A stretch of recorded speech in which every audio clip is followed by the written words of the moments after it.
people from Macedonia.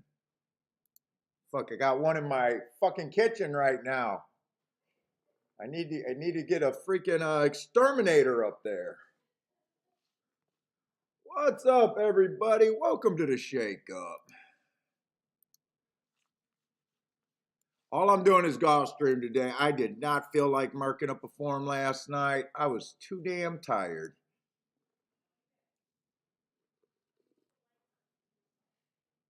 Only Gulfstream today. What's up, Joshua, man? Just us. We got a couple minutes. Just between me and Joshua. You're playing all the tracks today?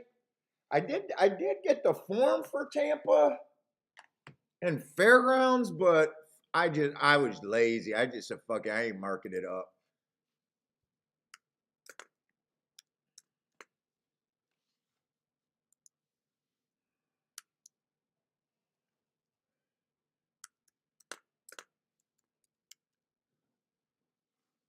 Robert, what's up, man?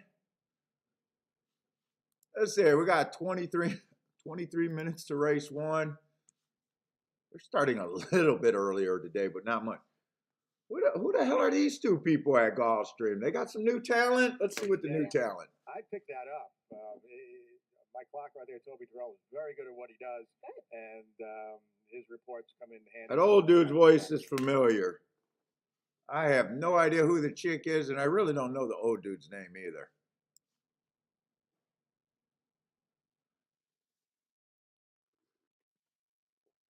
Oh shit, they got expert picks. It even says expert pick.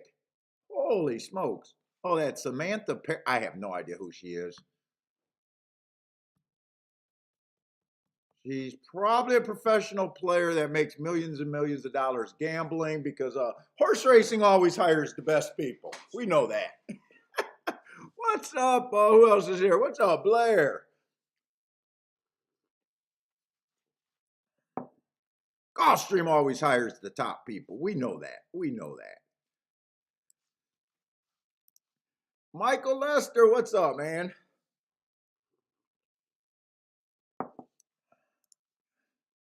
And he doesn't have a funny hat on, so I got to take him super serious. He has to be better than average because he's not even going with the funny hat. So he's a super confident handicapper. Omar, what's up, man? Charles, how's it going, Charles? Let's just tweet this out. Well, maybe I do want to send my blank forms over. I don't know. My first thought was, since I'm lazy, just to play the one track. My other thought was to send the other shit over. No, you know what? I'm not sending the other shit over. All I need is one track. What's up, Tom? Yeah, the week's going pretty damn good. Actually, I haven't had a losing day. Had a couple even day. I might have jinxed myself on Sunday. Hit that nice ticket and said, shit, I don't have to hit a ticket all week. I might have jinxed myself a little bit when I said that. What's up, Parsons? Yeah, Parsons, you did. The early half of the show was huge.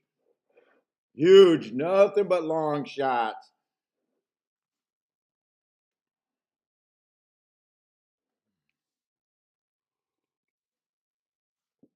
Nothing but long shots.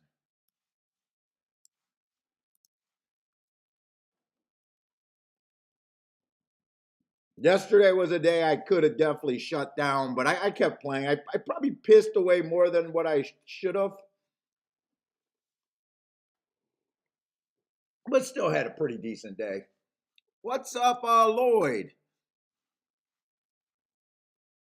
By the way, I normally hate the Saturday card on Gulfstream Championship week. That's always a true statement. It's always a card that I just never enjoy. No, win or lose, I just never enjoy it.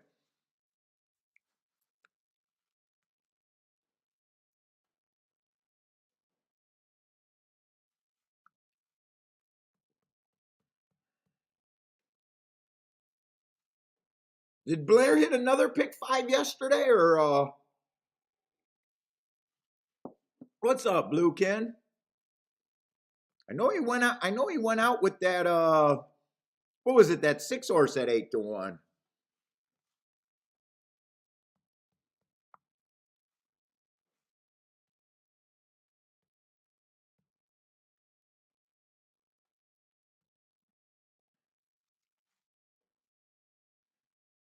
Earham, what's up? Yeah, if you missed yesterday's show, the first half of the show was just huge.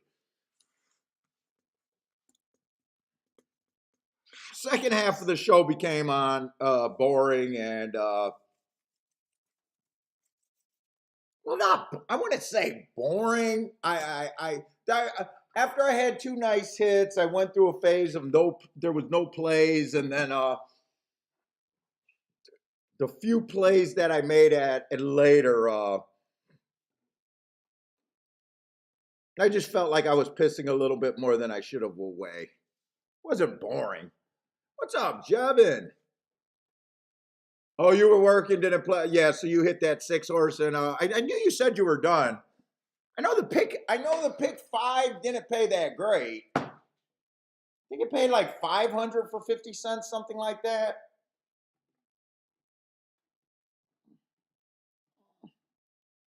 I don't know. You guys know I got theories on those. I don't know. I don't know. I got a theory that I wouldn't even build a pick five that I would believe would pay 500 bucks. So many easier ways to win 500 bucks. I don't know. I don't know. I got theories on that. To me, I'm underwhelmed by the pick five.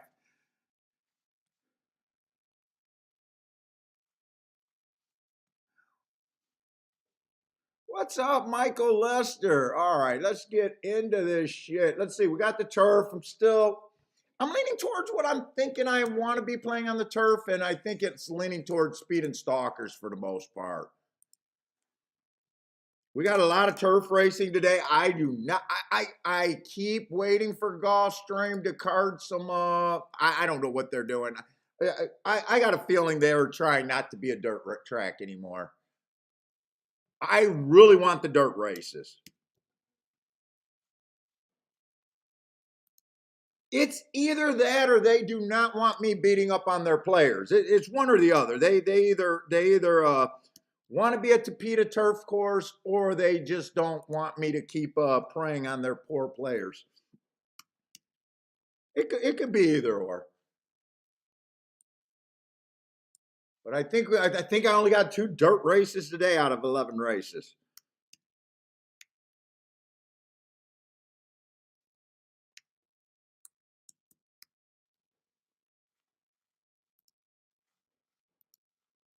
Oh, Charles, you already looked ahead at the Sunday card. They got some dirt. Well, hopefully, I mean, eventually they're going to have to card some dirt racing. I hope. I still don't mind it. I still like the Tapeta routes, but I'm just talking about where I know my biggest edge is on the Gulfstream dirt racing. And yes, I'm selfish. I am gonna root for the surface that I got the biggest fucking edge on. Yes, I will root for that. It's good for me. I don't give a fuck what everyone else likes. It's good for me. Come on, we're gamblers by nature. Gamblers aren't gamblers known as being selfish people? We're supposed to be selfish that way.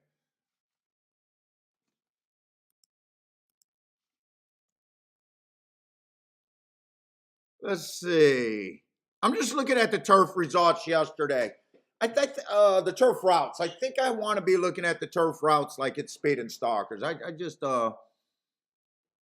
before I get started, I just want to make sure about that.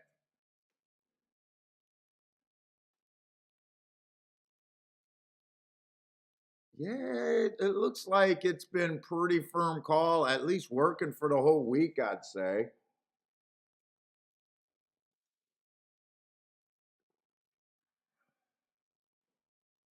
Yeah.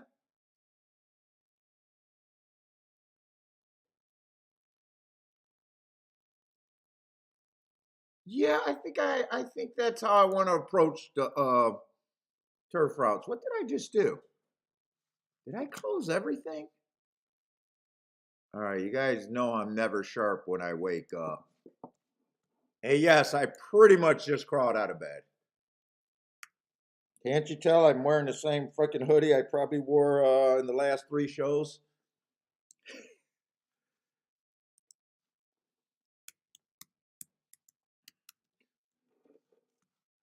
Let's see, Charles calling easy money over there at Aqueduct. Hey, what's up, yo? That's bananas. What's up, man?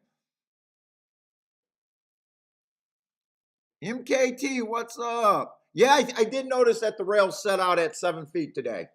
I think that's what I seen. So they've been at 28 feet for most of the week, I think, or at least the last 2 or 3 days. Well, I guess that's most of the week. And today they're at 7. I don't have theories. This is the first time I'm actually even watching the rail. I played this game forever. Well, actually, you guys know that I have not been playing turf races very long. But let's just put it this way: for the last 10 years, I have not paid attention to the position of the rail.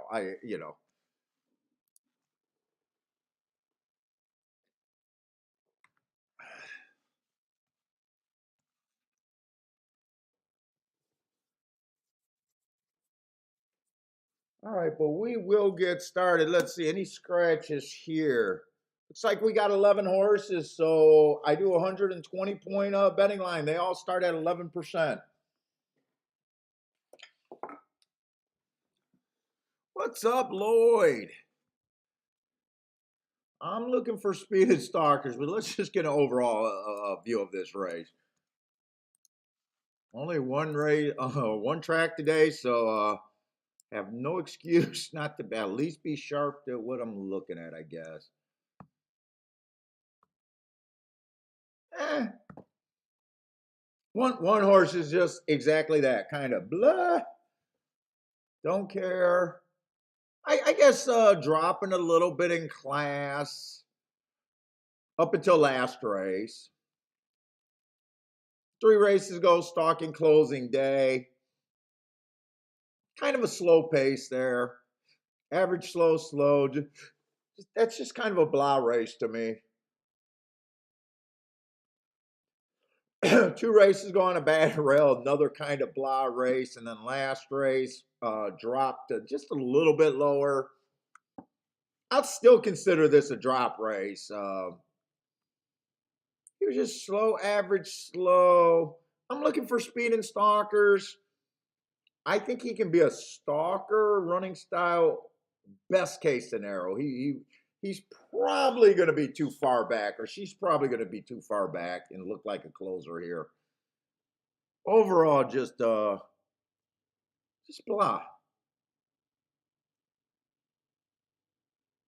Let's see. Two's making a little bit of a drop here.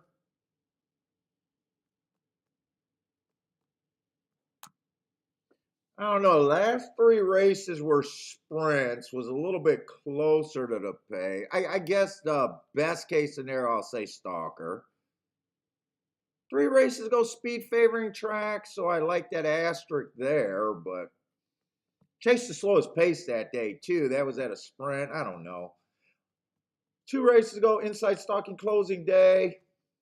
Ran against the bias, still slow. I guess managed to still get in position at the top of the stretch. But I'm looking for something that I know is going to be a speeder stalker. Let's say 7-2. I'm saying blah right now, but this is my initial pass. 3 stretching out and trying turf for the first time. I don't got great marks. Feels like a stalker. Yeah, I'm underwhelmed still.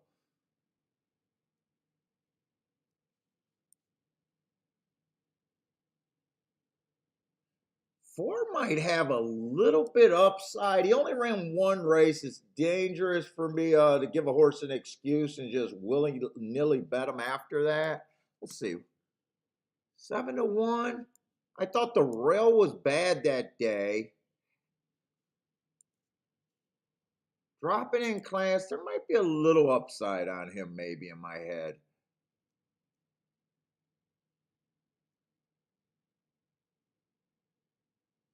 Fives ran a few races before, higher level, lower level. Let's see, 3 races ago, I think he ran out of bad rail. So I do like that race looks so bad. 2 races ago, Stalking Day, tried to go wire to wire, going too fast to win. I actually don't mind that race.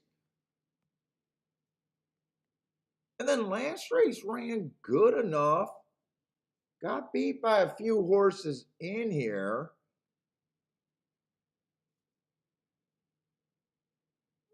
8-1 might represent a little value in my head. I'm still working my way through. 6 fits. Oh wow, I'm seeing okay, this is actually not that bad of a betting board. I'm seeing some good prices I can get to.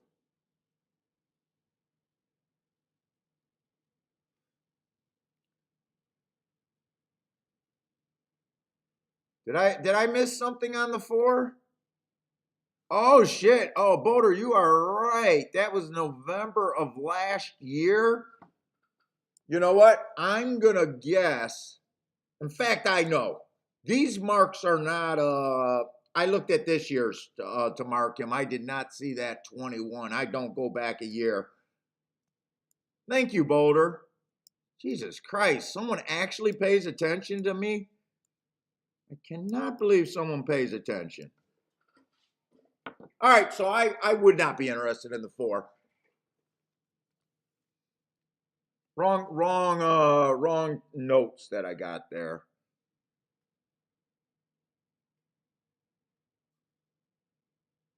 6 still fits the race pretty decent.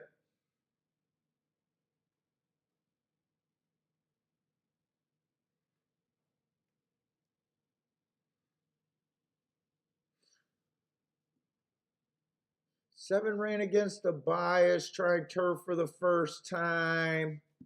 Ran against the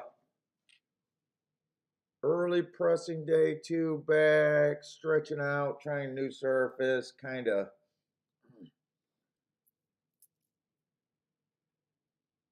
Well, I do agree with the public in one sense. This race is pretty blah, and I went through the kind of pretty much everyone. Don't really have an opinion here. Definitely don't like anyone. Let's see, 8's making the big drop. Trying to route for the first time. Let's see, did run against the speed favoring track last race, had no speed. Just lightly raced, can be anything there.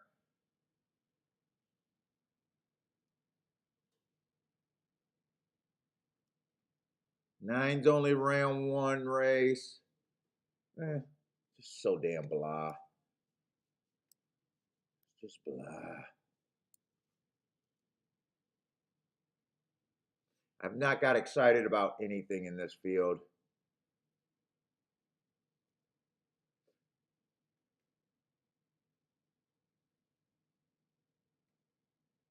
10 probably does have a bit of upside for me. Feels like he's dropping. I have noticed that these Meadowland horses, at least coming to Gulfstream, has been running. They have been catching my eye.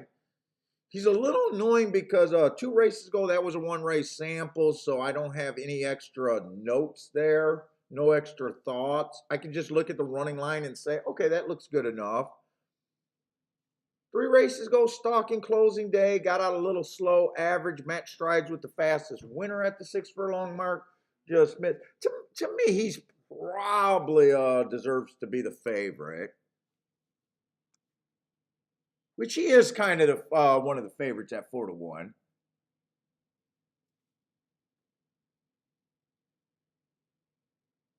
11's making a drop. I like that race 4 back where he went too fast to win.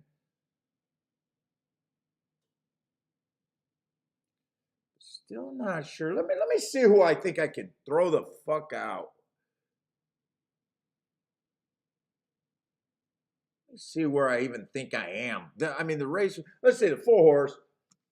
Let's see, 11 horses. They all start at 11%. I got to be brutally hard to. On the horses I don't want to play, I'm just going to say I'm not interested in that 4 horse unless he's over 50 to 1.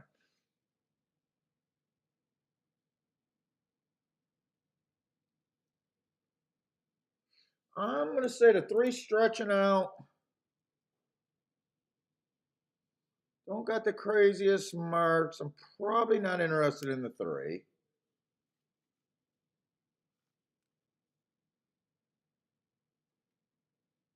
I feel like the 2 can run a little bit. I don't think I'll have enough. I don't think I'll be able to get to, I think 7 to 2 is an overlay. 1, I think 1's a player here.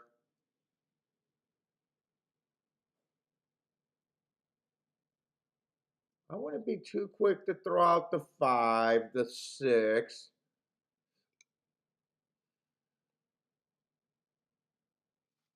I think I can be hard on the 7. He'll be kind of stretching out, trying a new surface.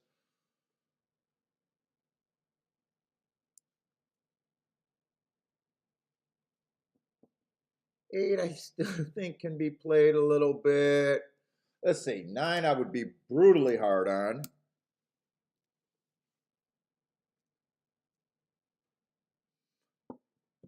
10 I still think gets some points. I'd say 11 still has a shot.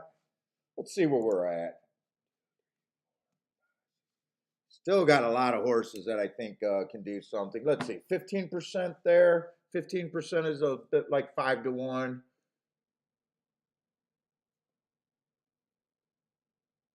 Let's see, 1 would be an overlay. 1 I could see getting some more points, but he comes off the pace. 2, I probably would not be in. I think that actually I think that 15 percent works with the 2. I think he should be about 5 to 1.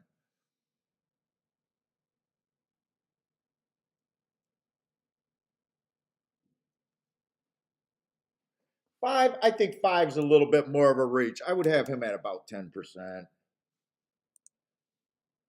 So 5's a little over bet for me. Let's see. Let's keep breaking this down.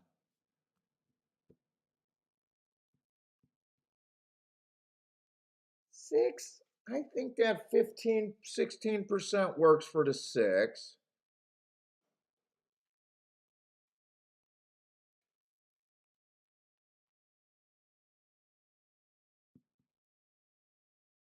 I think it works with the 4.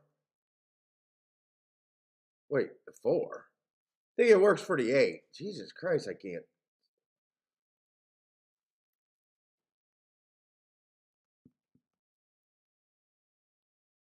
I think 11 should be a little bit higher, and I think it works for the 10. How about that? This is what I'm going to work with.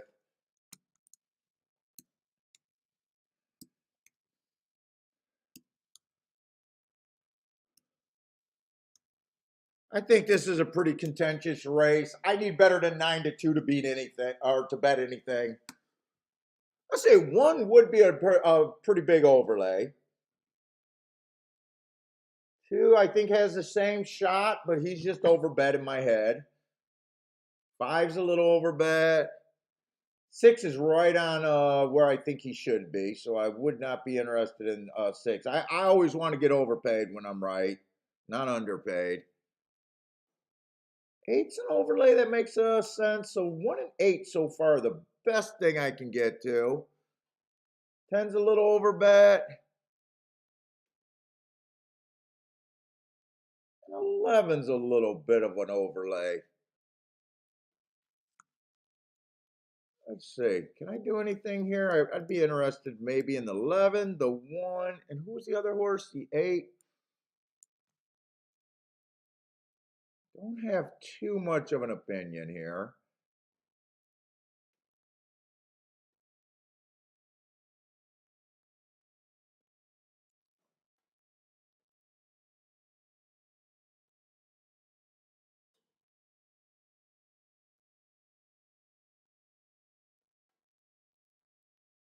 Let's see, if I think one has an 18% shot and I'm getting 5-1,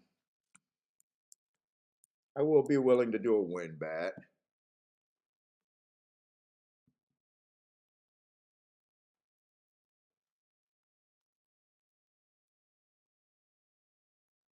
You know what? I think I'm willing to do a win bet with the 1 and the 8. I think the 11, I think 11's right now being closer to where I think he should be. I was gonna quickly try to do some exactas. Whoa! I gotta do the win bet first.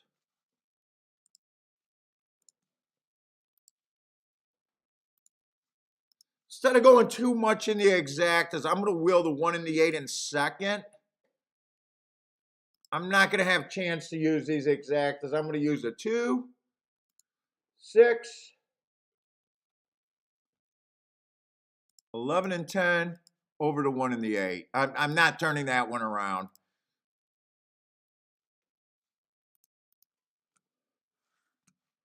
So I mostly just want the win ticket here.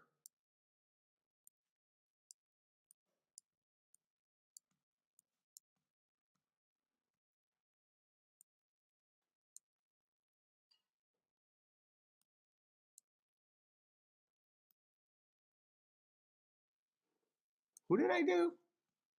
2, 6. Oh, 2, 6, 10, 11. I knew that sounded wrong.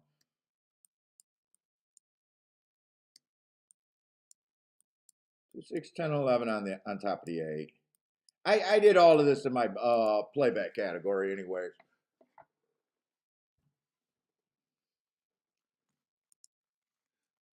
August, what's up?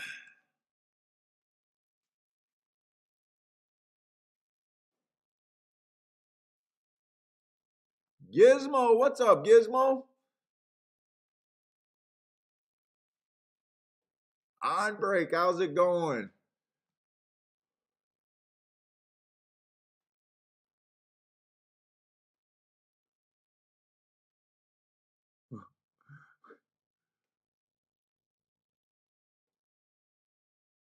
Oh, what's up, Spencer? Yes, I did see your email.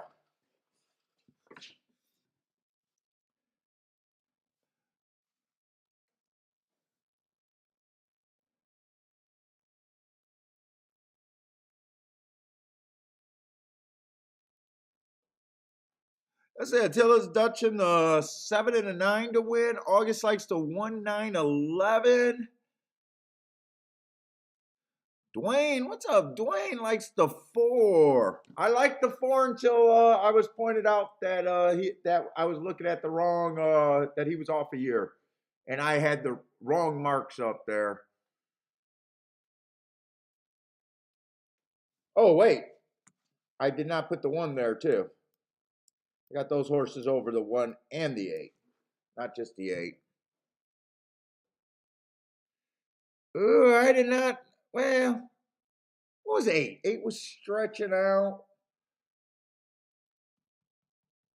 Yeah, 8 was stretching out. I could and dropping. It ran on a speed favoring track. I I have not seen the timer, so I got a feeling the timer failed here. It feels like they're running fast to me though.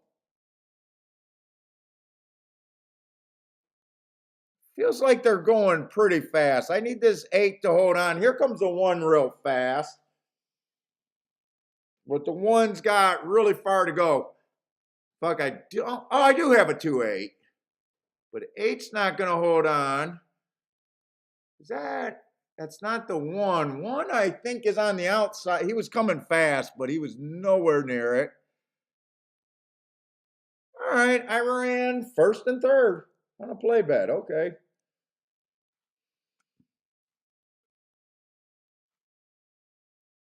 Keyed the wrong horse. What that come in? 2? Did it come in 268? 268 maybe?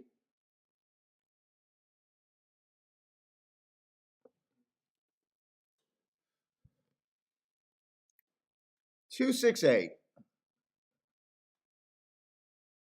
Okay, 2 I thought was a little over bet.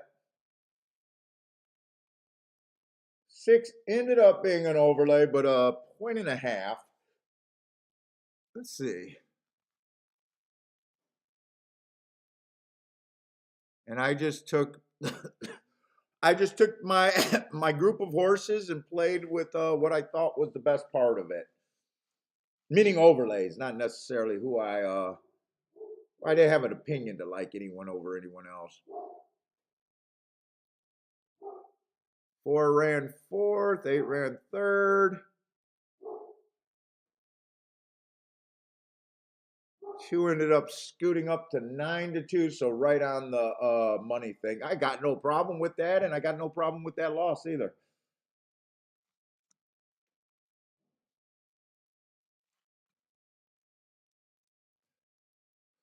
No problems. What's up, Albert?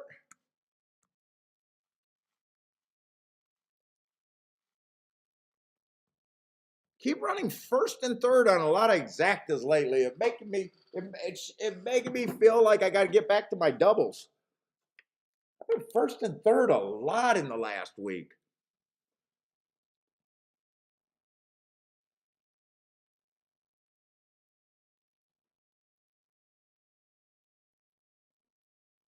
And I'm pretty sure the timer malfunction, that's always annoying at Gulfstream.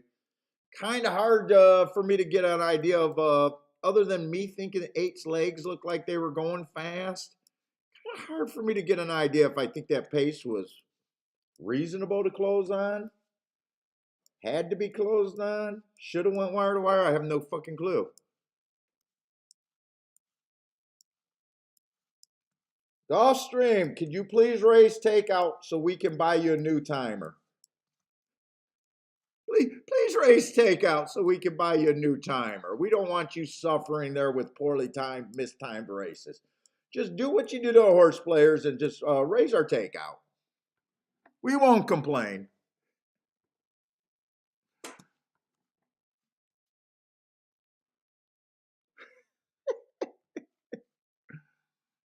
Let's see. Charles had 100 to win on the 2. Nice.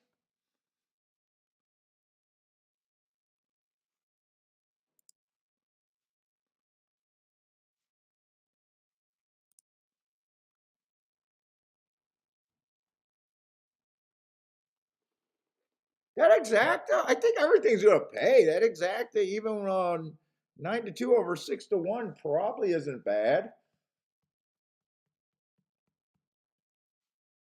I honestly don't mind my betting board. I thought the board was congested, pretty close, just like the public did. I could either set out that race or did what I did there. That bet, I honestly don't mind that bet. Oh, you thought, yeah, so you like the two better, good handicappers are supposed to disagree on horses' chances. So you said you got a gift on that 2 horse. I thought you were getting equal pay, but you think it's a gift and you cashed a ticket. So nice job, Charles.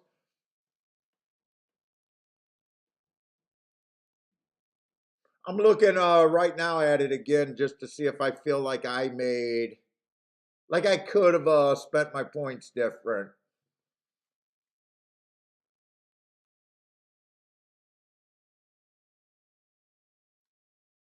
I still think the one had his chance. But I do think that speed and stalkers is what you want to be. One does come from farther behind. I could have seen that, but I still wouldn't have made his chances that much lower. I might have dropped him to 15%, which wouldn't have changed.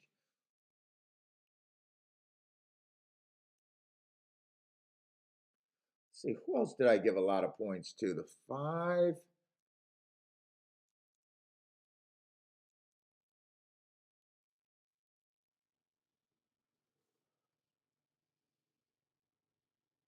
I gave the 5 a 10% chance. I think he went off at 7 to 1, so I thought he was over bet. Let's see.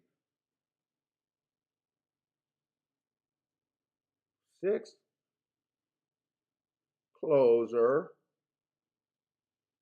Dropping a little bit. I still like the 6. 7 I was hard on. 8 ran good. If I knew what the pace was, I can really say what I thought the 8 did. 8 was the best part of my ticket. He was 12 to 1. Run third. I don't care. One of my key horses run third at 12 to 1. Yeah. Not a problem.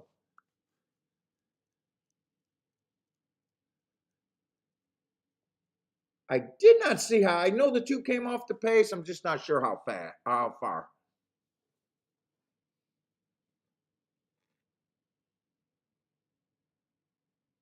Six had blinkers on the changes.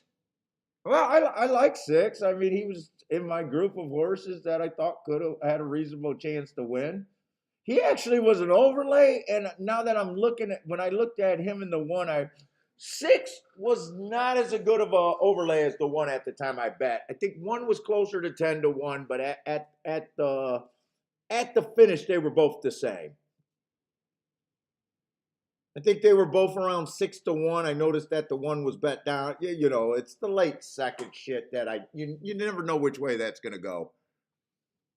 But I favored the 1 over the 6 mainly because I thought he was a better price than the 6, and who I like doesn't really matter. So that's just how I played that race. Like, I think everyone closed. Yeah, because right now 8 got about a 5 lengths lead on everyone but the horse that's in second. So 2 horse definitely would have closed there. Let's move this up so we can see it. So a closer did win. Yeah, 8 ran a good race. You know, just you know, when you say you're going to lose 80% of the races that you like, you're okay with that. You know.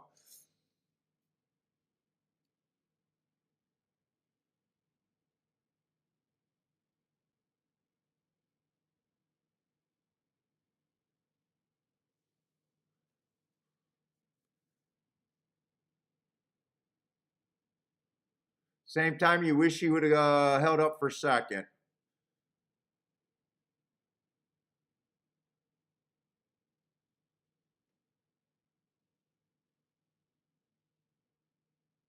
Four came closing late. Okay.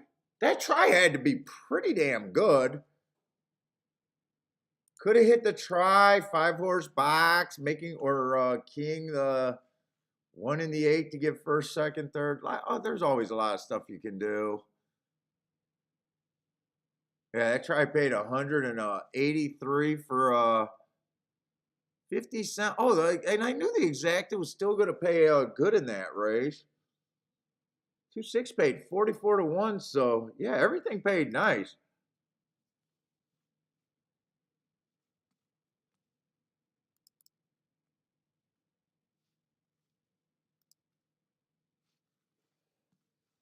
Everything paid nice. Let's see. We got a 6 horse field and it's on the dirt. I think I only got 2 dirt races all day.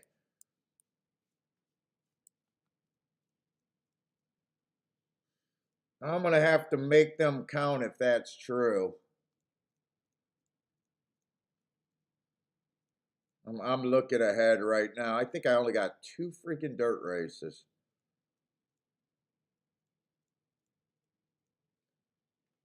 Home of the Tapeta.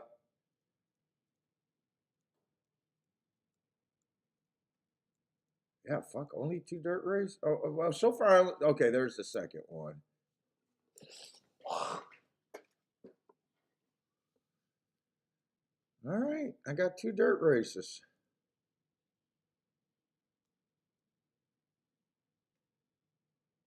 What is that one playing into? That one's playing into a turf race. It might be something. I think there's 5 turf routes today, so if I don't hit the dirt races, hopefully we can get a good eye on the turf races, turf route races, because there's a ton of them. Half the races today are on the dirt. Or I'm sorry, the turf.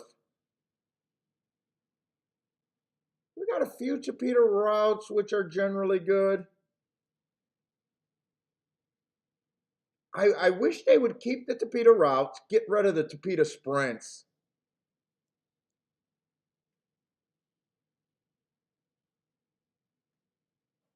All right, we got a long card in front of us. We got a lot of. All right, dirt race is so good. Well, fuck. The inside on the Gulfstream dirt's usually good. Not excited to see a 3 to 5 on the rail. With speed that fits. I hate route to sprint, but this horse ran 3 sprints, won 1, came in second both of the other 2 times. So he fits. He fits. Even though I hate route to sprint, fuck 3 to 5 on the inside. I love the inside at Gulfstream, but fuck 3 to 5 is never right. Even if I think he has the best shot that I give a horse, a coin flip chance, 3 to 5 is extremely overbet, and I'm not interested. Fuck me. Let's see, Marks, 4 races ago on the turf, average, okay. Comes back, runs on a bad rail. That's a nice race. Average 1 tick slower than the fastest winner. Match strides with the fastest winner at the 6 furlong mark. Just missed by 3/4 of a length. Yeah, nice race. On a bad rail. Yeah, everything about that reads okay. I'm good. 2 races ago, inside bias. So average 1 tick slower than the fastest winner. 1 tick slower than the fastest winner. Yeah, nice race. Wins by 14. No problem with that. And last race, I got a bad rail day. He had the 2-hole. I give him an asterisk for being on the bad rail, and he overcame it and won. Yeah, I got nothing to say about him, bad to say about him other than the price. Now, poking holes on him, like I said, I don't like route to sprint.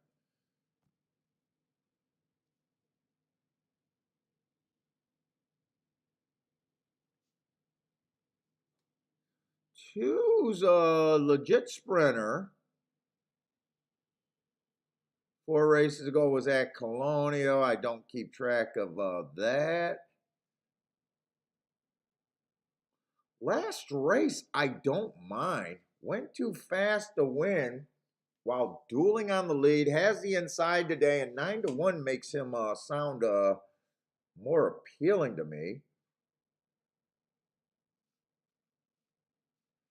Got beat by a horse in this race.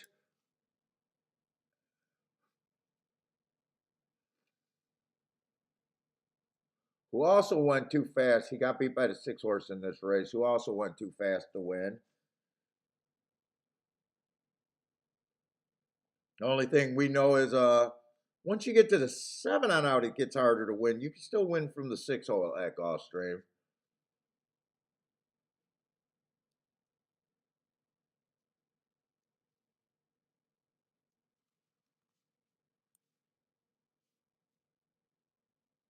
And I'm looking at their head-to-head matchup. 6 had the 7 hole that day. even though I don't think the inside was exceptionally good that day and didn't mark that the inside was good, just overall we know that 7 post is generally bad. So I do like that race. I was looking for a reason to upgrade the 2 even more, but the 2's good for me as a better. I do know that.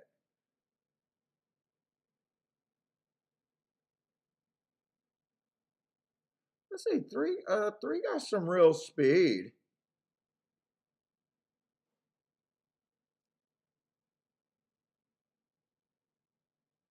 Another thing, 3 got a little bit of class.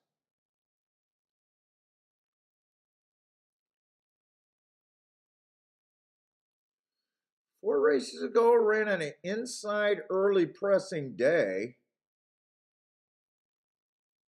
Would have earned an asterisk that day, an excuse. It's 4 races ago. Yeah, 4 races ago he ran against the Inside Day. A little $100,000 stakes. He comes back off of that race, goes too fast to win at 62.5.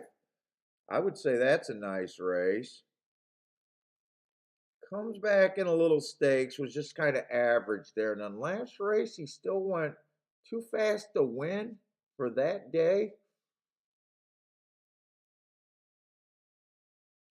I can get to the 3 here.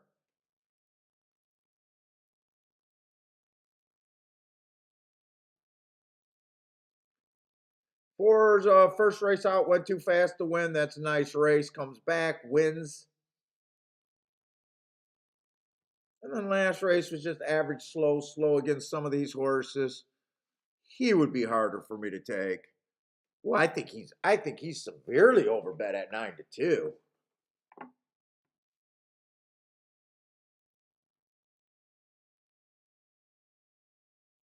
Five's another speed horse, but stepping up a bit.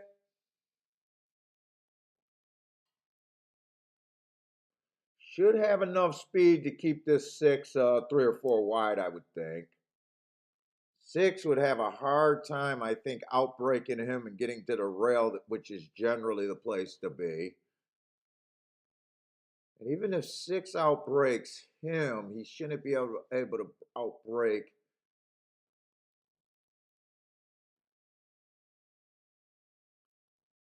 the 3 and the 2.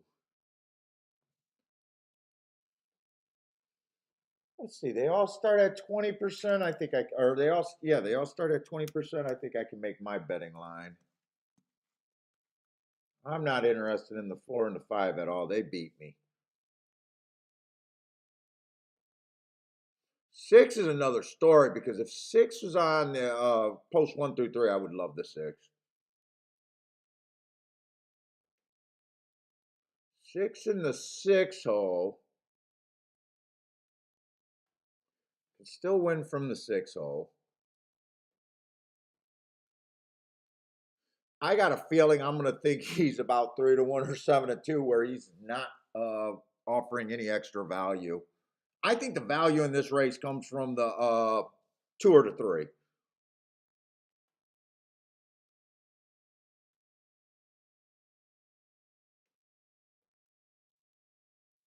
And I think 1's overbet at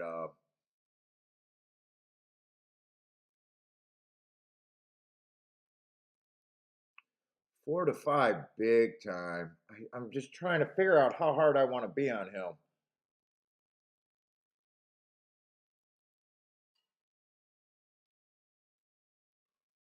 I think I'm playing this race and I'm trying to get to the 2 and the 3 here. That's where I want to be here.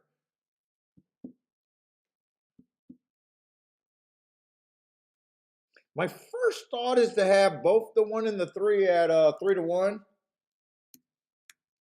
Or I'm sorry, the 1 and the 6 both at 3-1.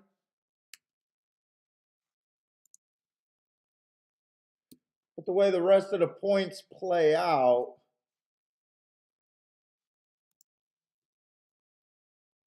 oh, fuck it. I'll be a little bit more.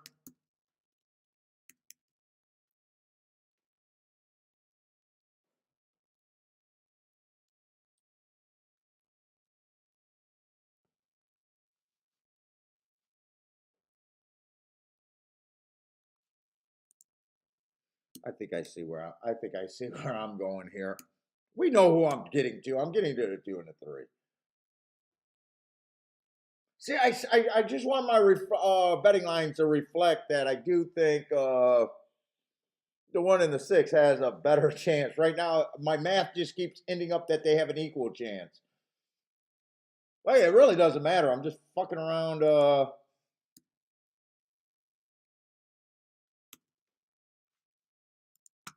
this. I know what I'm gonna do. I don't know why I'm being a little. You know what? I'll go with that. Boom. I'm still on the same two horses. I want to get to the two and the three. Two and the three is what I want to be doing something. I think that's where I need to be.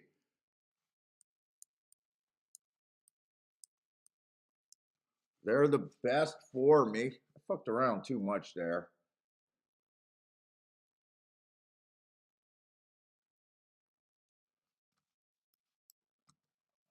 I think this is a race that I'm going to have to play because I'm going to try to look at doubles. I'm going to try to look at exactas. They ain't giving me that many dirt racing, so.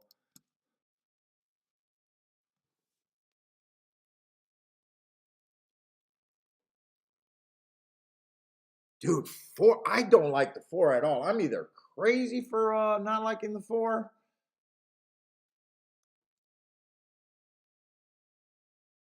I mean, he can win. I'm probably too hard on him. He can win, but fuck it.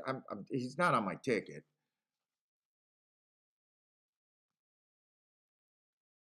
Let's see. The only exacta I would box with the one would be the 1-2. I wouldn't waste a bet with the 1-3. I think I still take 18 on the worst case scenario there. I think I can play 3-1 straight, but not box. I definitely want the 2-3 box. That's the best part that I can get to.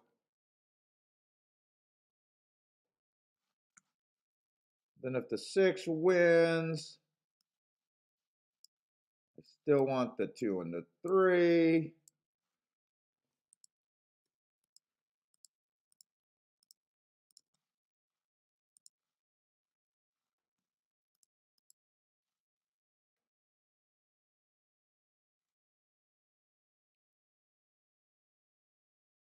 No, 1-3, I can't play box. Oh, that's supposed to be 2-1, 2-1, 2-1. 2-1, I can play box, not 2-3. 3-1, I can only play straight. 2-3, definitely got to box that one. 2 and 3 to win. I'm going to put that in.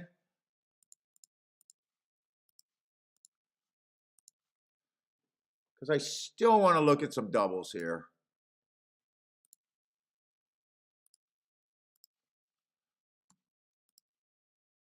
But I don't know if I got enough time. Let's see. Box the 2-3 without a doubt. Let's see.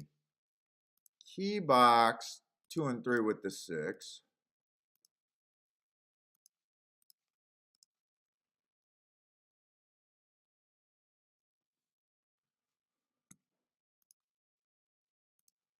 Box. 1-2 is the only one I can box. Let me just make sure that's still good. Borderline, borderline. And 3-1, I would still take that one straight, I think.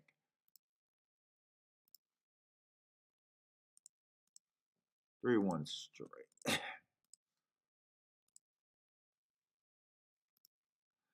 What's up, Mike? Please, I can't get to the 4. I just don't like the 4. If he beats me, I got no problem with him beating me, but I just can't get to him.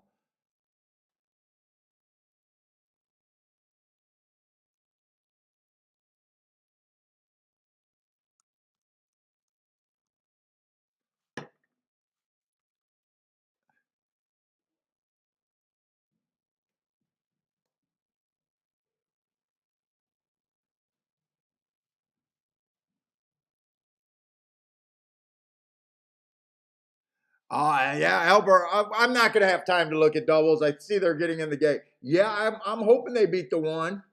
If they don't, I need the 2 to get second. But I'm definitely hoping they beat the 1 at 3-5.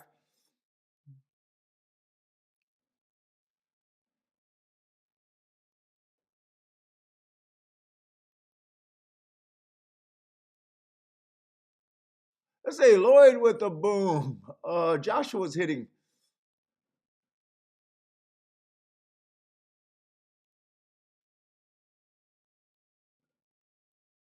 Grandma, what's up, Grandma?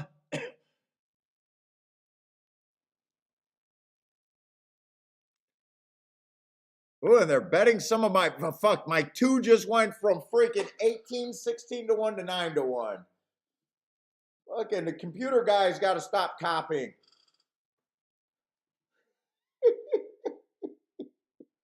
They got to stop copying my shit. Fucking computer bastards.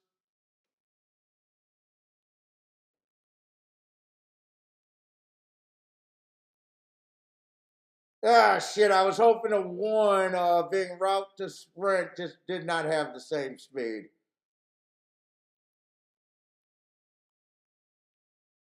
Ah, shit, I didn't like this damn 1 that much. Okay, I need the 2 to get second or the 3.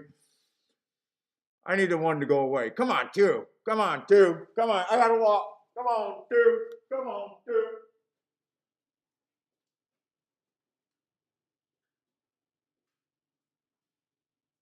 Give me some curl. Give me some curl.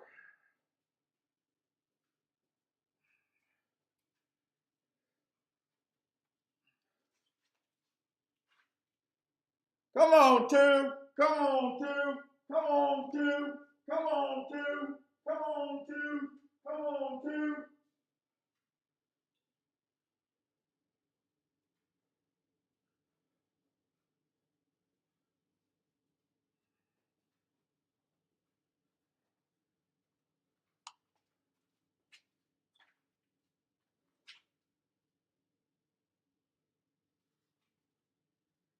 Yup, you were right about the 4.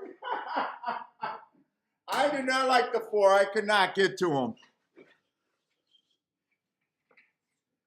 Holy shit, and they bet all the value off that 2-horse for me. Rex with the boom, Cindy with the boom.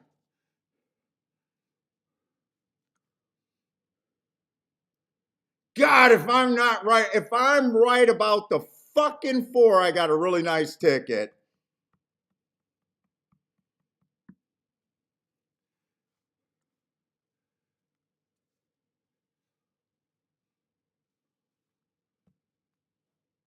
It came in 462.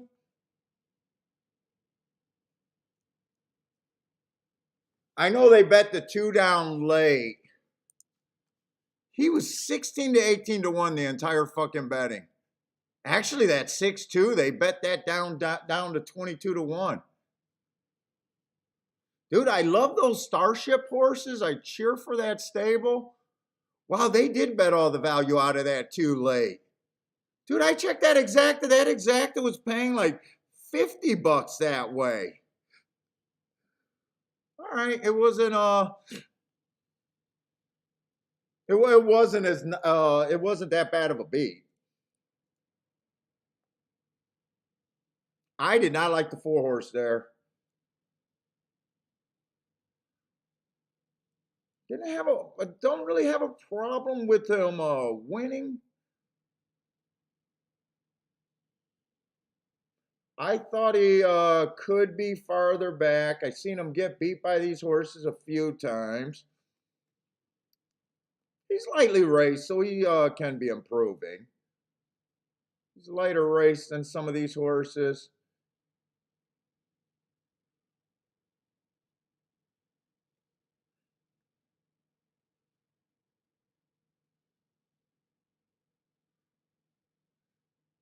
He just ran with the 2 on December 11th and didn't put up much resistance. And the 6 when they do it. Yeah, okay.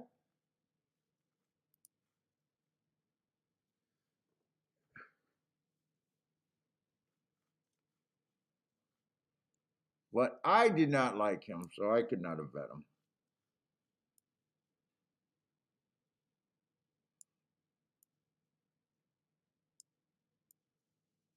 They bet all the value out of the 2. Holy shit, they bet every little bit of value out of him.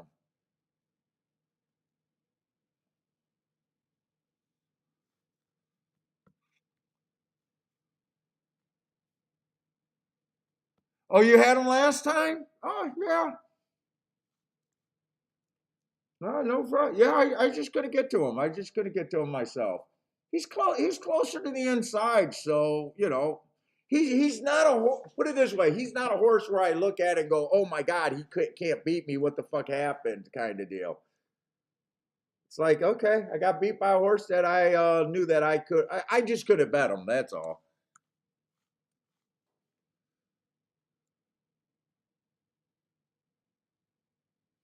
Two was the best part of my bet. I thought two was the best part of my bet the whole fucking time. I'm shocked to see him across the wire at 7-1. They just took all the value from me that I thought I had.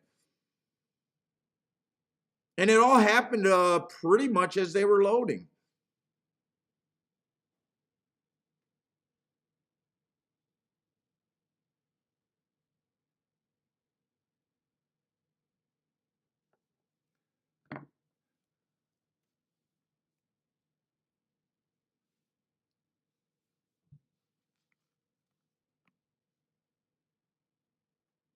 Let's see, I did not. Looks like the timer worked that race. So I want to get these fractions. I want to see what the fractions were that race. Oh, it's itchy, itchy.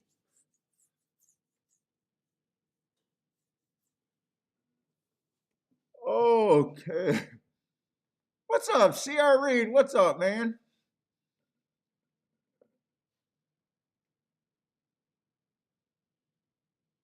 Please listen to the bookie killer. I know there's an awful lot of bookie killers. I'd stay away from anyone who calls himself the bookie killer.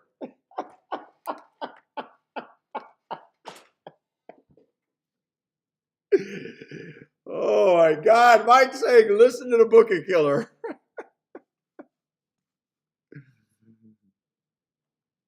Yeah, you posted it. I seen it.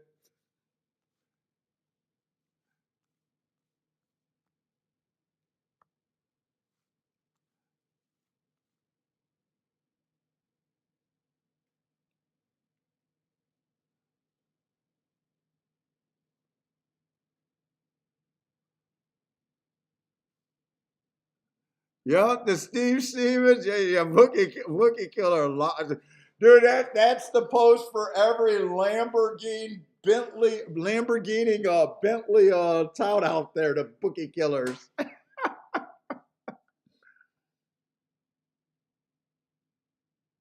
Let's see. So four did close. Okay, I did not know where the four came from.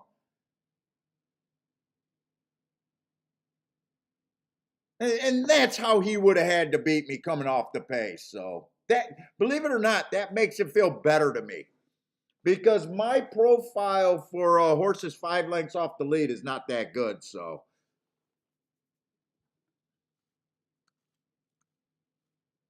like it would have bothered me more if he stalked or wired. But with him closing and that's how that was his win condition closing. So I couldn't get to him. I got no problem with him winning. But believe it or not, when I watch replays and stuff, it makes the difference to me how I lose.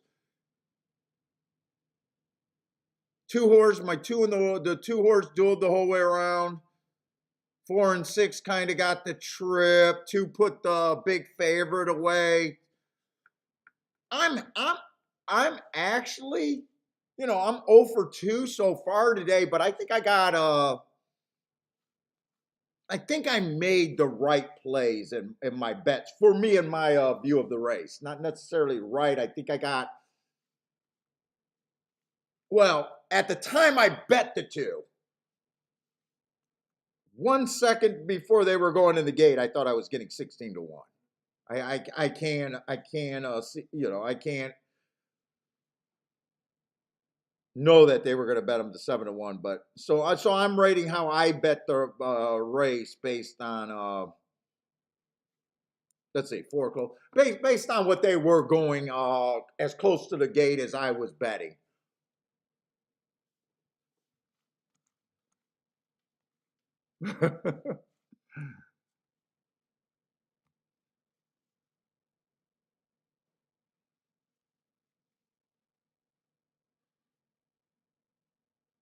Yeah, the 1 and 2 definitely hurt. It honestly does matter how I lose. You know, in my head, how things play out.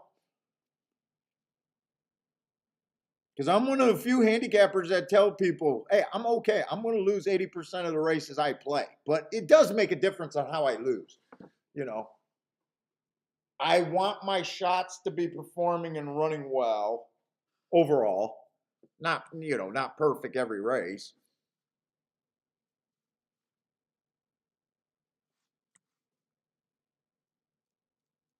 So,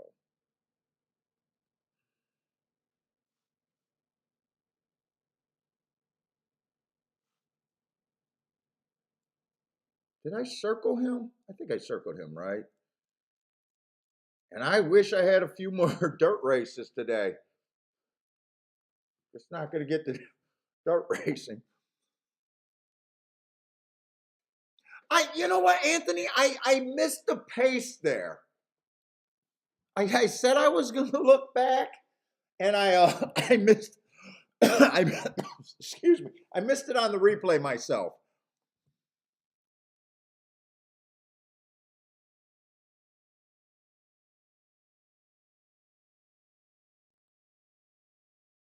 Yeah, I would like to see more dirt racing today because dirt racing are my is my comfort zone over there at Gulfstream big time.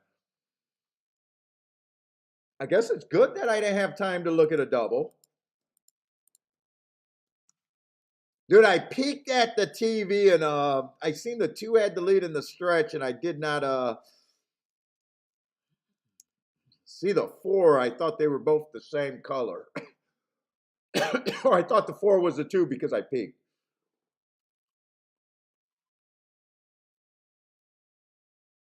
See, we got maiden claiming 12-5 over there. On the Tapeta route.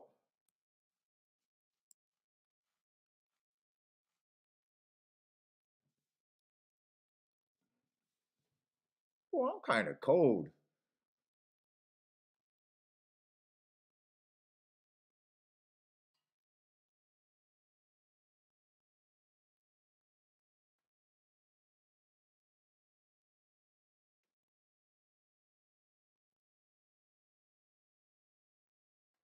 Blair with the boom. What other tracks are running right now? Aqueduct?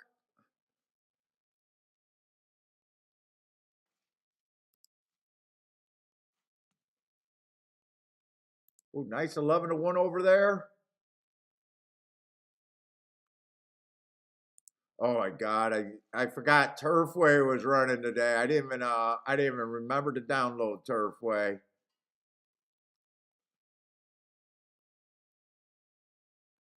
Except last night after I downloaded, I still said fuck it. I wasn't gonna mark up anything.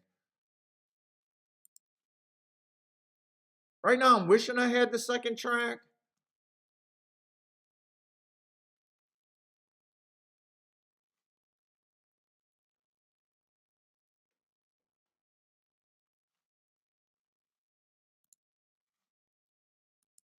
Hey, what's up, Cindy? Cindy singled to the 4 in the pick 5. Good luck, Cindy.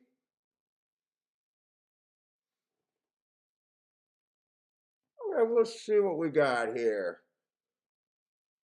I'm mostly anti-speed. Stalkers and closers over here, especially stalkers on the Tabita.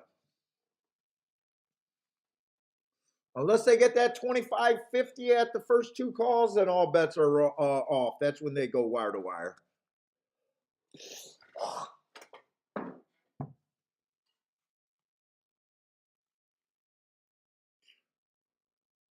Let's say this is a nice stalking race with the 3 races back. Stalking closing day went too fast to win. Got in position at the top of the stretch big time, ran a second at 16-1, 18-1. Whenever they don't have the beaten links, I assume that's by a K hair. Next race, 2 races back. Stalking Day was a stalker, but went too fast to win. I think that's a good race. He's still due. If the hearts work, he's going to win within the next three. Well, next two now. He did not get a bump last race, though. There's some things.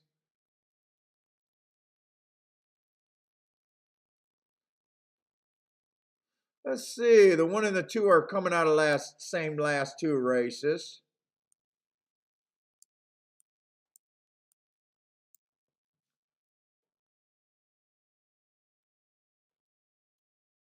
Two races. Well, let's go. Four races go on the two. That was a speed favorite track. He's not a speed horse, and he's probably not a sprinter. That, to me, that's a complete throwout race.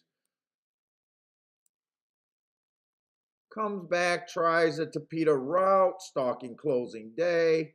Average, slow. Managed to get in position at the top of the stretch. Still finished 6 by 1. I don't think that's terrible. I mean, these are basement horses, and that's an okay race. Comes back, runs the same race as the one on November 19th. Stalking day. He was just a little too far back. Got in position at the top of the stretch. 1 tick slower than the fastest winner. Match drives with the fastest winner. Average at the 6 furlong mark. I like that race, but then last race didn't do much. Didn't get in position. But there's not much difference between those two horses. Let's see. Three's probably going to lead. If he rates, I think he has a better chance. He's dropping a little bit of class. I love that race. 4 races back. Stalking closing day, running against the bias, going too fast to win at a higher level. I love that race. 3 races ago, I like that race. Stalking closing day. Stalked that day. Still went too fast to win. Did not win in his next 2 races, but definitely got that speed figure bump off of the heart at a higher level. I like that race. Stalking closing day, average, match strides with the fastest winner. If he goes to the lead, I think his chances get hurt unless he gets that super slow pace and no pressure. But if this horse rates, I think he got a decent shot. So far, I'm not seeing a lot of speed in this race, so I'm guessing he'll probably go to lead. Let's say 4 got the right running style, but barely getting in position. Doesn't just kind of blah to me.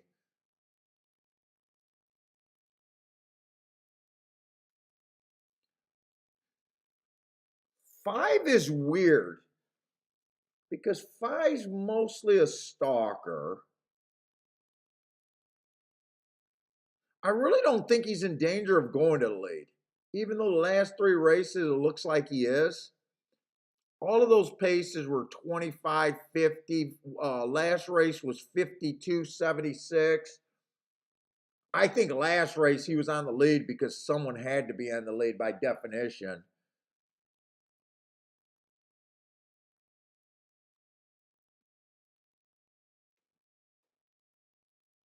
There's no real speed in this race.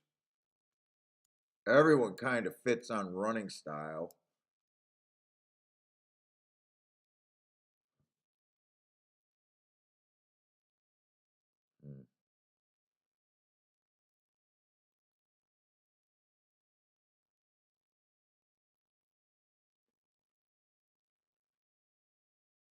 Hmm. Mm-hmm.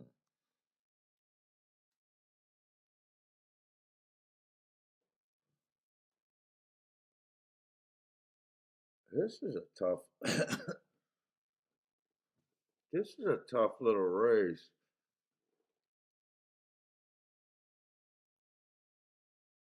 Three's probably going to lead here, but man, if 3 rates, I think I could get behind a 3. All based on what they decide to do with them here. I think 6 to 1 is more than fair if he rates, but if he goes to lead, I think 6 to 1 at best.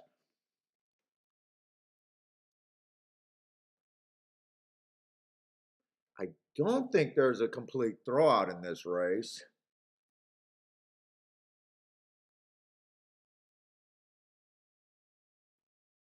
Ah, man, this is a tough race.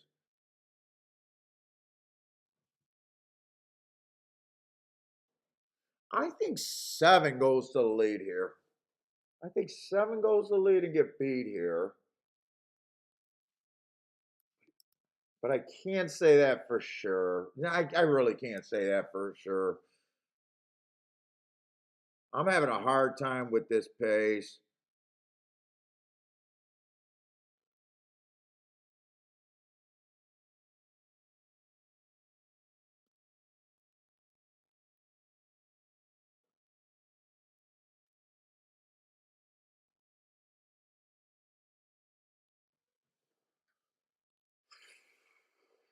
Really hard time with this pace. I honestly don't feel like there's a throw out.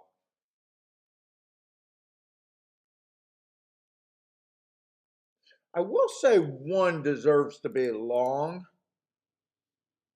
I don't think he's a complete throw out.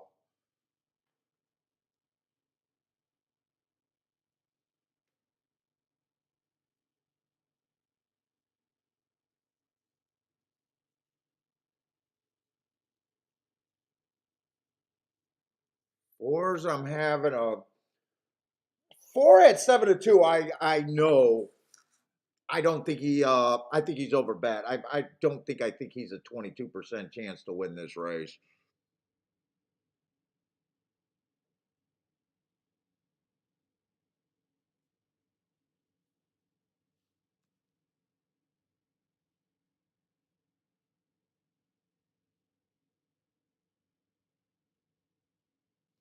The 6 deserve to be 2-1.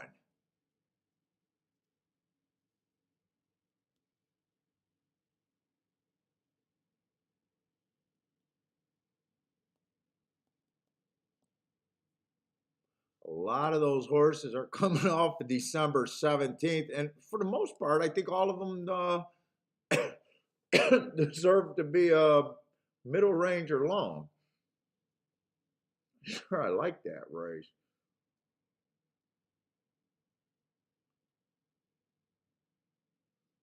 I think 6 deserve to be 2-1. I don't think I do. Definitely see him winning, but I don't think he deserves to be 2-1.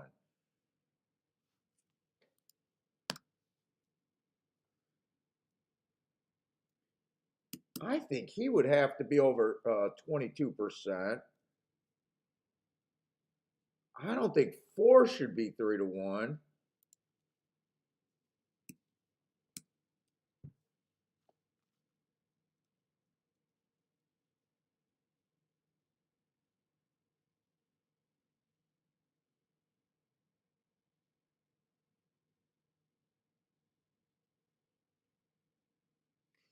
8, 8's tricky to me. I think 8's a bit of an overlay here.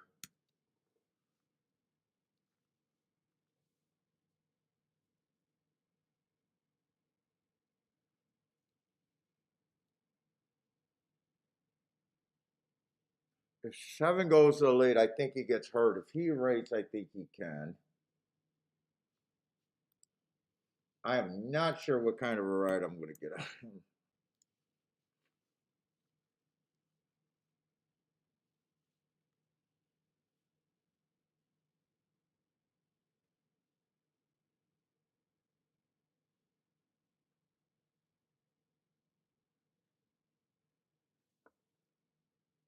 I got a lot of faith in this 5 to do something for some reason. I think no matter what, he runs his race.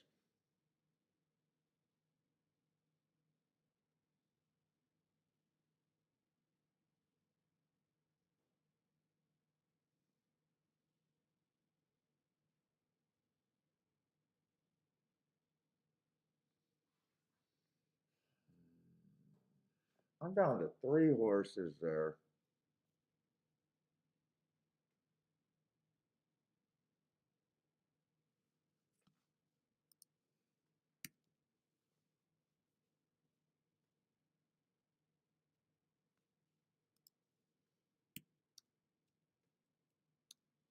I think that's roughly where I think it is. Another close race. Let me just see if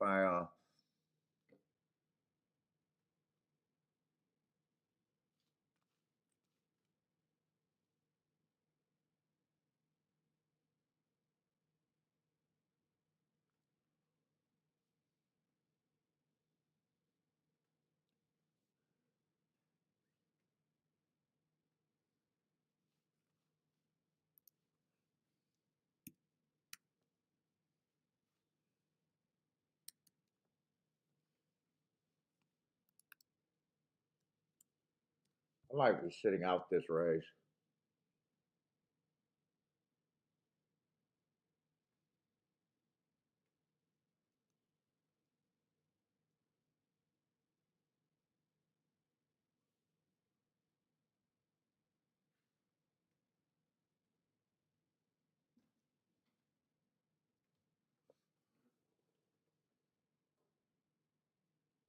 Three and eight would be 3 and 8 are the only two horses that are tempting me. Eight, I think there could be some upside on the eight.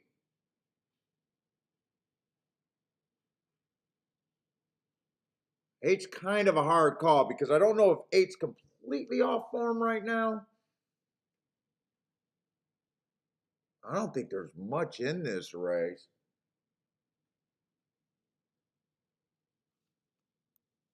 And I think I'm mostly interested in the three. I'd probably just bet both of them to win. I don't think this is a race where I could get too creative.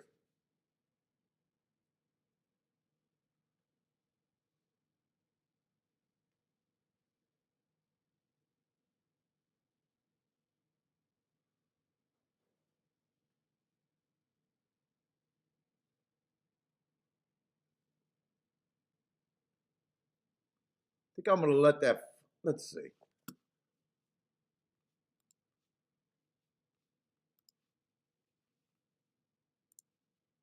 I'm going 3 and 8 here to win.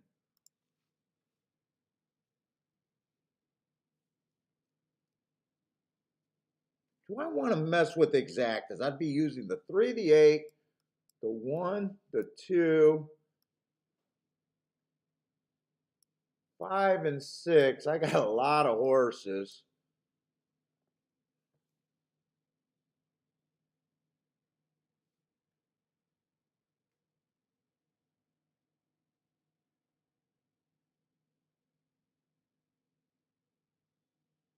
I could throw out the favorite. I could throw out the favorite.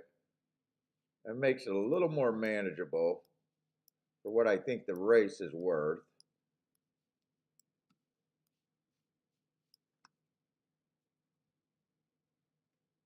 3, 3, 1, 8, 1, 1, 8, 2. Those would have to be huge.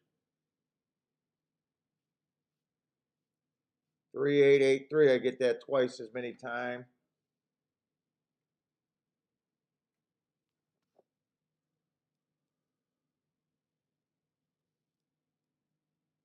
Definitely outside the box to know enough to know that that's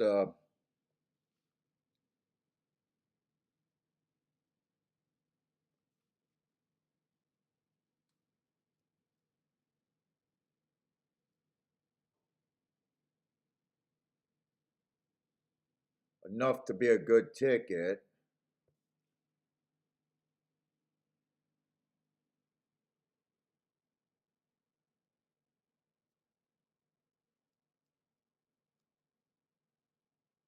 You know what?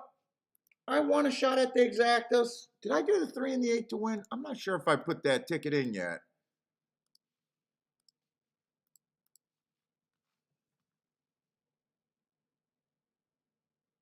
I think I want a shot at this exacta, but I don't want to go crazy. I don't want to make this I think I just key the 3 first and second here with that same group of horses.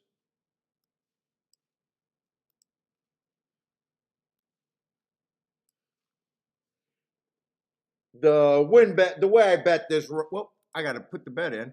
The way I'm betting this race is the win bet's more important to me in this particular race. If I hit the exact, that would just be a bonus. Although I do think it'd be a pretty big bonus. And I'm still leaving the 5 out of there. What's up, Kathy?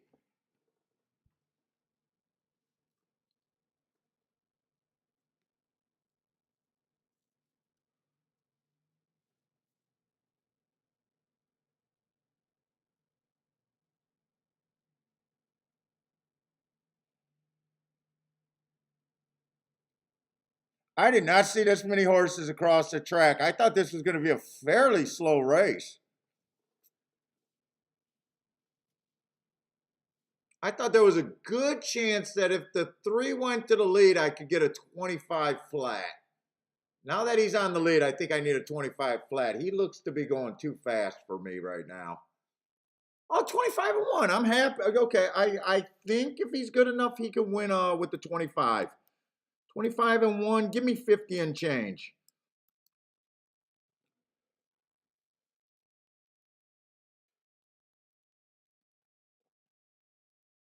This is definitely going to hurt the 8 horse, I would think. Because 8 I thought was the opposite of deep closer. 49-2. I did not get my 50 and change.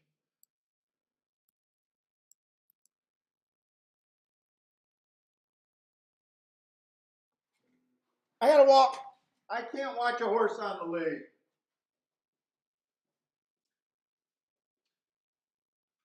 Bad lead, bad lead.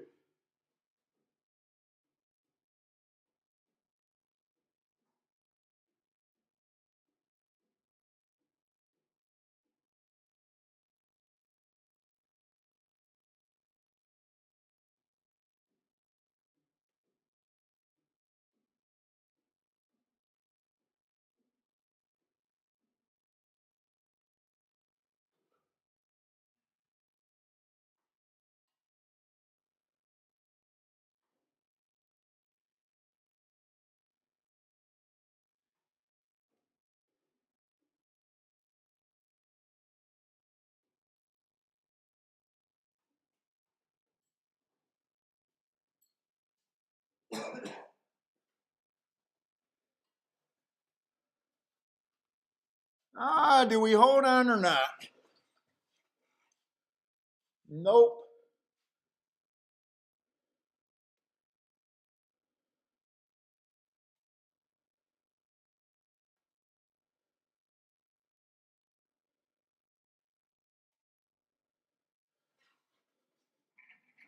Eight had nothing.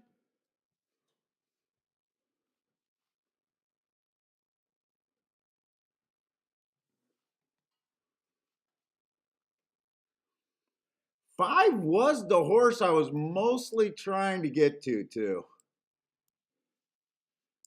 That was a horse I kept saying no matter what the pace ends up being, he runs his race. He wants to be a stalker. The pace last race was so slow.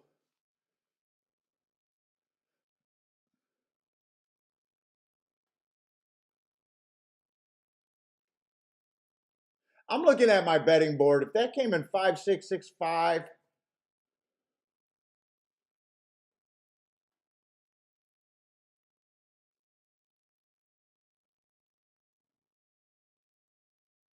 oh, wait a minute, wait a minute. I got the odds mixed up in my head.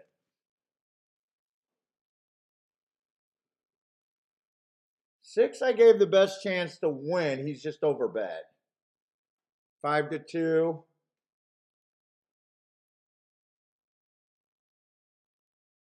I don't think I'm supposed to have that exacta with that betting board there. Definitely not supposed to have a win ticket. Definitely not supposed to have a win ticket there.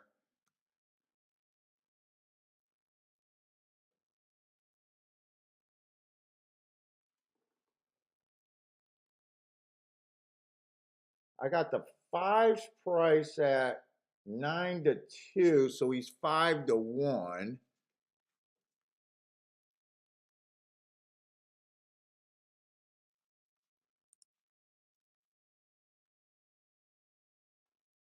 I think I'm okay with the way I played that and lost. I got the pace that I wanted and not good enough. Right now I'm just not having any luck so far, I think.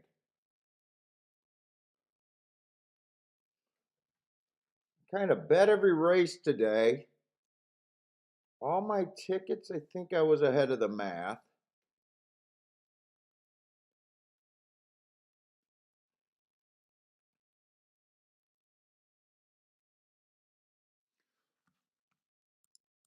All my tickets, I was ahead of the math, I think.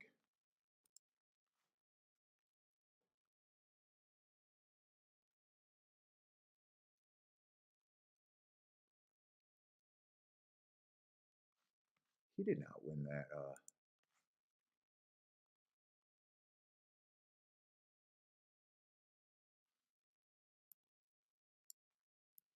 Yeah, I'm being out handicapped by the public today.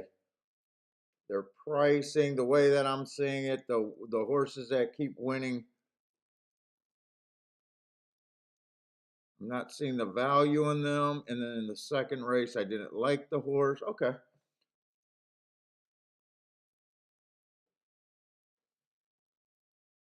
One ran extremely well. All right. 3 bets in.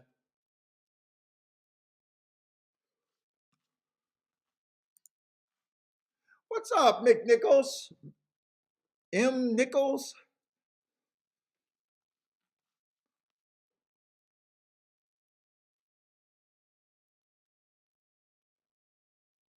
I have noticed really good mares, not so good foals. Oh, breeding guy, huh? What's up, Kathy? Kathy's a big breeder over there.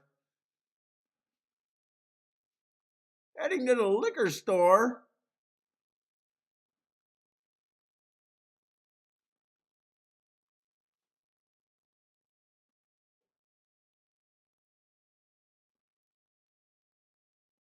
Let's see. How did I say that name? VJD? VJD maybe says easy money somewhere. What's up, El Marco? What's up, man?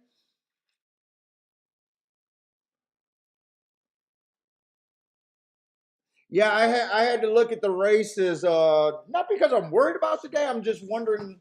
Normally, I don't play. Go 3 for 3. Normally, I don't play every race available at a single track, and I'm wondering why I played every race available so far today. And I wanted to make sure. I thought I was ahead of every race, but I didn't have an opinion in 2 of them.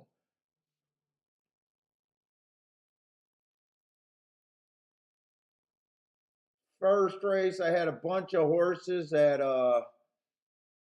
but then I know a lot of races I don't have an opinion that I hit. So, but you can make an argument. Sometimes you need to be in races that you don't have an opinion when you still think the math is good. I usually say yes, but sometimes you don't want to bury yourself on play bets. The second race was my best play, by the way, today. That I really think was a good play.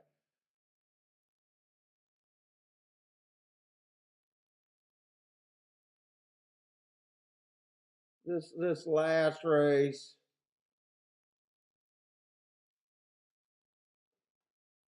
6 and 5 were just bet to where they should be or a little over bet. Hey, the betting board does not look bad there. Okay, but I'm definitely like wondering. Wow, you played every race today. But so sometimes races fall where you think something could be halved in every race. So I guess it's not completely bad.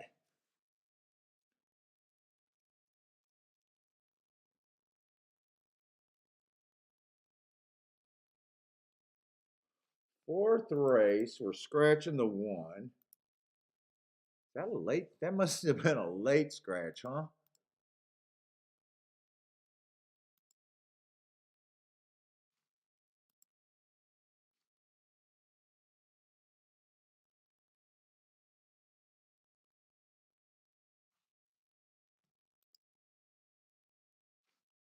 Caddy man is out. Yes, he's out.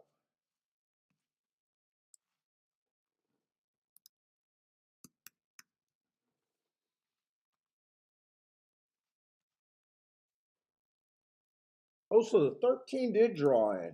I did not think he was drawing in.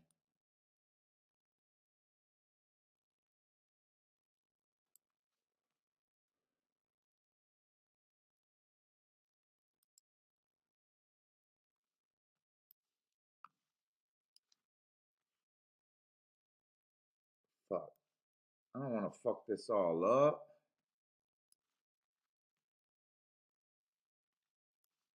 See if I can do this. Let's see if I can make an adjustment nice and easy. Might not be able to. Let's see. Does my brain work enough to do this? Clear.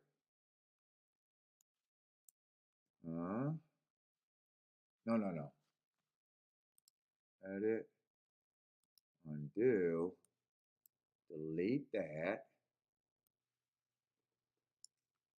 Let's see. Do I know what I'm doing or not? I have no idea if I know what I'm doing or not. Oh, I think I can do it.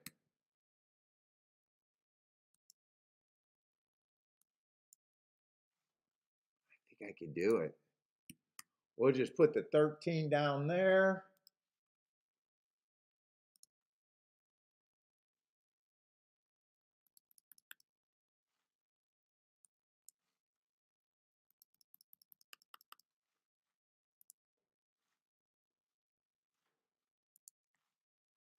Gotta make it pretty. What's the 13th saddle cloth? I gotta make it pretty.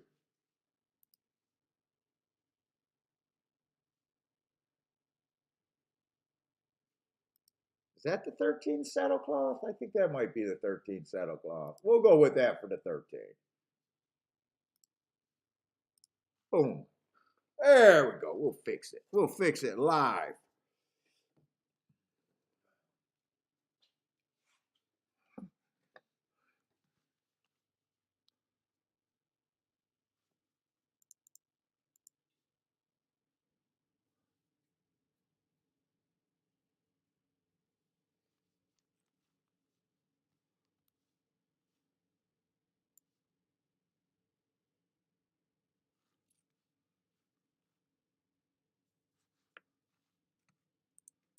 Blair's on fire today.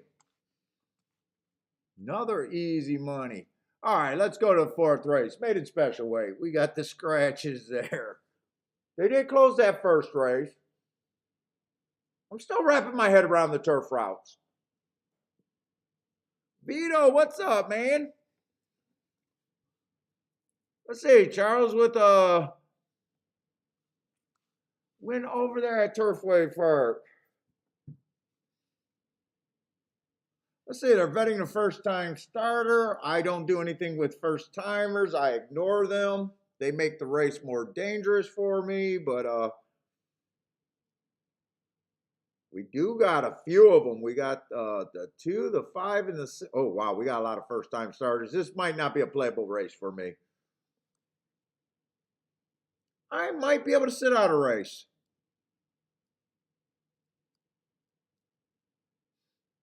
I don't want nothing to do with this race.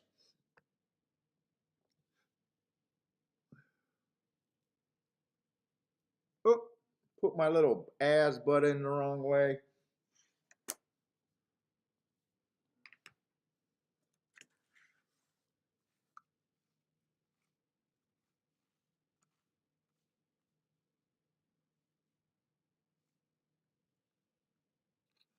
Yeah, by the way, if you guys are new to the channel, welcome to the show. Normally we have 2 tracks going, but I've been trying to do a lot of shows lately. Been trying to do the 5 days a week during championship meet. I get a little burned out by the weekends marking up my form, and I just did not feel like marking up the other track.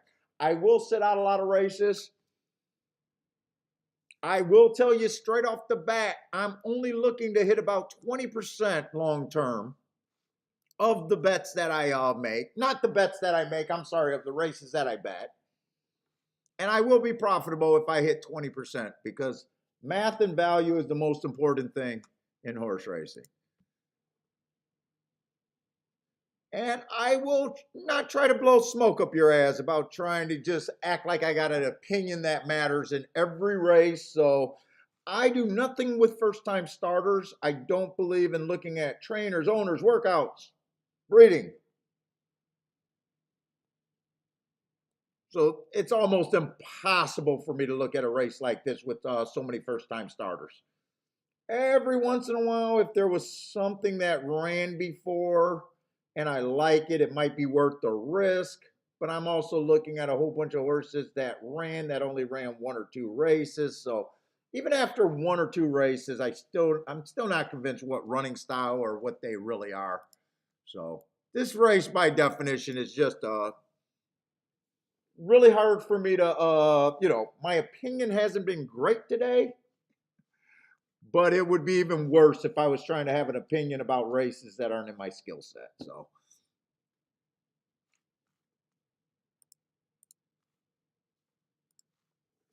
but we got 500 shows up there and a bunch of short videos up there. If you guys want to ever check out and see,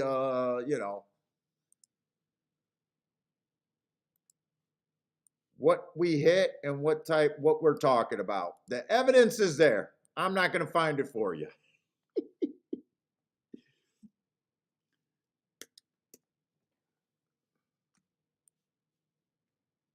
Let's see. You know what? I'm gonna download a couple forms right now that I already downloaded, but I don't have my marks on them. And generally, I want to play races that I have my marks on. I need my marks all the time.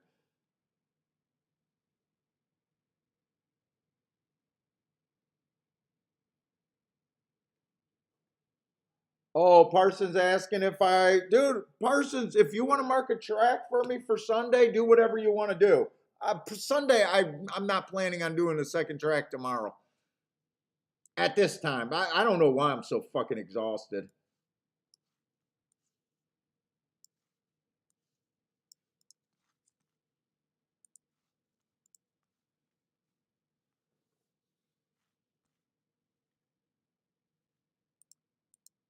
By the way, if you guys are new, take part in the chat room. If you guys got questions, discussion, whatever you guys want to talk about, we try to answer questions. We try to get in handicapping discussions. I actually like that part of the show. We like seeing people's picks.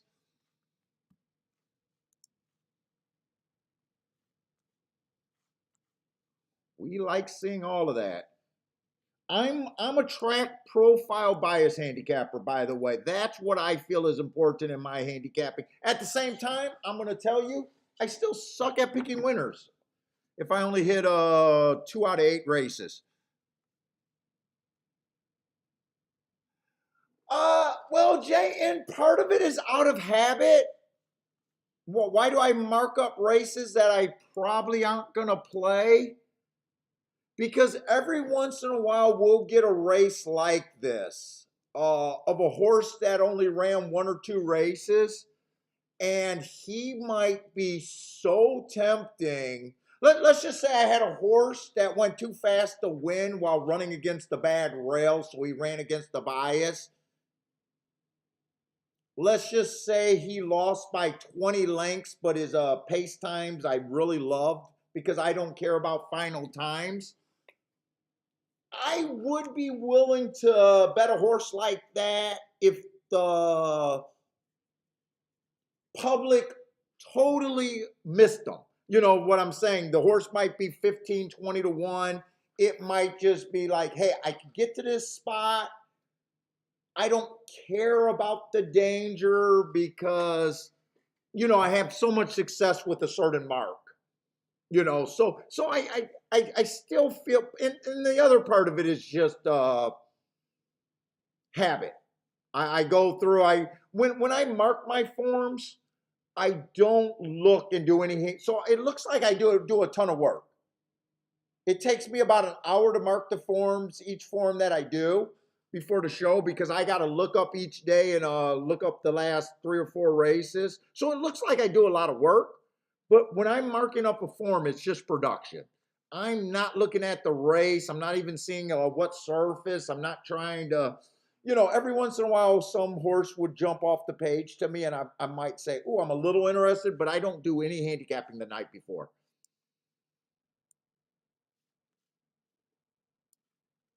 So it's good to mark it up, but sometimes like you said, why even bother?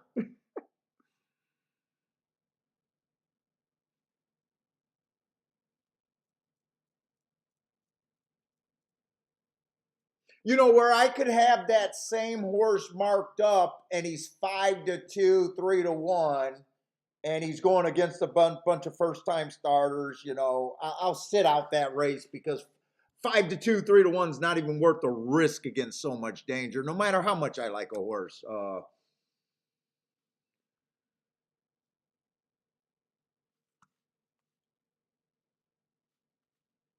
Now, there are things that I'm looking for. So, Tampa right now on the turf, there's definitely a profile that I'm super interested in.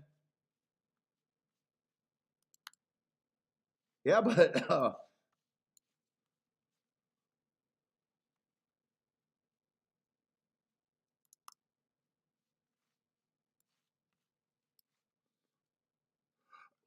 so Tampa Bay, the turf racing. Well, I was not ready to see this. I did not realize post 1-3 was winning up 42% at the turf routes. 33% middle of the track. 28%, 26% on the outside, so still not impossible on the outside. I really like a track when it dips towards the outside. But I am really interested in the profile there because I got only 16% of the horses going wire to wire. That's not a speed favoring track in any imagination, so I'm anti-speed on the turf. 53% of the winners are coming from 1 to 4 lengths off the lead, and 30% of the winners are coming from 5 lengths out or farther. 30% actually does not sound like a lot, but it's actually huge because a lot of closers can randomly win in a stalker pattern by just being just outside, like 4.5 lengths off the lead. So that's all I can offer. That's what I'm interested over here at Tampa. But I prefer to play races that I got my marks.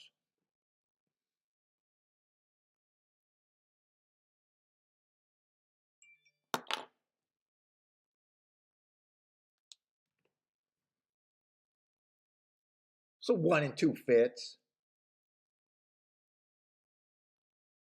3 got the right running style, but his form looks terrible. I like my marks because then I can dig deeper. You know, they're like, you know, your personal notes if you keep them about what you thought the track was doing that day. So I love being able to at least explain bad races. You know, so the 3 might have something that's interesting there, but right now he just looks like a horse that completely off of form. So I'm just going to draw on the paper as we talk here because there's nothing for me at Gulfstream. 4 fits. So right now I'm looking at this race and just seeing that there's not a lot of speed here. 5 and 6 are both horses that can go to lead, but they're also horses that rate. I would have feel confident on 7 fits with no speed. And even when I'm not playing a race, I'm rooting for my bias. So I'm just basically rooting for them to come off the pace here. I don't want to see any wire to wire because that's my style of play. I just want to feel like every time I look at that track, that's what's supposed to be happening.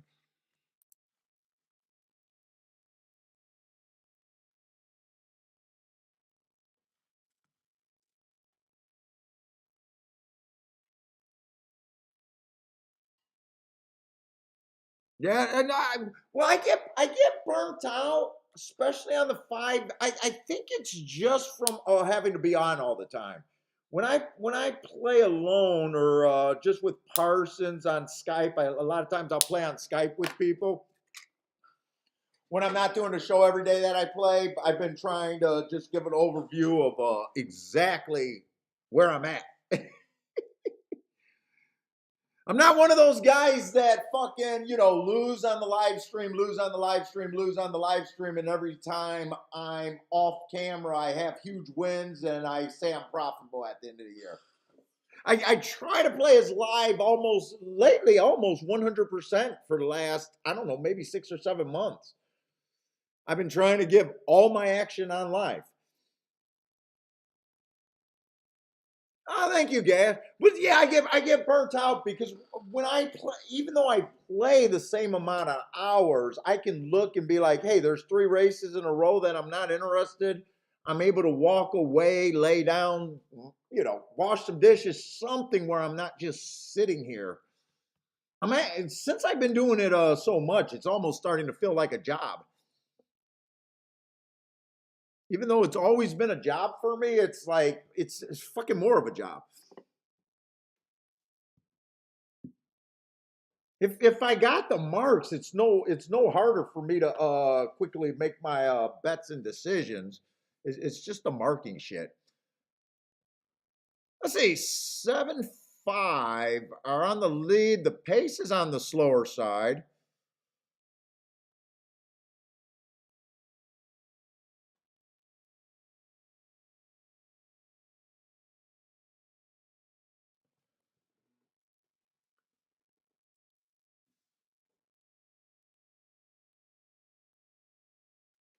Six is getting a really nice trip.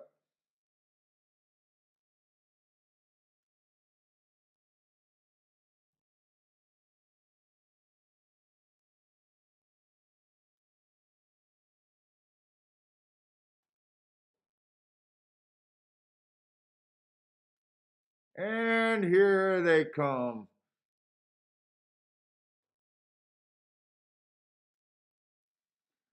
6-4-4-6. Can't trust my eyes. Both of them came off the pace. Let's see. Who does he think? Who does the cameraman think wins? I can't tell who the cameraman. I think he's focusing on the 6.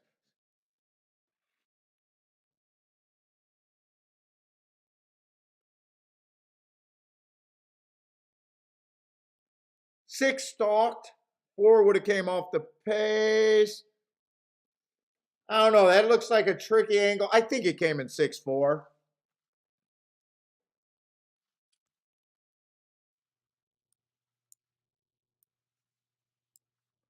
Who's the 4 horse, by the way?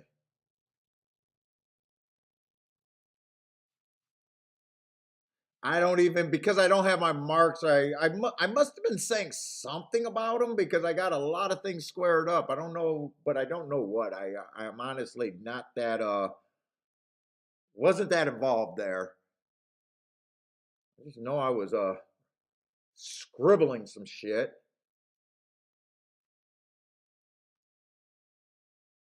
3 was the horse that I said was in bad form. I probably was just squaring that up saying he fits. I have no clue.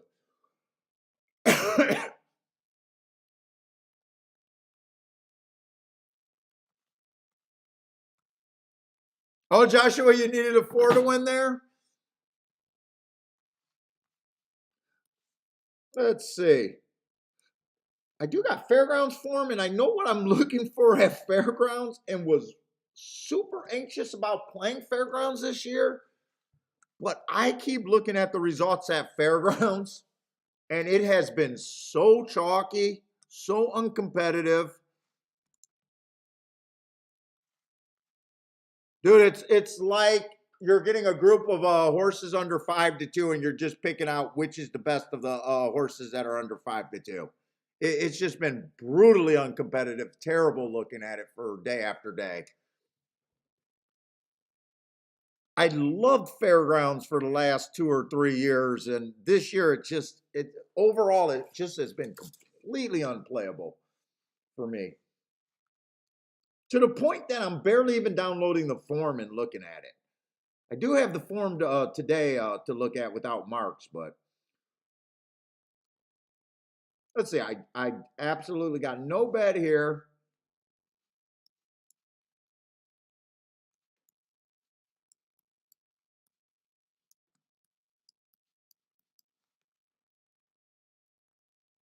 Charles got his money back regrouping. I know. I like when Charles comes on early, starts crying a river, and then he hits like 3 huge tickets after that. I almost think he does it on purpose sometimes. What was that? Just a couple days ago, he's like, "I fucking, I'm terrible. I'm not hitting nothing." Then I think he hit a 21-1 with something and another nice ticket back to back or something like that. And I was like, "See, Charles, just beat a casino. Just keep putting in tickets that you believe you're ahead of the math, and as long as you don't suck, you will cycle." Yeah, gas station's been noticing too. Yup, that's classic Charles over there.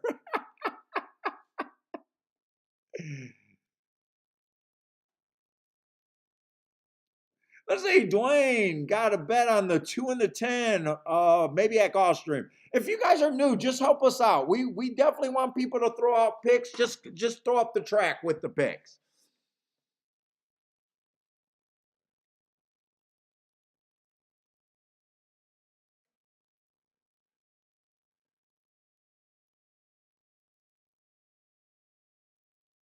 Let's see, Lloyd hit a boom. Let's see, on break got a 2-4-13 over there at Gulfstream. I'm leaning towards this track has been favoring speed and stalkers. We got 5 turf races today, so I would like if there's a bias that I could jump on today. I'm not sure. I'm hoping that it's there because I will admit so far I've been a little uncomfortable on the turf routes.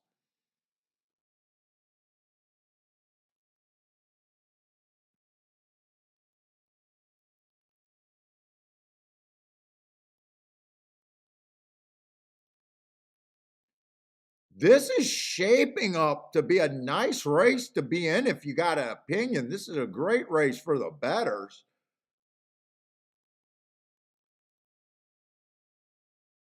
2 did go wire to wire.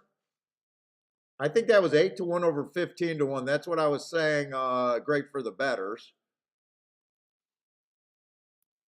2 was stretching out, trying turf for the first time. Even though the first race he ran, it did get washed out. So they were always shooting for the turf.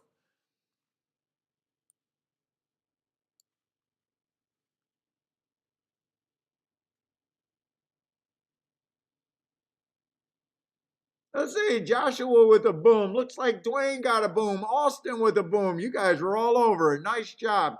Okay, there you go, Charles. Charles regrouping. There he goes. Let's see, Attila with a place bet on the 8 booming. God, Jesus fucking Christ, you guys are all over this. I'm thinking this is a sit-out race and not too many people are on this and you guys are all over it. You guys are all over that. Well done. Some of you guys had the exacta. That's definitely exacta worth having. Win ticket win ticket worth having. Yeah. By the way, that's how you beat takeout. That's how you get ahead of the game. 8's the first time starter. I can't get there, but by the way, sitting out's a skill, so wire to wire. Let's keep the tic-tac-toe board going. You know, Charles wasn't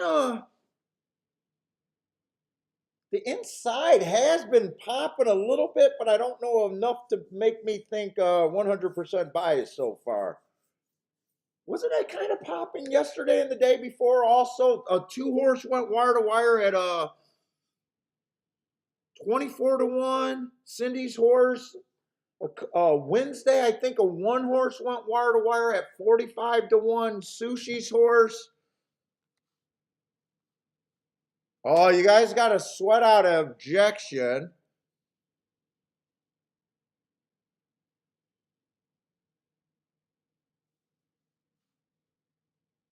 Yeah, Charles is saying he thinks the inside's good there.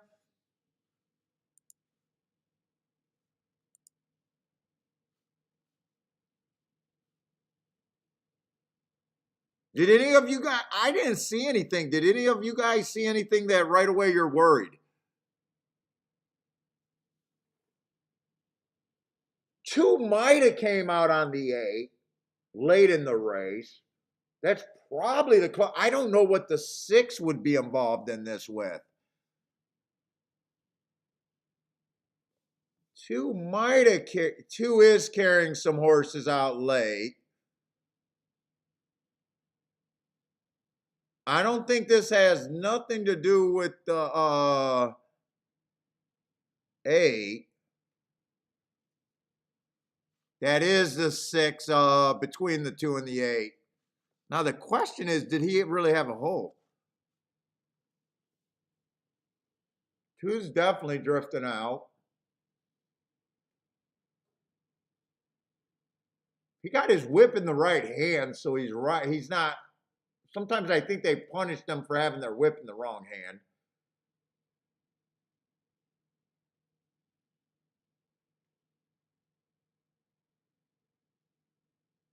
It is horse racing, so I think it looks bad. I definitely would be worried, but this is horse racing where who the fuck knows?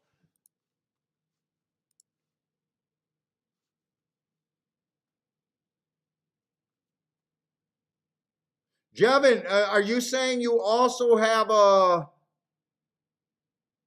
Now, I think if they take him down, he's going behind the 6. So if they take him down, I think 8-3 stays up. I don't think this is the 8 objecting on the 2. I think if the 2 goes down, I don't think this turns into 8-2. I think this turns into an 8-3,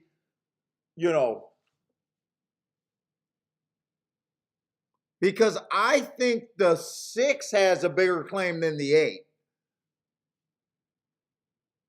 So, Jevin, I hope you got an 8-3 if that's what you're saying. And I read up, and I think you might, because you set up before you keyed off of the 8, so.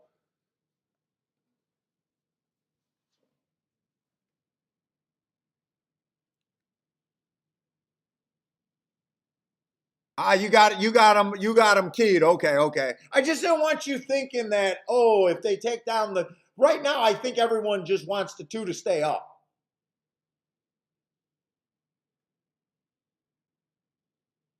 Because I think if the 2 gets taken down, he gets brutalized here. I don't think the 8 squeezed the 2 or the 6. I think I'd be shocked if they can mess with the 8 here.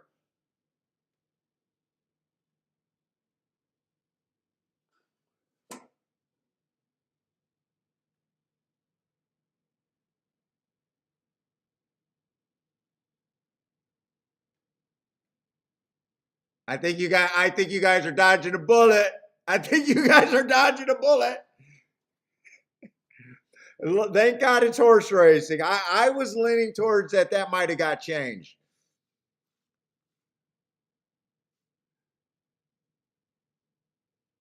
Dwayne with a yes.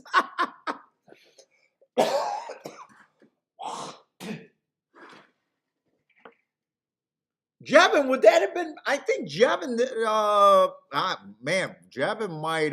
Let's see. I'm curious to see which way it's better. Is 2-8, 165, and 8. Jevin's better with this stang. He's a lot better with this stang up.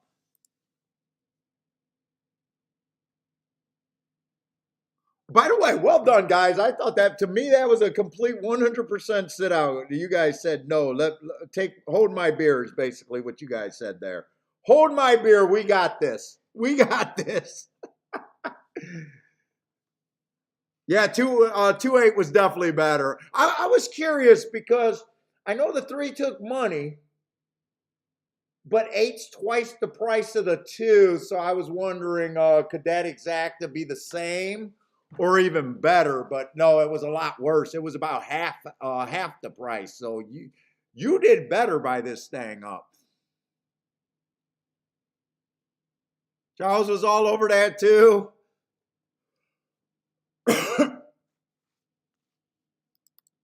Nice job. God, I got to get rid of this chest shit.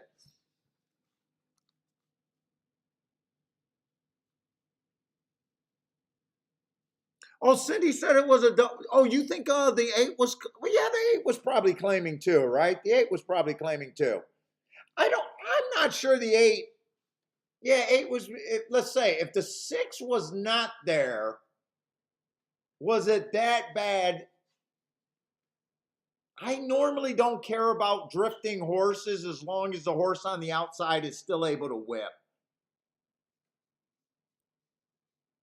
Like if he's not breaking, I for the most part I don't care about drifting horses unless it's such a crazy drift. I actually think that the jockey having his whip hand in the proper hand, trying to keep the horse from going out. I think a lot of stewards look at where the whip is and they want it on a certain side where they're telling the horse. I think if the jockey's hand was on the inside, the whip hand was on the inside, that they take the two down there. I think that a lot of stewards look at that. I might be wrong on that, but I do think that's what I believe.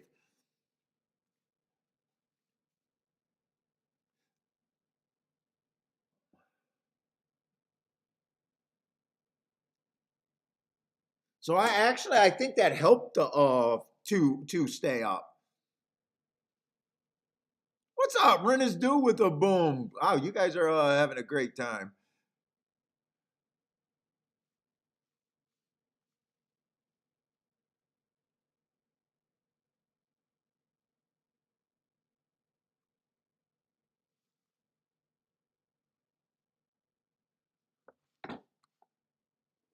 Oh, Jevin, you think that they look at? I do think they look at the hand. I really do believe that.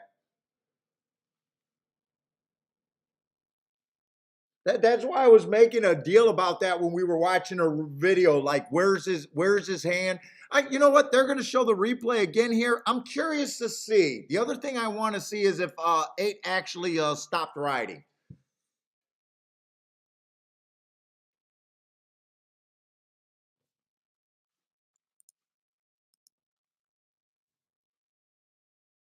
I didn't really get the fractions here either.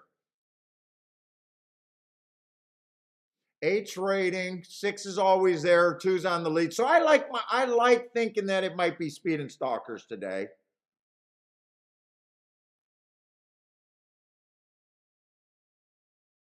No one really came from that far back. Eight's within 3 lengths right now. Six would have been there a little bit better if he didn't get squeezed out. Three was always up there. Yeah, so everyone's always up there. No one came from back of the pack here.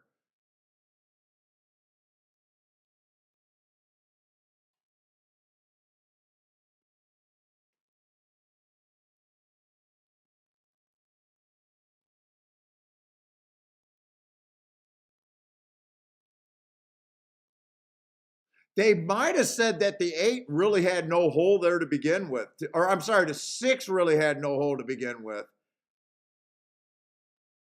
And I did not realize that the two won that easily. I thought the two and the eight was a lot closer to each other. I thought they finished by a neck instead of a length and something. I thought they finished a lot closer.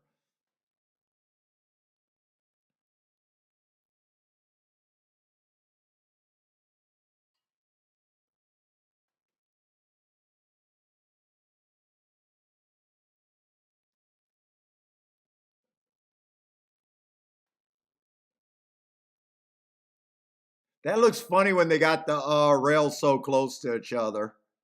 It looks like that's supposed to be a walking path to stand around.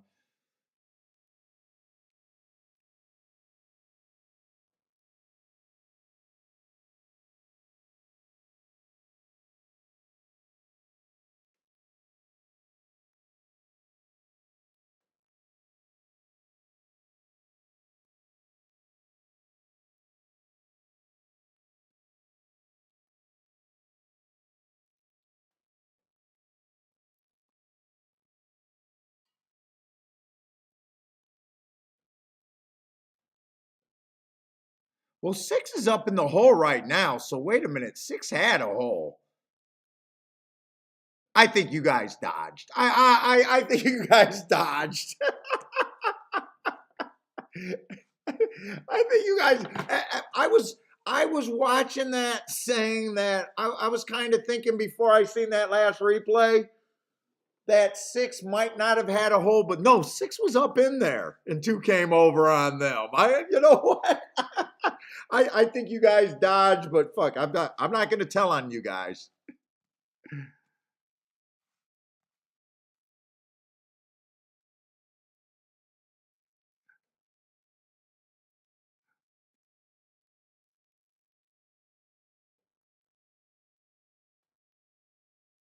Let's see, Elmar, whipping with the wrong hand will absolutely end up as a bad hand job. Bad hand job. All right, you got me on that one. I was taking that seriously, El Marco. I'll be right back.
All right.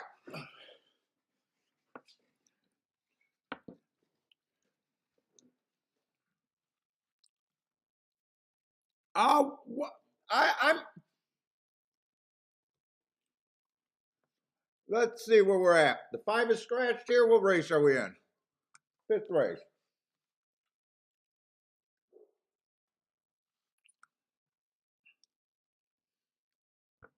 Oh, what are you talking? Oh, send the email to talk to them about doing a show. Dude, I need someone to send an email to them just to let them know that I'm even out there. Right now, I need that email first, and I haven't even did that email. I'd like to just at least get acknowledgement that they appreciate me doing their track all the time before I start asking if I can come and do a show. It's almost like when every once in a while I'll get a touch with someone that I don't know who they are, and they'll ask to be on the show, and I'll be like, "Well, who are you in the chat room?"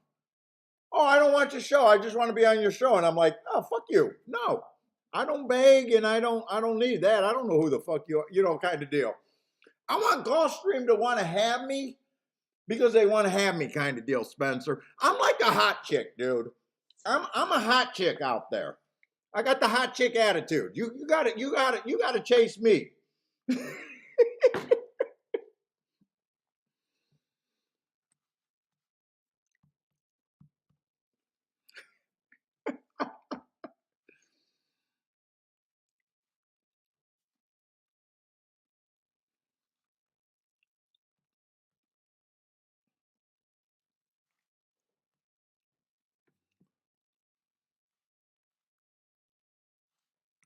Yeah, I mean, so far,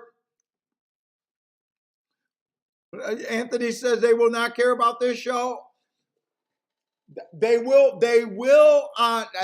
not ever care about this show, but eventually someone's going to come out there. They're going to have credibility and they're going to get a huge following and they're going to have more people watching their show. I'm not saying it's me. I just know eventually someone's going to come on YouTube. They're going to be able to put a show together with great credibility and all of that. And when they finally do, these tracks are going to come begging.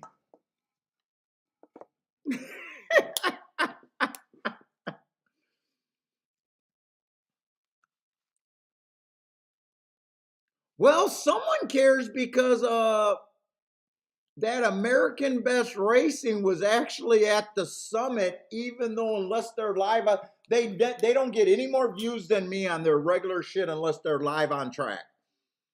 And someone, from what I heard, gave them a whole lot of money to do nothing.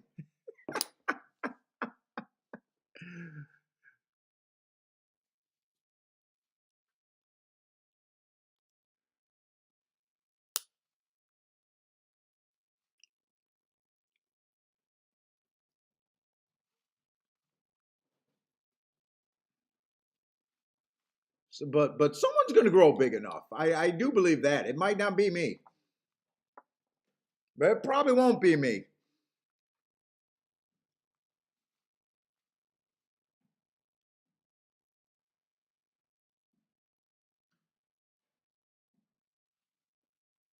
Let's say the one horse, 4 races ago, ran on a bad rail stalking day. That's running against the bias there. Let's see, this is a Tapeta. Oh, nice cheap race. I'm supposed to be interested in this race. 3 races ago, stalking closing day. Both of those were at a higher level. Dropped 2 races ago, 1 race sample. I have no extra notes there. Last race at a higher level still. Bad rail, stalking closing day. Went too fast to win. Let's see, I think 2's going to lead. And we just had a horse get the lead. That 3 horse that I took a shot on. He got the 25-1 and they still came off the pace there. I'm gonna keep my anti-speed views. I gotta speed it up.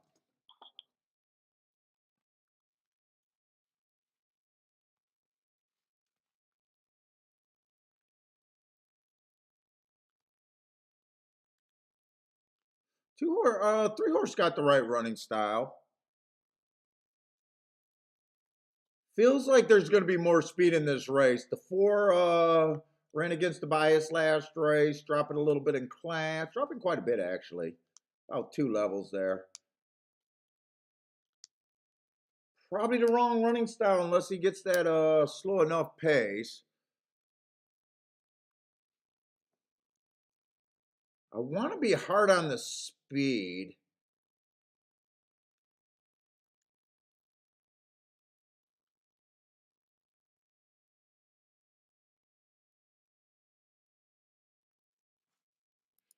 I'm going to be extremely hard on the speed. He might not want to go the direction that I'm going.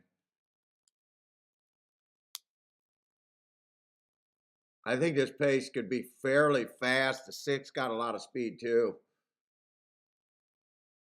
Went too fast to win.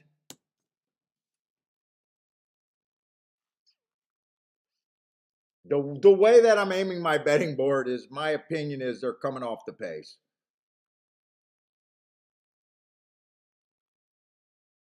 Who is this horse? This horse just looks completely bad. I will not be as hard on this 8 horse, even though he went to the lead 2 races ago. And he's been going too fast to win. This horse is capable of routing.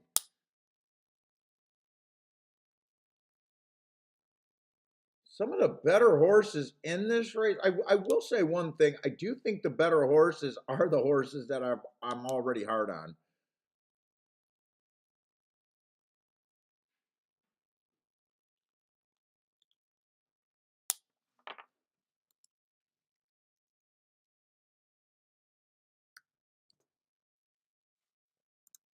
Do I really believe this? 32% on those three horses.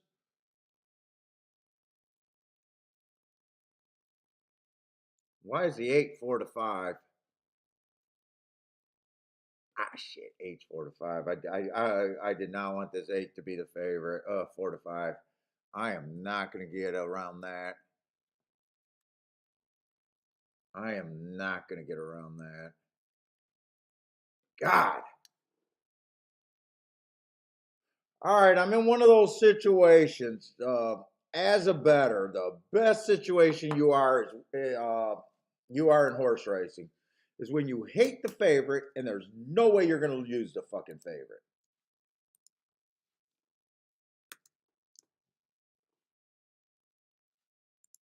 That is not this situation. I actually like the favorite.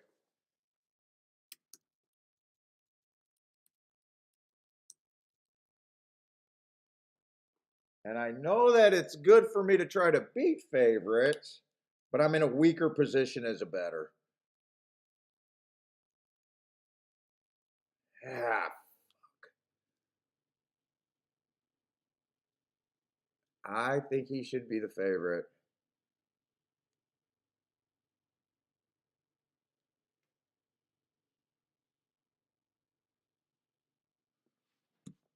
All right, let me see if there's stuff I can do here, though.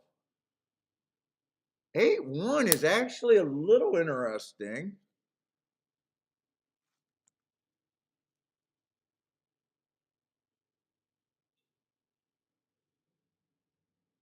I would use the one with the 8. This horse has closed before, even had a 5% chance. Let's see. I'm just writing some directions I could go here. 8-3, I obviously can't play 8-3-3-8.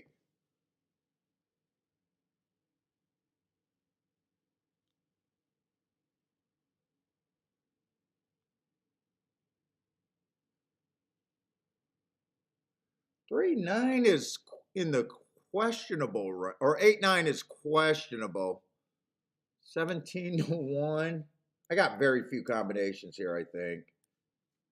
I would turn that around, but I'd probably pay it more to the 8. I could go that direction. I could bet the 3 and the 9 to win, trying to beat the 8 straight out.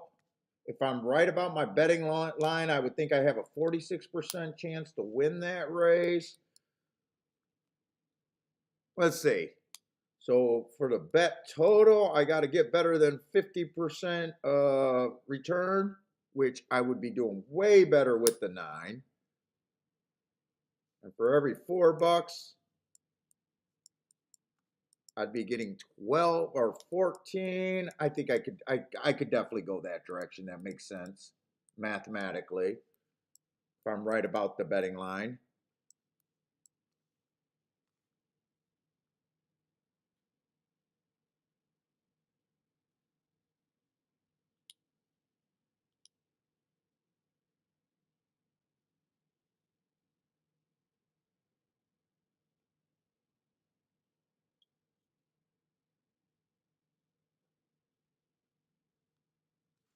I can even make an argument to do a 1-3-9 for less than you do this ticket, but you would make a way bigger score on that direction.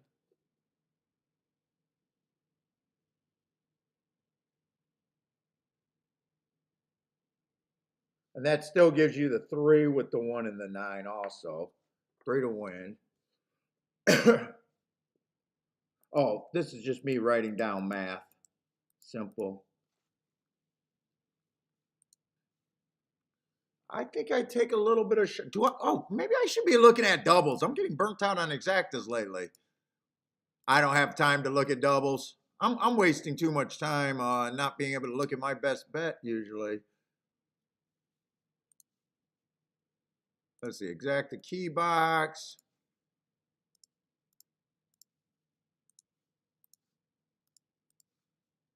An exacta box. 139. That I don't have to do for as much, but that would be a huge hit. Oh boy, oh boy, oh boy.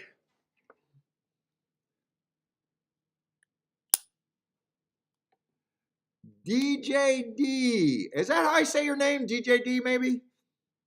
DJD? What's up, man? 8 with the 3-4? I'm worried about your exactas. If your exactas come in, I'm just worried about if they're worth it.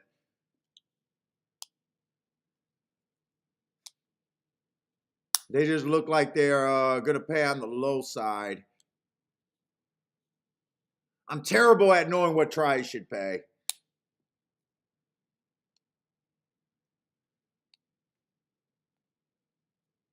Let's say 2 ended up getting an easy lead. I thought there was going to be more speed horses in this race.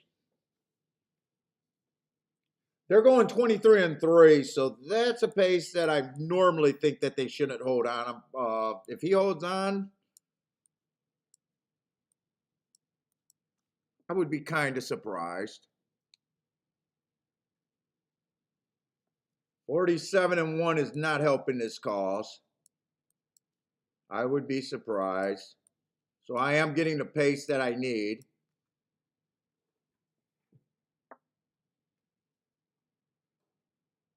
Come on, bring this 9. 8's making his move. I need the 9 and only the 9. I got nothing. I don't think this 9's coming fast enough. I don't even think the 8's coming fast enough, really. Come on, 3, gear it up. Gear it up. Ah, wait a minute. No, he's not coming fast enough. He's going to go, might get second. But that's an exacta that I couldn't have played. 8-6 was an exacta that I just didn't like. 8-6 is probably okay.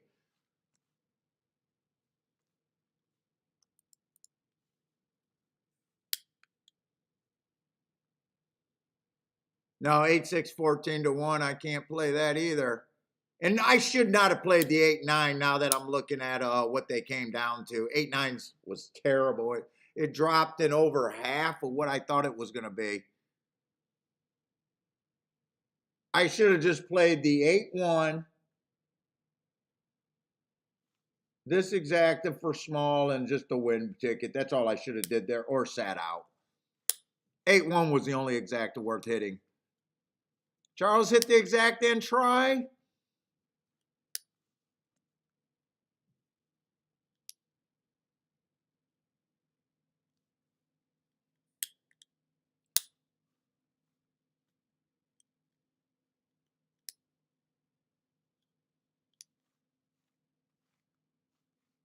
Who was a 6? Who was a 6?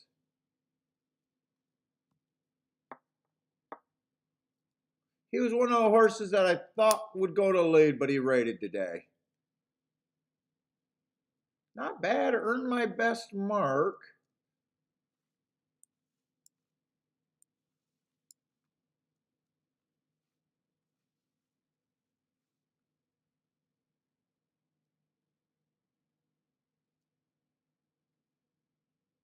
He earned it while rating, so that's actually okay.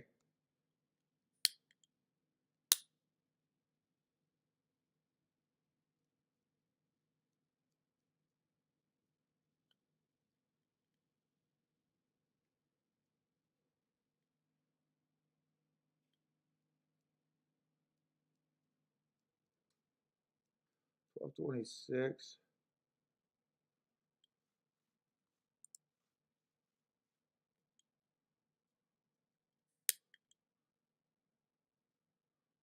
Yeah, 8-3 I couldn't have played, so and 8-4, 8-9 I should not have played.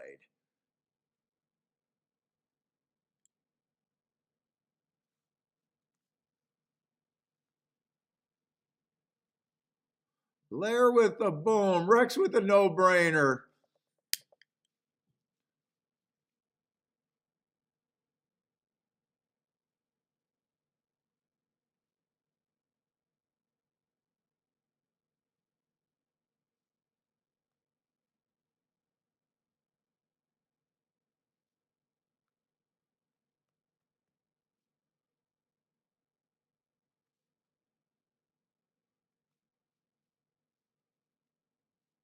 Rex looked like he hit over there at Tampa.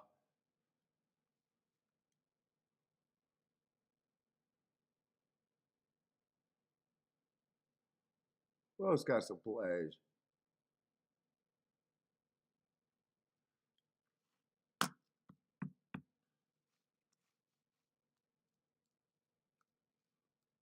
Yeah, I had no luck. The public had no problem getting to that 8.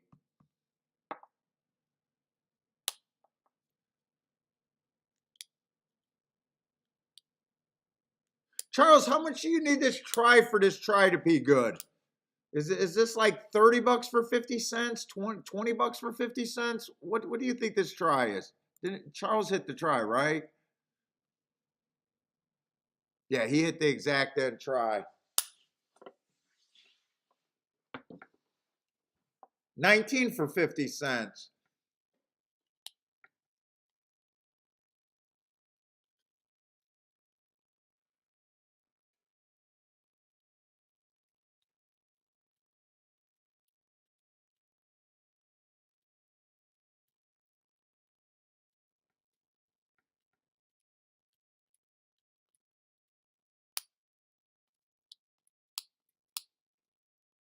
Let's see. So I overestimated 3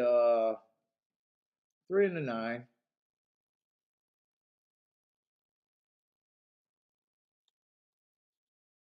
No, they both ran. They both ran. 6 just separated. Can't play a 8-3.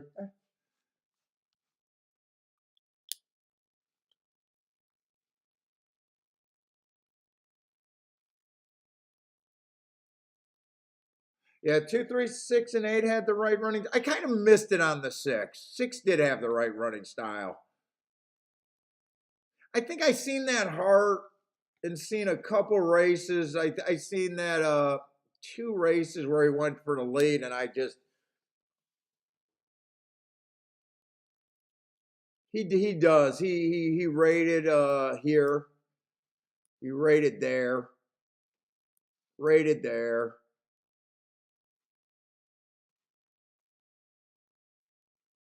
I can definitely see him, and he rated today too.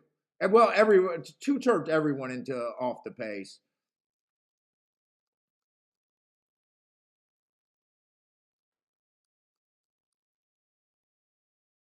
If I would have identified him as the right running style, at the very least, I would have looked up to see what the exactas were paying. At the very least, I would have looked that up.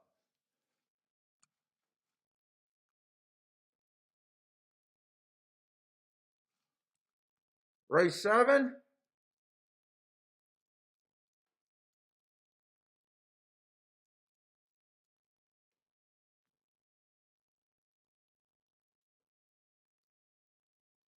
I'm just not. Who are you asking? Can you look ahead to the 3 in race 7? I could do it quick. One got speed. What is that? A little $100,000 little stakes. 2 got a lot of class. It went too fast to win in the Breeders' Cup Juvenile Turf. That's not bad. On a stalking closing day, he was a stalker, but he went too fast. I'd be really worried about him. But I'm guessing he's going to get bet, right? Race 7. I'm just doing a quick look ahead.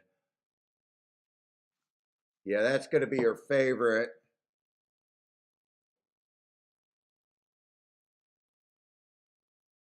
I've been looking for speed and stalkers, and he looks like he can do that.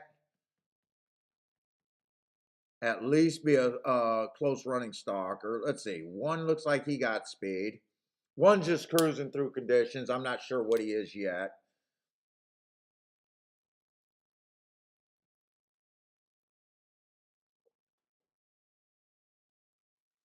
4 races going. That 3 was pretty nice and a little race.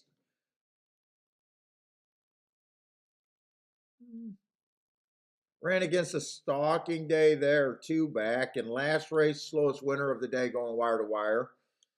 You got the right running style if I'm right about speed and stalkers. But this way, if that's who you like, 15 to 1, I mean, that's where you're supposed to be. If you can get to a 15 to 1, that's where you're supposed to be. Win or lose, I mean, overall, you got to get outside the box, is my belief. So I wouldn't talk you off of them.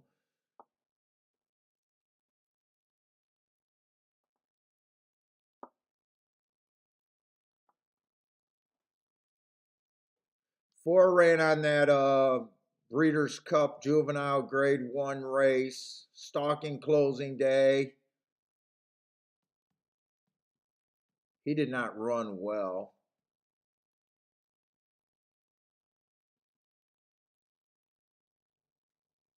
Yeah, well, Rex, right now I wish I was almost playing. I just wish I had a track almost anywhere else that I did the extra work, because I'm kind of just, there hasn't been that much at Gulfstream, and I feel like I'm trying to.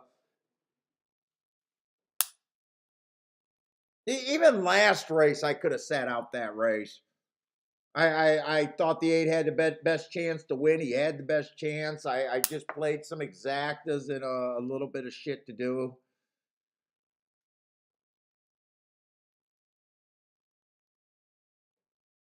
I'm just cruising through condition. I'm gonna have no idea what the 6 is next, right? Or in that race.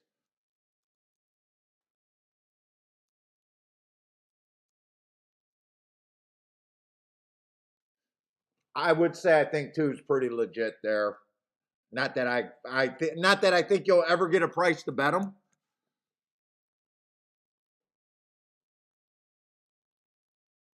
Oh, you like him? Yeah. I mean, the thing I always say, as soon as you see something that you like in a price, I mean, that's the best spot you could get to as a bettor. Like no one handicaps good enough to say that. To me, I worry about the math first and the fucking horse later, kind of deal.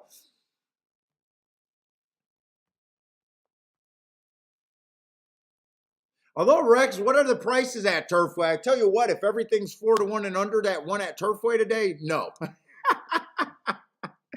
I would not be doing good at Turfway if everything that one over there was 4 to 1 and under. I will say that. Let's see. We just had a 5 to 1 winner. On the rail, I probably don't like that either. I probably don't want to see a lot of 1s and 2s on Turfway's results.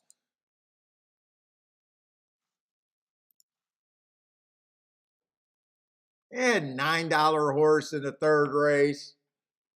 On the outside, okay.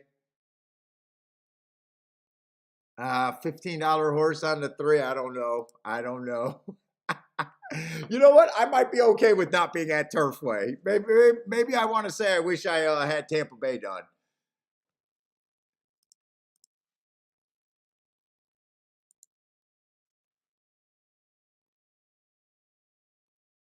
Fairgrounds, I do got Fairgrounds form to look at, and I know what I'm looking for there. Let's see. Let's just look at the first race at Gulfstream, or the 6th race. But I'm not sure this 6th race at Gulfstream is for me, really. Yeah, Gulfstream, I actually, week after week, year after year, if there's a card that I hate at Gulfstream, it's the Saturday card during the championship meet, usually. They tend to have some stakes races, and they always tend to have a whole lot of maiden races. It's kind of what we got going on so far today.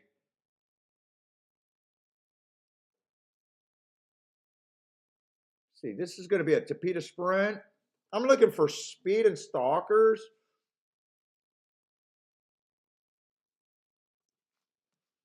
See, we got 7 horses. Let's see if we could do this one fast and see if there's anything here. Well, I mean, one looks like he could be a stalker at the best, but I really don't got good marks on him. First race out, I can give almost everything first race out, no matter what. Just average slow. Comes back. Matt strides with the slowest winner, slow, slow. They had enough at maiden special weight, and I think they were right about that.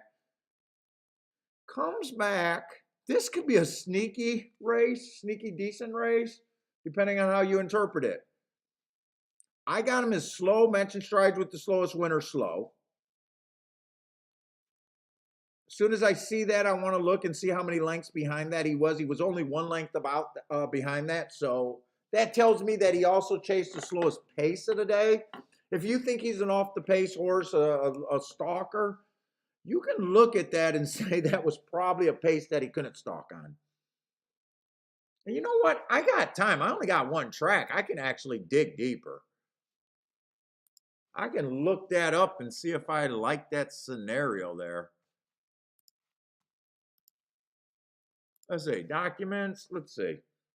Gulfstream, November 27th.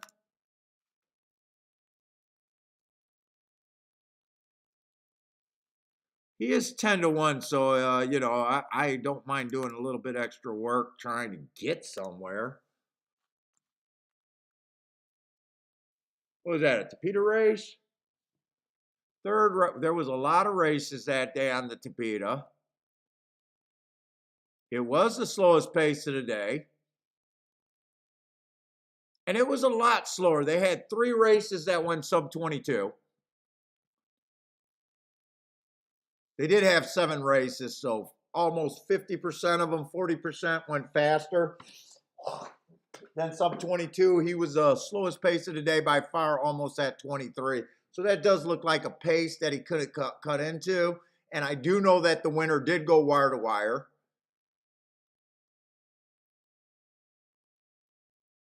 And I do know that 5 of the 7 races went wire to wire, and 2 races they stalked, only coming from. So that's not the worst 10-1. Let's see. 2 and 3, I have no story on them. First time starters.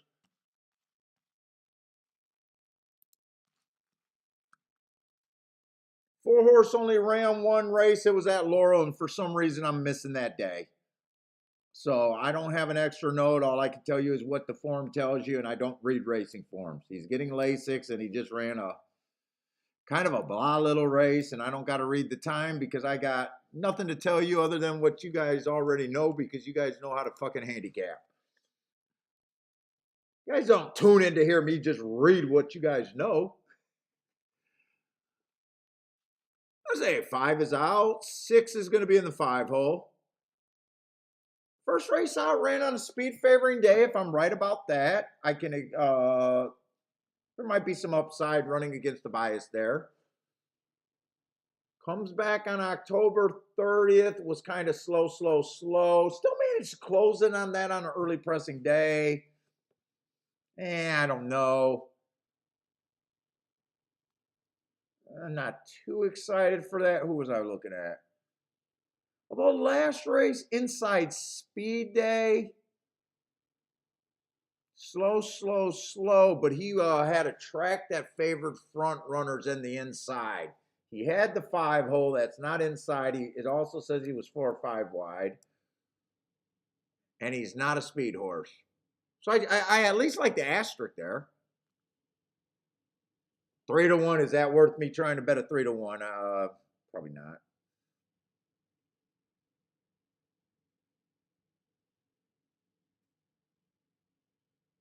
Let's see the 6, or is that the 7? 7's coming out of the same race, inside speed day. That did end up being the slowest pace of the day because you see that he matched strides with the slowest winner. He was dueling. So we know that this pace, 21-1, 45-3, which sounds pretty fast, was actually the slowest pace of the day. He does get an asterisk for running against the inside. He was in front of him. I can get there. I mean, a 9-1 is better than a 3-1.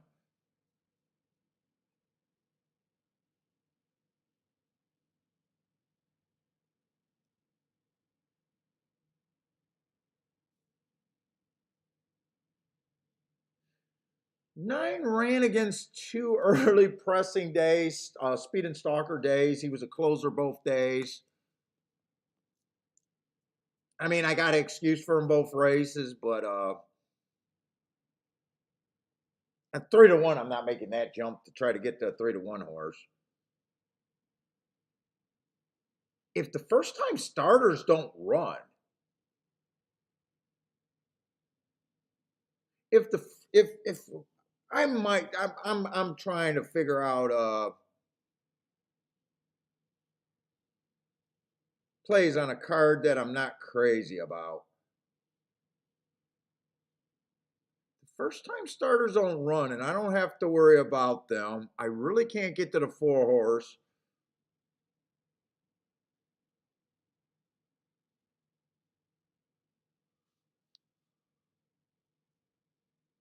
I honestly don't mind the 167 here as a, kind of a play bet. I mean, it's not like I can make, it's not like I can make this race any more than a play bet. I'm going to write that down.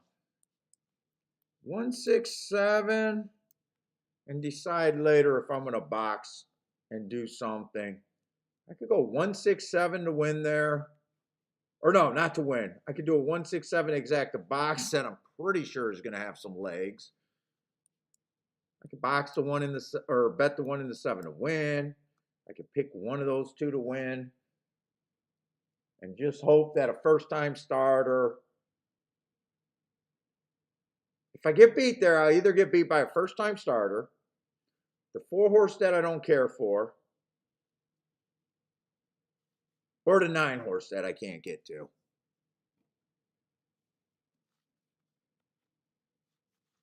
At least I feel like I know where I'm at, what I'm rooting for there. I still got a lot of time. Let's go look at Tampa.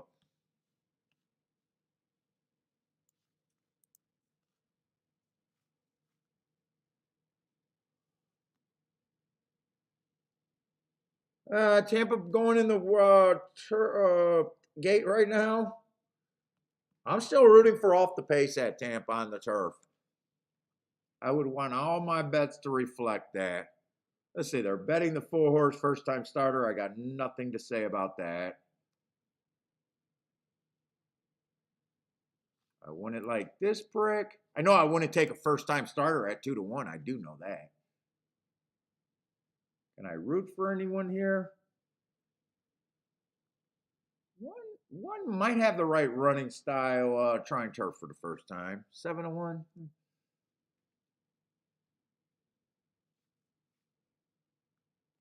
5 might have the right running style. I'm hoping 6 goes to the lead there, but I don't know for sure.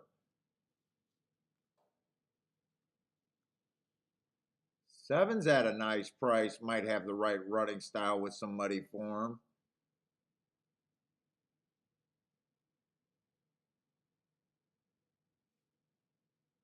And 9 might have the right running style. But I'm not betting. Let's see. Parsons like the one. Parsons, do you got a form marked up, or are you just working at how you go? Are you just doing them as you go?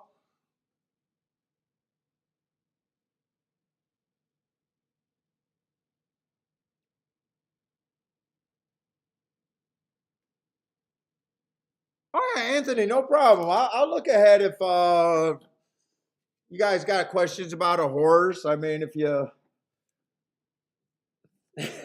value my opinion ever. Some days it's a lot better than others. Oh, wait a minute. I want to make sure because I might play that Gulfstream. I like playing races where I think I understand where I'm at. You know how poker players, they want to know where they are in the hand or feel like they are betting when they understand where they are in the hand? I'm kind of like that with my bets. Right or wrong, I want to feel like I understand. Let's see, they're going too fast over there at Tampa Bay. I think this comes off the pace.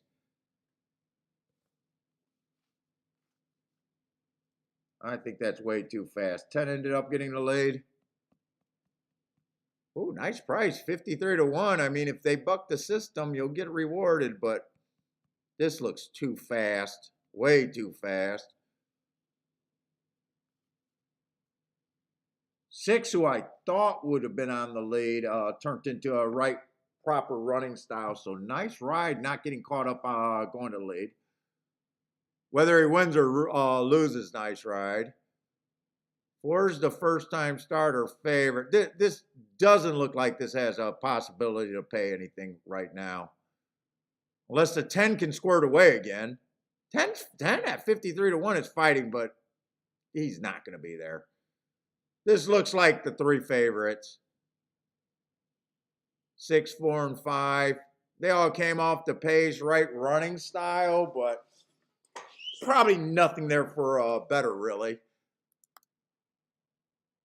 Or maybe I should say me. Nothing there for me. There's a lot of bettors on it because that's why it's paying like crap. There's a lot of bettors on it.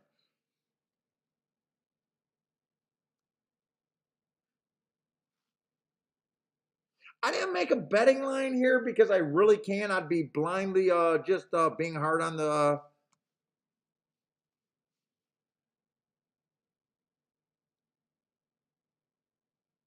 first time starters, which makes up a pretty big a quarter of the field.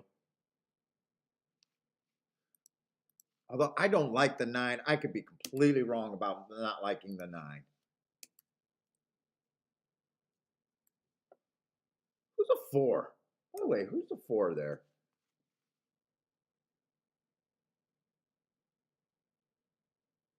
Four's just that horse. I can't answer that question if I like him or not. I probably think he has a better.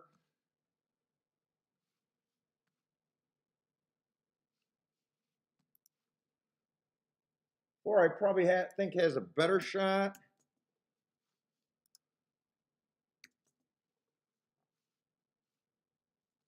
I probably don't think those are straight 25%. Do I?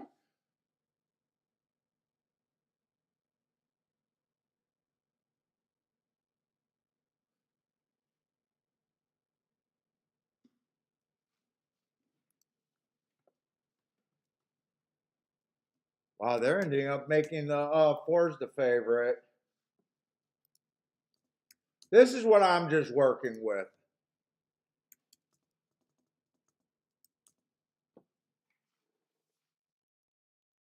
So the best thing I can get to is the 1 and the 7.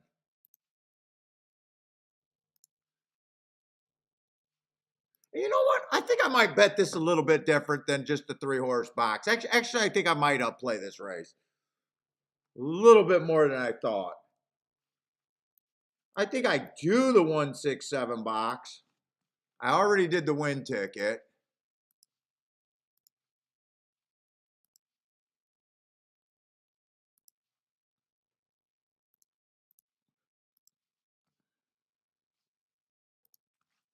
I think I want to come back here, key off the 1 and the 7, to the 1 and the 7. I'll use the 4. Use the 6 again.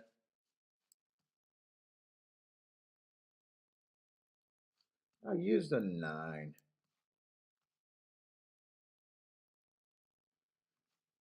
But I'm doing a key box for less than the 3-horse box.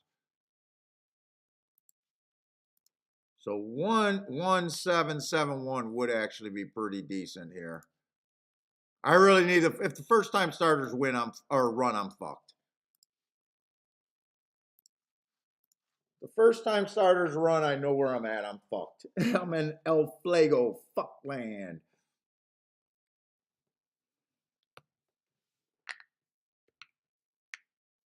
Shit, gas station, we're at Gulfstream. Dwayne, that trailer has a 43%. I hope that's not the 3 over here at Gulfstream.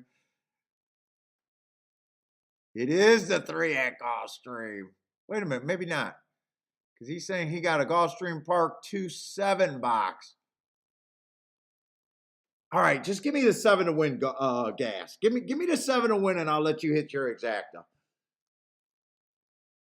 The win tickets are more, probably what I need to hit more than the exact, and I'll be more happy with the. I mean, I'd like to hit them both, but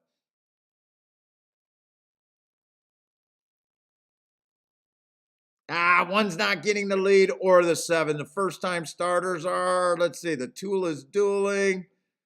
Gosh, you're not supposed to give that 2-horse a chance. Come on, 1. All right, 1 rest of the lead.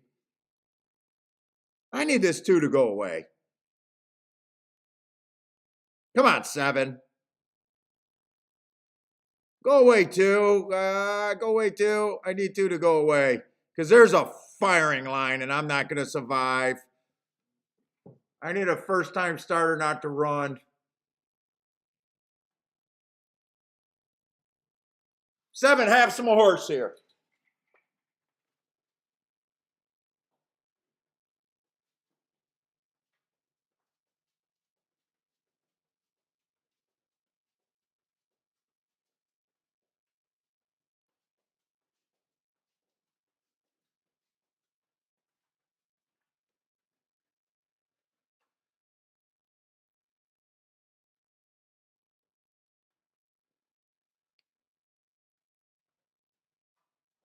I don't feel good about that 7. That was a lot of pressure. Nope. Gas, nice call on that too.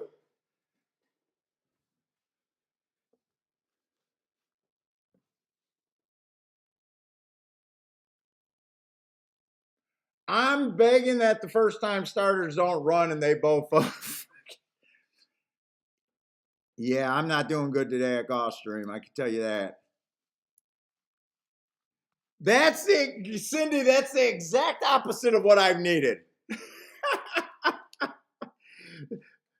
I'm like, hey, can I just have the 2 first-time starters not run, and I think I got a chance to cash a ticket? Nope, they both run. That's the exact opposite of what I needed. And the 2 ran with the running style that hurt my chances. Dueling on the lead with the 7 and the 1. So even if the 2 didn't win, he took part in enough of the race to make the pace what it was. All right. I thought I had a shot to, or a reason to play that. I guess I didn't.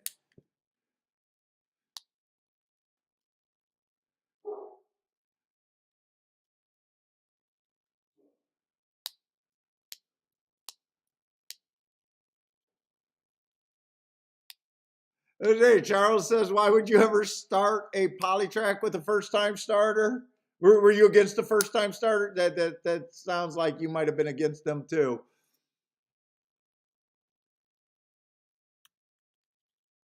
Yeah, right now I'm just wishing I had a secondary track right now.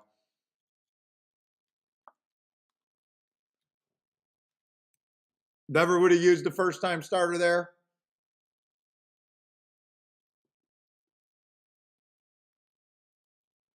Like, even if the 2 would have quit, he still took part of the pace that killed my 1 and 7. Yeah, that's the exact opposite of what I wanted. Let's see. Fairgrounds, you know what? Fairgrounds have that bias. Let me just glance at Fairgrounds, but I don't have. Since I got a form, it's just been so damn uncompetitive there.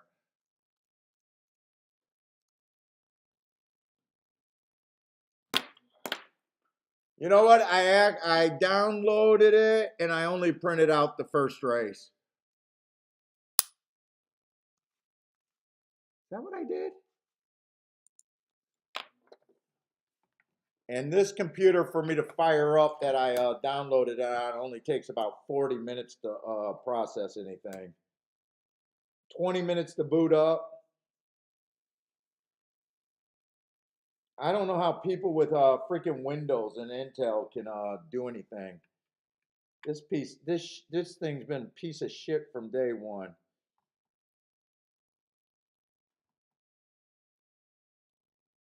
I'll try to get that form, but I'm not going to put too much hope in it. I definitely won't get hope into it. Let's just see what the track's been doing. Speed, and more speed. I'd say speed and stalkers big time. Let's see what it is.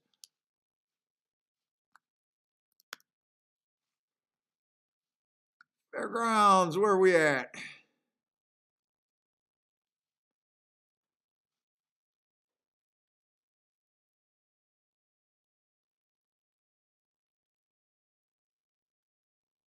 That must be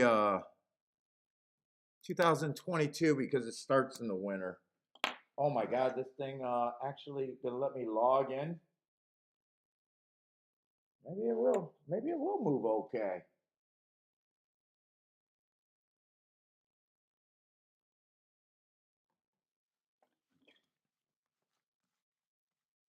Let's see, is this a sprint? This is 6 furlongs on the dirt. 1 through 3 is winning. Wow, still 48%. 36 middle of the track, 16 far outside, 7 on out. So I would fade anything 7 on out. There's no 7 on out, so it doesn't matter. They're wiring 54%. Speed, stalkers, and nothing else.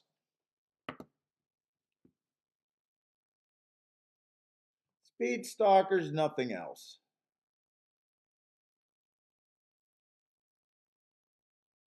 Let's see. Fairgrounds, let's download it.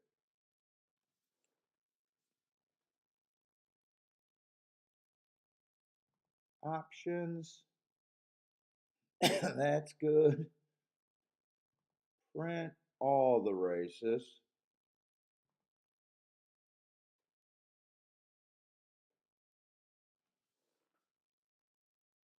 Holy shit, this is doing it pretty quick.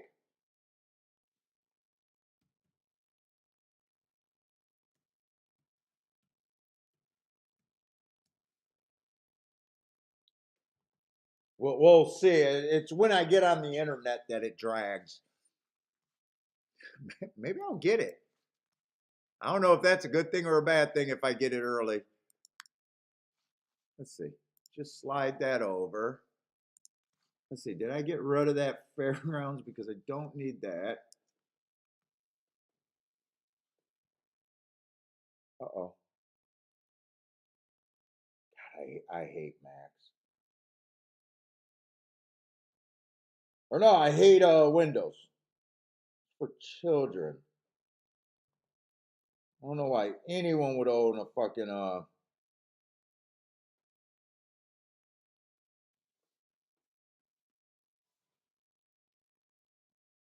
the biggest shit that's out there.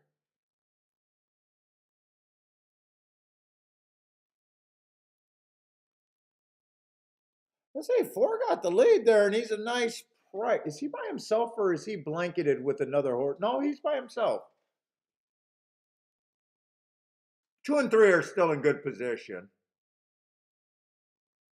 I think this comes down to the 4-2-3 unless someone really comes from farther behind. Yep, 4 is getting tired. It's just going to be. Is 3 still a decent price? 2's the favorite. If 4 can hold on for second, that exacta might be okay. Let's see. 3's 4-1. Oh, 6 might get them all.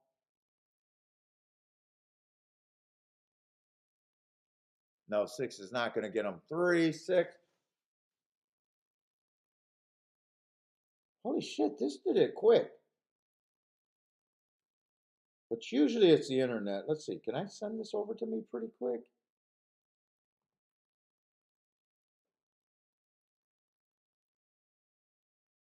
Wow.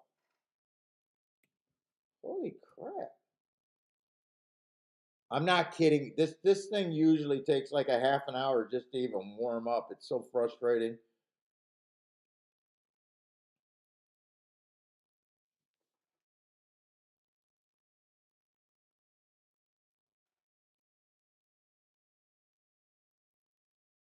You know, that was actually a decent price from what I was seeing so far over there at Fairgrounds. Every time I've looked at it. Okay, I'm asking to attach a thing.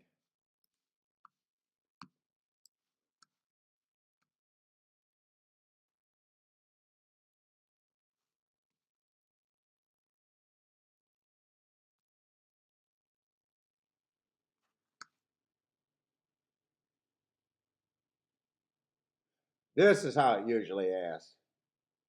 I got the email all set up, just trying to attach something, and then it just drags. We'll see if I ever get that. Why did I think that came in 3-6? It came in 3-1. Oh, that horse that was coming on the outside was the one horse. I thought that was a 6 horse for some reason. Wow, you cannot trust my eyes.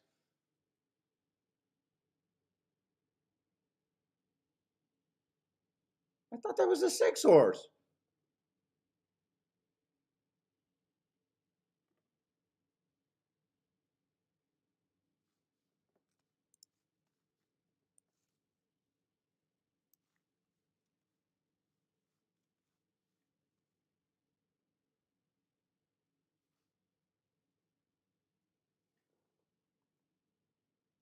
Oh, okay, here, now it's letting me do it. Let's see.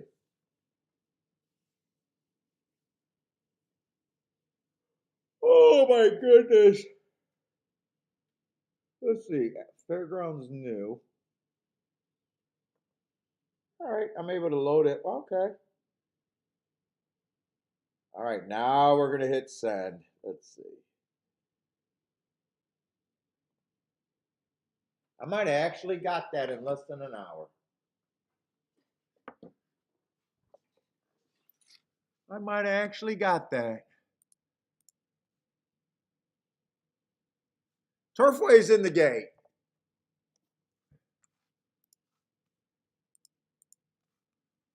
Boom, boom, boom. No. My address. Okay, let's see. Does that have all the races at Fairgrounds? I won't have them marked up.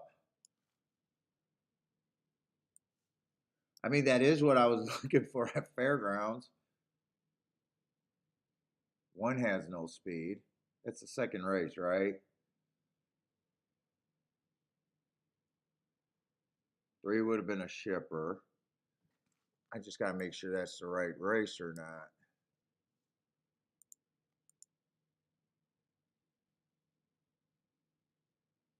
Pinson Pocket. Oh, they're reviewing that? I don't know who they're, they got an inquiry, but I don't care. I don't got a bet. Let's see. You guys had some bets over there.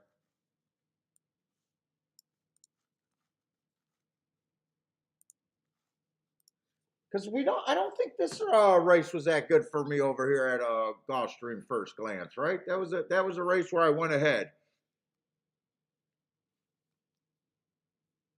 I don't think it's that good. Thought the 2 is going to be a big favorite. Probably pretty close to being a coin flip for me.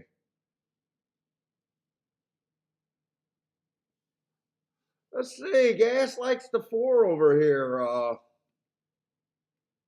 Four was the horse coming out of the same Breeders' Cup Juvenile, and I think I would have gave him some points.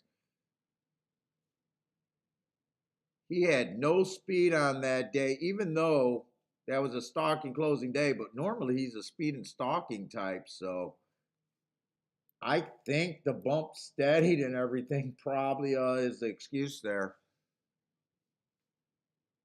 So I think I would have had 2 as the top choice just from glancing at it earlier, and 4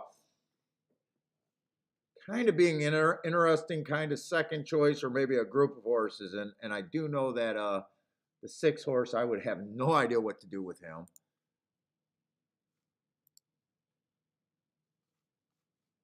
But we're gonna take a look at that race, I think.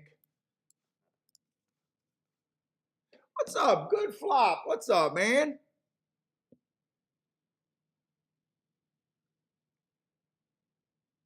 And 4 ended up, so 2 ended up being a big favorite, which I kind of assume. Four actually is an interesting price right now at 11-1. 6, the horse that I have no clue about, is second choice.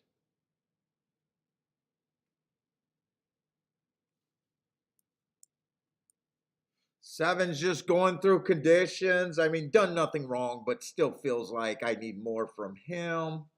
4-1 to me probably doesn't sound right. 6 cruising through conditions, kind of the same thing. Not sure I think 3-1 is right.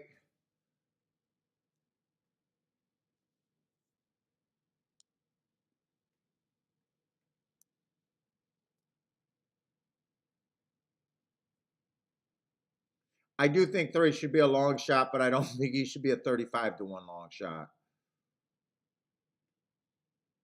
And I don't see him much difference from the horses that are just cruising through conditions. I don't think he should be 35-1. I think that's the biggest thing that I disagree. I'm not saying I like him. I just don't think he should be anywhere near 35-1.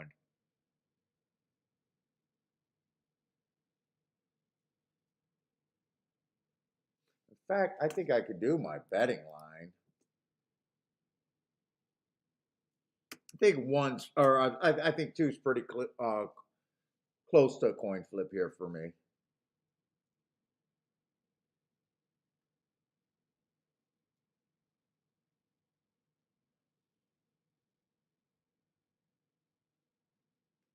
Six is a horse that I can't tell you what I think. I don't even know what part of the world that these races are at. That's how I don't know his running style. I know nothing.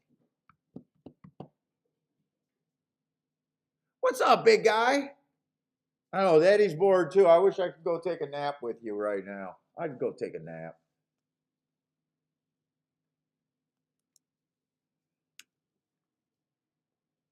What did I just do? I put that in the wrong spot.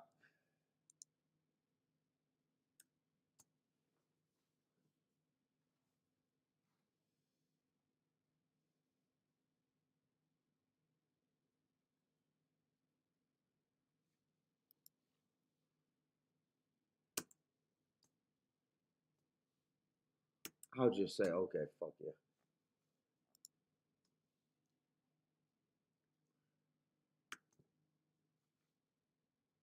That's probably where I see the race. And I like where I see the 4. I like where I see the 2. 6 is the one I don't do. I don't know. I'm just saying, okay, they're betting them. I definitely would not be interested in 3-1. I'll say these other horses are all okay. They can win, but I can't get there. What's up, big guy? What's up, big guy? What's up? Gotta get the booty itches. Oh, Anthony, that's from France. Well, I usually lean towards, I don't know about France or Europe, but I usually lean towards that the routers are better than the American, but I don't know anything other than that. So I guess I'm okay with just saying, hey, look, if I do anything here, it's going to be with the 4, and that's it. Making the 4 to me get first or second with is the only thing that I can decide what to do here. What's up, William? You just want that booty. You got a professional booty scratcher. Am I just your booty scratcher? You got. I think we should go bathroom. Let's go bathroom. Come on, let's go, big guy. Come on, let's get that. You gotta go. You gotta go. You gotta go.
I got chocolate. You can't have any. Let's see. Is this race playing into anything?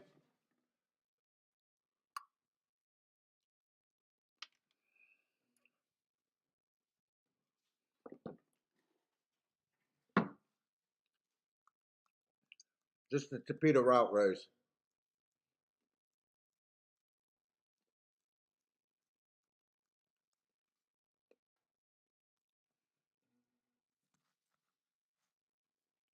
You don't get chocolate.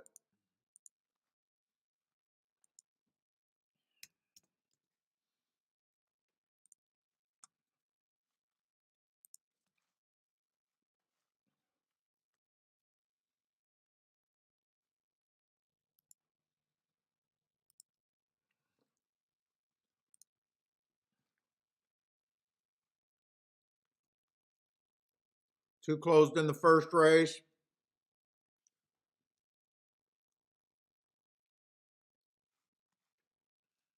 They got four stalking. Deep stalker. I guess I'll move him up right there.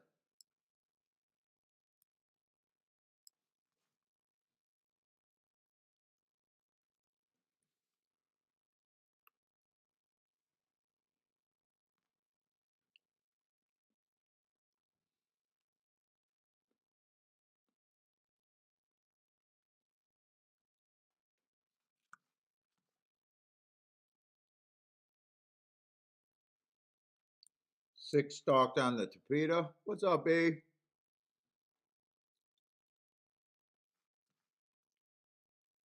2-1 wire to wire on the turf. We got that one.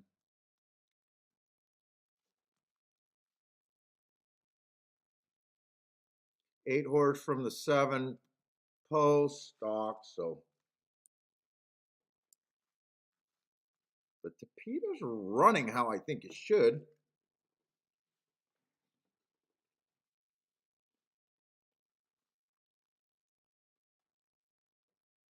And that's it.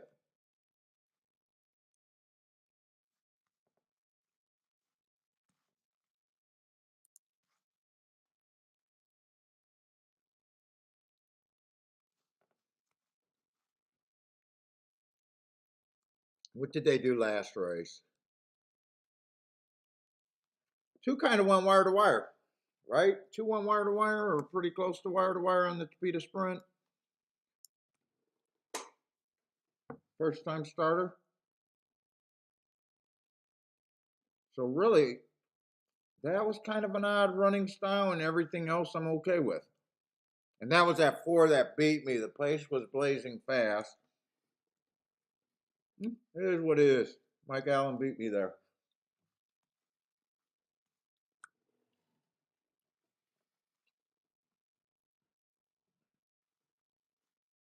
Let's see. Can I do anything?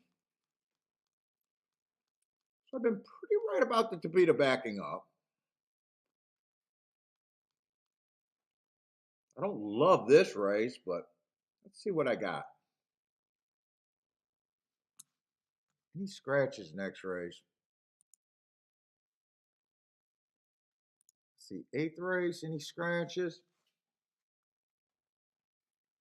The 1 and the 2 are both out.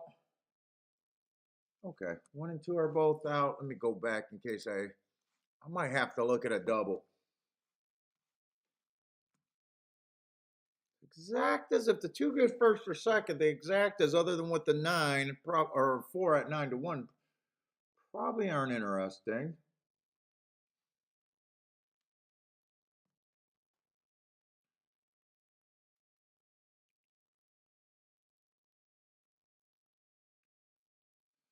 Probably going to lead, but might rate, but probably going to lead.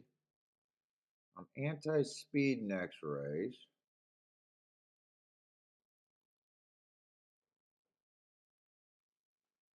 This horse is probably going to lead. Plus he's cheap.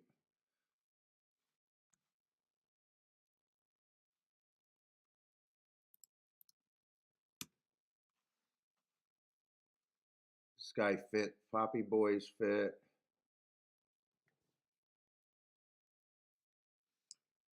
Seven can go either or.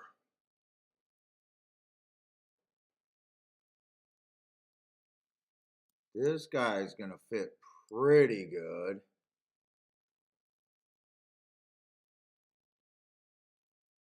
There's a lot of horses. I think this horse is gonna get, hopefully go to the lead and get beat. Except he has close. What kind of prices are they supposed to be next race? Like, I don't got time to look at it like that. Let me see. Pools, doubles.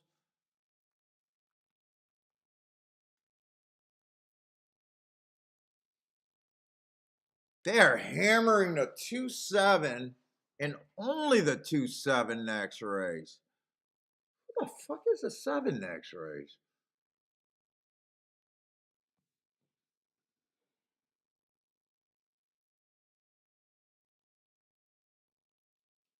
He fits if he goes to the lead. He's been a little bit cheaper.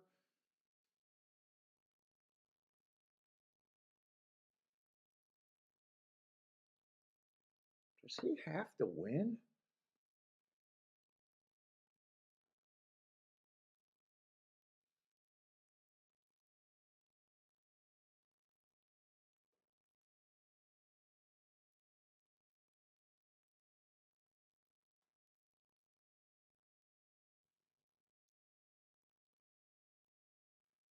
I mean, yeah, he looks fine, but does he have to win?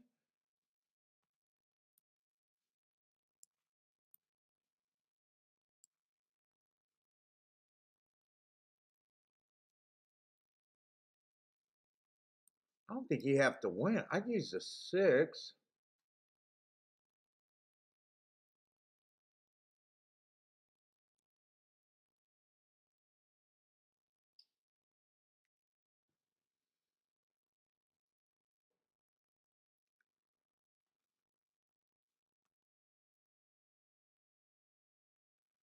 Let's see, 6. I'd use the 6 for sure.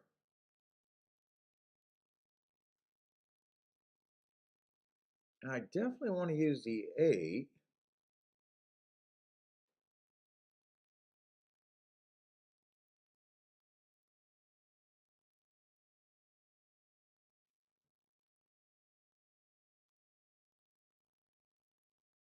I did a fast enough pace there.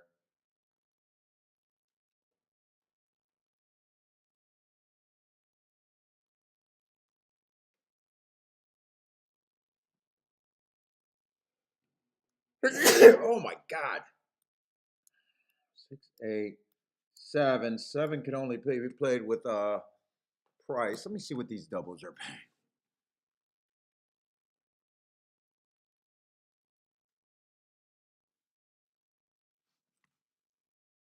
I could play 2 to 6, 8. Can't play 2 to 7.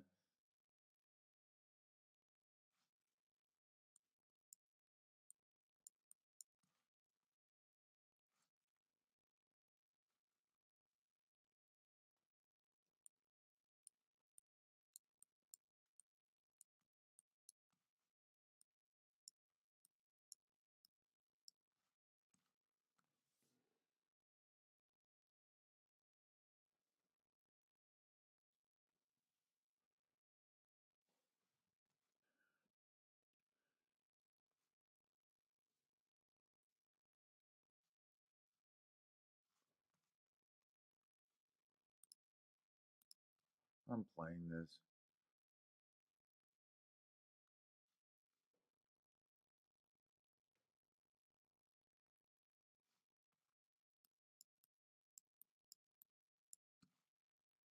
I think that's all I'm doing. That's all I think I'm doing. Whoa. Wow, they got to that gate fast.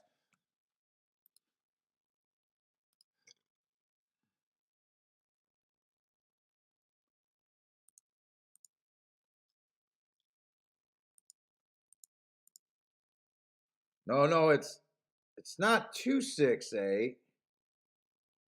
It's 687. 687 is what that was.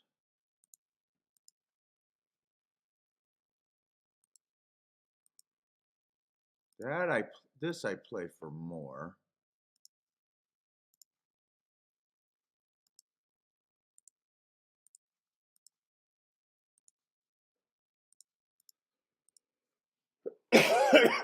All right. That is not the 2. That's a 687.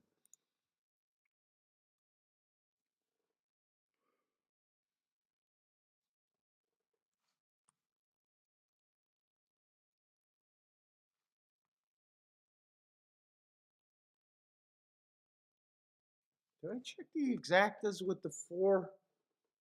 I don't think 2-4 was probably paying. Oh, what was it? 2-4 paying. Hold up. Let me look at these exactas real quick. Who's hung up in the gate? The 4 horse? No. No, 2-4 is paying $11.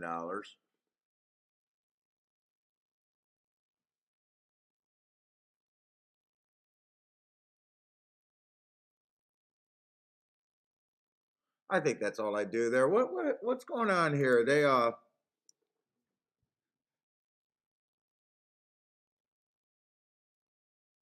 were loading and they backed out. Did someone flip or something? Let's see, Rex with the or no, Charles with the boom over there. Rennes Due with the boom at Tampa. 39-1 on the exacta. Nice. Stevie likes the 4-2 over there at Gulfstream. I looked at the 2-4 exacta, but I seen it was paying $11. I thought I had to play the doubles here. Yeah, I really don't know what happened at the gate there. I really don't know.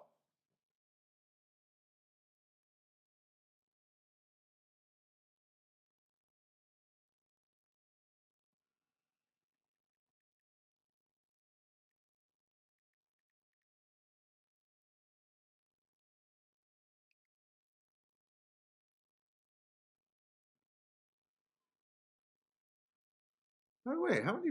I never even looked to see how many people are watching today. We got a good turnout today.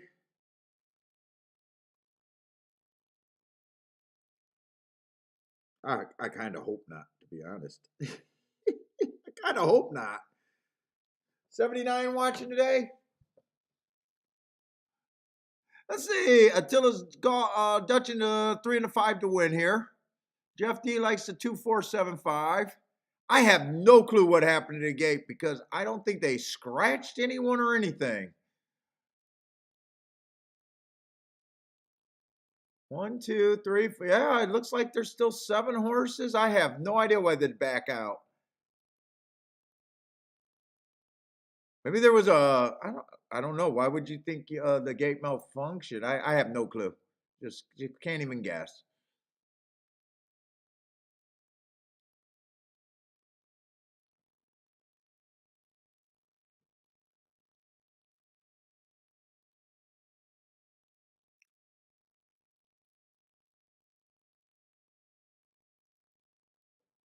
Ooh, 4 would at least be easy to follow. The only gray in the race. He'll at least be easy to watch.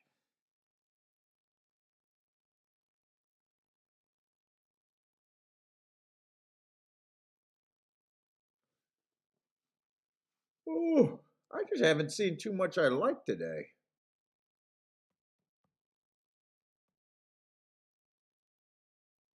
23-2. I think we've seen that pace before.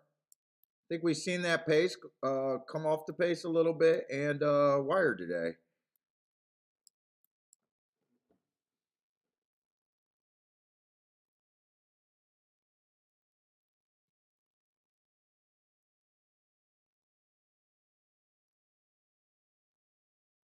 Everyone's in position here. I like where the 4's at if he's good enough. I like where the 2's at. I don't like how much energy the 4 looks like he's already trying to ride and he's not making up any move. I don't like now that I don't like seeing that the one's scooting away. Now I don't like where everyone's at.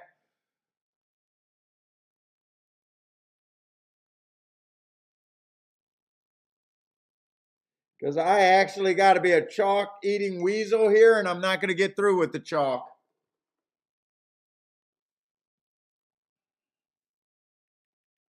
Gulfstream just has been nothing for me today. Why do people send me pictures of flick fillet? A fucking chicken is like the fucking most disgusting meal out there. I don't know how any human eats chicken.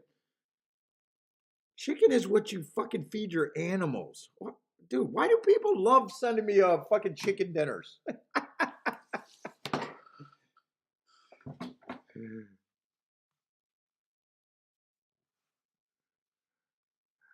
I fucking hate chicken. Oh my God. Chicken is so fucking disgusting. What a stiff job. Eh, I'm pro stiffing in horse racing, so I don't care. I mean, the horse is cruising through conditions.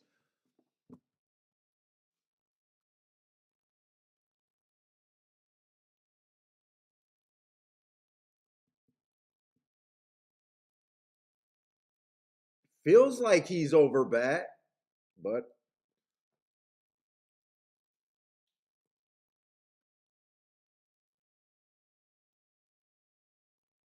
Anthony said chicken is okay. Oh God, I hate chicken. I absolutely cannot stand it. It's not even fit for human consumption. What's up, Will? Will Campbell, what's up? It all turns to shit. Yes, it does. Let's see, we've seen the inside be good today, and we've seen some speed horses win. I got no problem with the horse cruising through conditions. I didn't think I could get to him at that price, and I didn't. I'm more mad at myself for being a chalk eating weasel and can't even get through betting a damn chalk horse. There might be a little inside trend going on over there. Although 2 was also on the inside.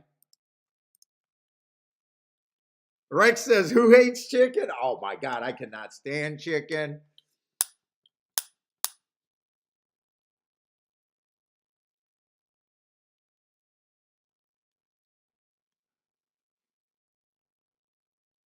What are you asking, Attila? If one's the no, I would not say one is classy at this time. One's just cruising through conditions. I wouldn't say he's classy. What are you looking at that? What race was that? One's just handling his business. An optional claiming 75,000. It's nice, but I think everyone, most people would say that the 2 were coming out of the best races you can. When a horse just cruising, when I say cruising through condition, one's just taking the next step, next step, next step. First race, we can forgive anything. For second race goes wire to wire on the turf. Nope. Oh my God, I'm really being lazy because you guys know that Laurel bias there. On the turf, I pointed out every time if a horse tries to go wire to wire or did go wire to wire there because it was a closing turf track. I did not realize that, but that's fine. I would have still thought probably the same thing, but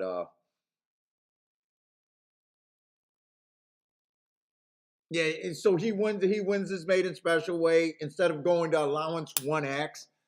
They basically did a sidestep and went to optional claiming 75,000. Nothing's wrong with that. He's protected. And if you want to claim him, which you got the option to protect, so that's pretty decent race for pretty decent money. He won that, and now he's taking the next step forward, winning a kind of minor stakes race.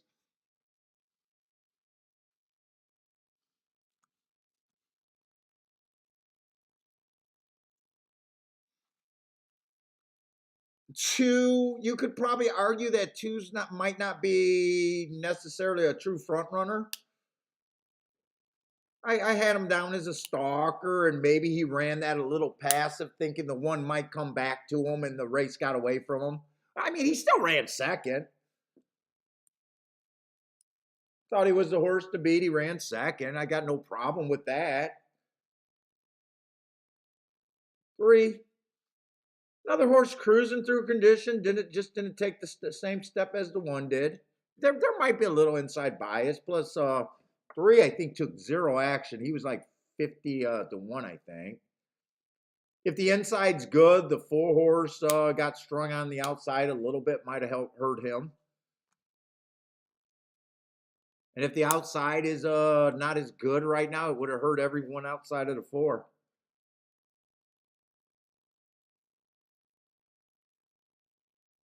I don't got a real I don't have a problem with that race.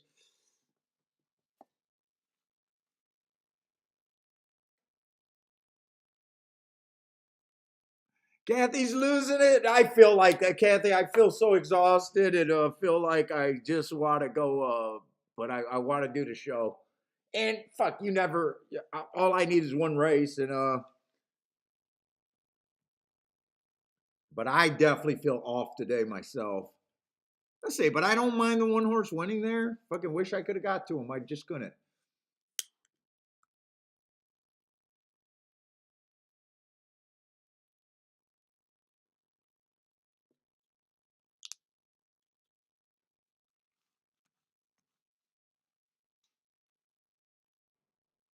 Charles said, "Yeah, it's kind of hard figuring the easy lead, but that's always hard because every time I always say the more horses I think are going to lead, and every time I try to say, hey, 1's going to lead, 3's going to lead,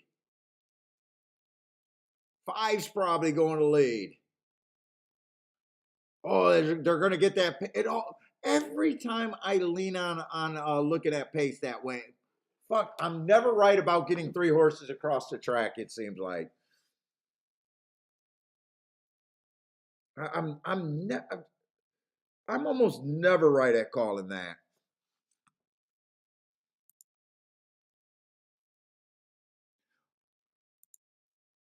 Oh my God, this guy says I can get a hot photo here. You mean on the internet? On the internet, I can get a hot photo.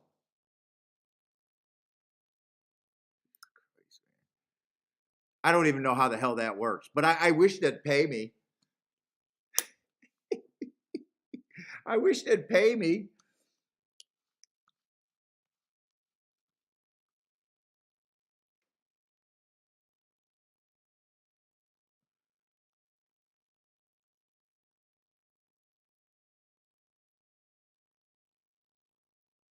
Oh, actually, I read Attila's comment wrong. I thought he was saying is 1 high class. Oh, 1 railed the high class turfers. I'm sorry, Attila. I misread your comment.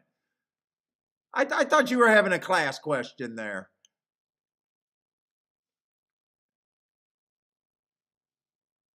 Anthony says, "Get the phone." Well, hey, Anthony, you have a hard time finding hot pictures on the internet. I don't understand why you got to advertise that on the internet. It's like we all know where to find them. We all know where to find the dirty pictures. What's up, Yakko?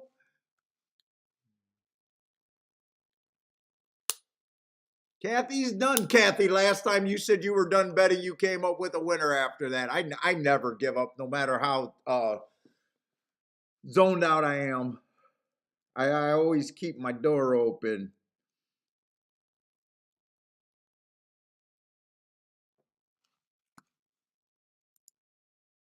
Oh, we got 82 people, a little lower today. Probably don't have the same energy.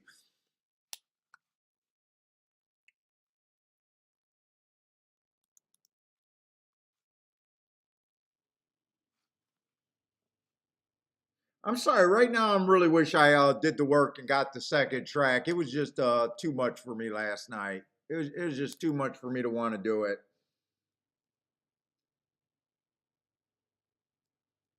I thought maybe I'd be able to look at these races better today, and You know what? I should probably do a recap actually for what I think I'm even looking at today. So we got another Tapeta route. Wait a minute. Yeah, Tapeta route.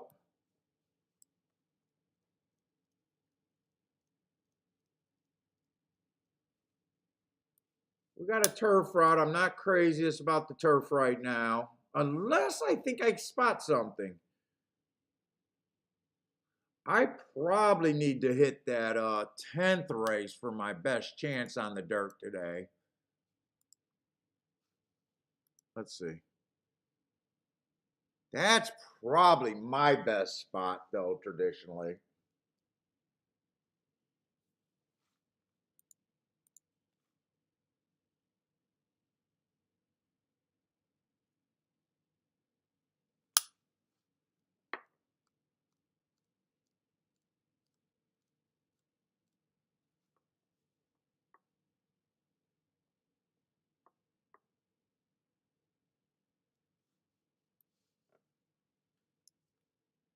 I might use some time to recap, or I might look at this.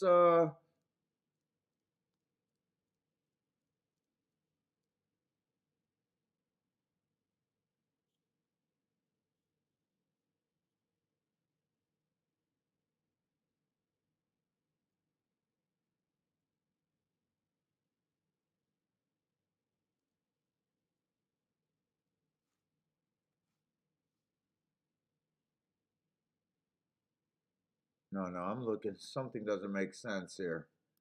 That's what doesn't make sense. Wrong racing form.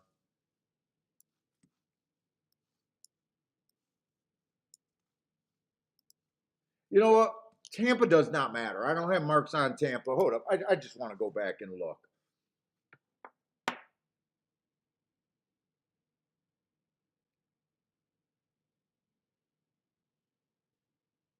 First race of the day, the 2-1 on the turf. And I need to understand the turf. Is there an inside bias? It kind of looks like there could possibly.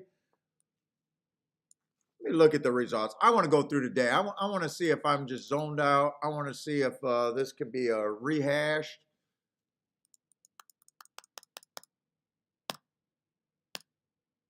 I want to see if my opinion sucks. What am I doing?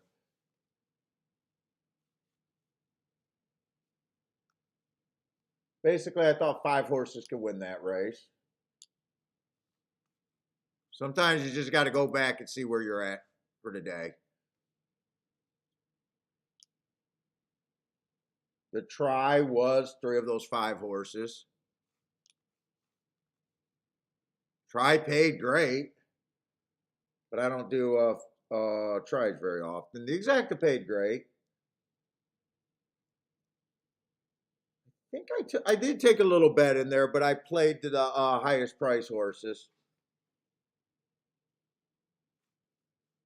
268 was the try.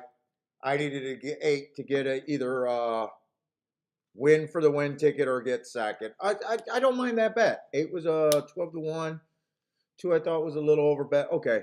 I don't mind that play. I stand behind that play.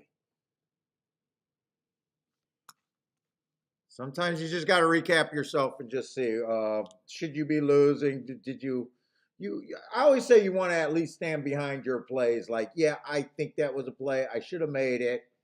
It didn't work out. I expect to lose a lot of plays. So second race, I love this play. I keyed off the 2. He was 18-1. He goes in the gate. He duels with the 1 horse. He got ran over by a horse that I didn't like that close. No problem with that. Absolutely no problem with that. I still thought the 2 ran good. He ended up going off at 7-1, but when I bet him, he was 18-1 going into the gate. So that's a play I make. That's a play. Keep making plays like that. I will be ahead of the game. I have no problem with that play.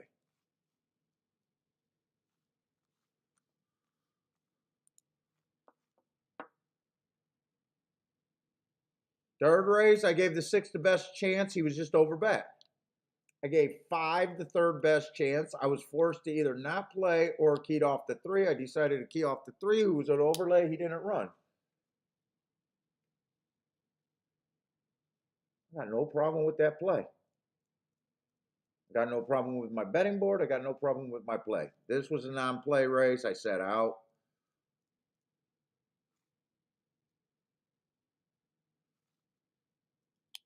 This race, the horse I gave the best chance won.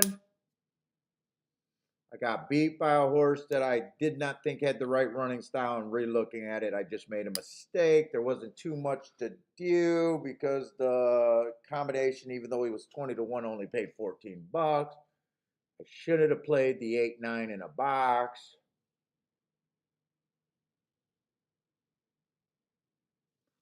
By the way, this was written down. I played the 8-9 in a box, not the 8-7. I know that for a fact, too.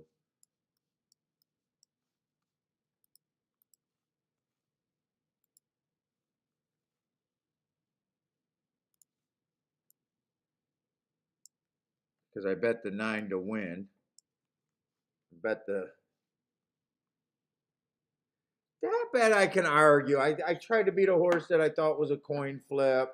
I played a couple exactas. I probably didn't have to make that worse by betting the win in the win tickets. But I don't have a problem with playing that one. I don't have a problem with the betting board. This is the first race that was questionable. I know why I did it. I know why I did it. But my whole take that race was, I think I got something and I need the 2 first-time starters not to run, and they both ran. That's probably the only race that I said that I probably should have still sat out. So I do agree. I'm supposed to be losing today. It's just how much.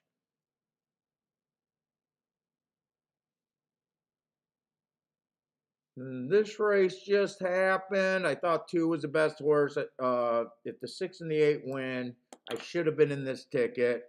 The 7 wins, I would have liked him with the long shot. If the 6-8-7 wins next race, will make me know if I should have played the doubles or not. I thought the 4 was worth playing at 9 to 1. Now I'm thinking there might be an inside bias. So I really only bet one race or one race, maybe 2 at the most. I could have probably sat out with that 8 that I thought had a 50% chance to win too. Even if I was right, those exactas weren't a ton. Were all my first 3 or 4 bets, those were paying, and I should have bet those. Okay, I just wanted to get my head straight. I'm sorry if I bore people with that, but I have to do it.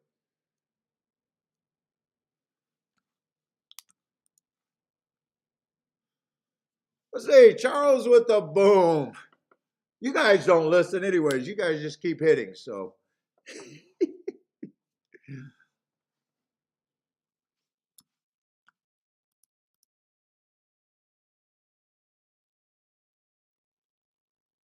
This is a turf race over there at Tampa. Tampa for me to bet without running, I would be looking for speed and stalkers on that turf like crazy. Did I close out Tampa's fucking thing? I keep trying to look at Fairgrounds. There it is right there. I did that before I did the review.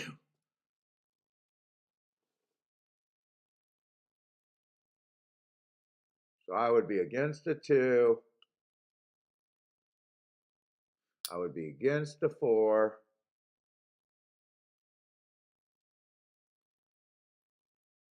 And I would have to have my note.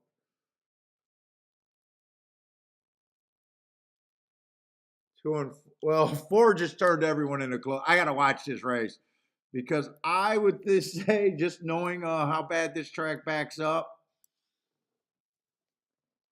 I don't think it's possible that this four can run them off their feet. I would never try to ride them off their feet. And whenever they try to do, when you have race after race of them coming off the pace, I always question why are they doing this. So I always like to see if they get away with one. Right now, if they had in-race betting, I would be just max trying to bet against this four as much as I could right now because I think he's impossible. And I could be completely wrong. He might bet me, but just me thinking of how this track plays, I would want, if they had in-race betting, I could be set up to get crushed here.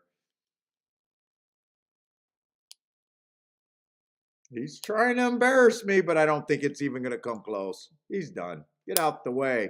Hey, fool, get out the way. I don't understand the ride. All you got to know is be a jockey and say, hey, fucking no one wires here.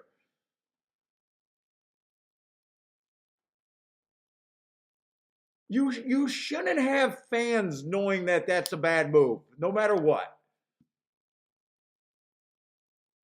You should not. The fans should not know more than the jockeys. Now, if the jockey came back and called up the shake-up and say, hey, Paul, you know what? I'm super clever and I was actually stiffing the horse, I'd say, well done. Well done, because that's exactly how I would stiff a horse at Tampa on the turf.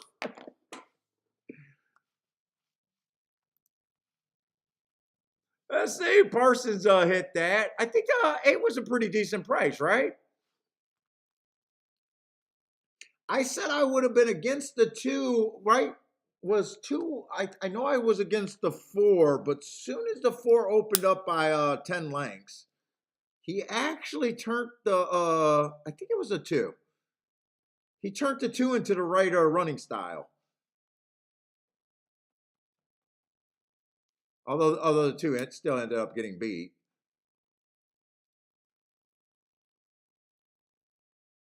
But that's honestly how I would stiff a horse at Tampa.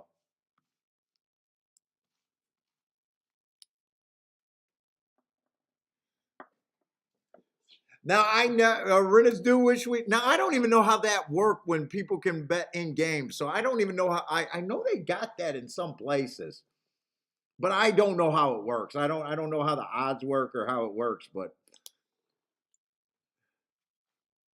as soon as I seen him do that, I'm like, yeah, there's fucking no way.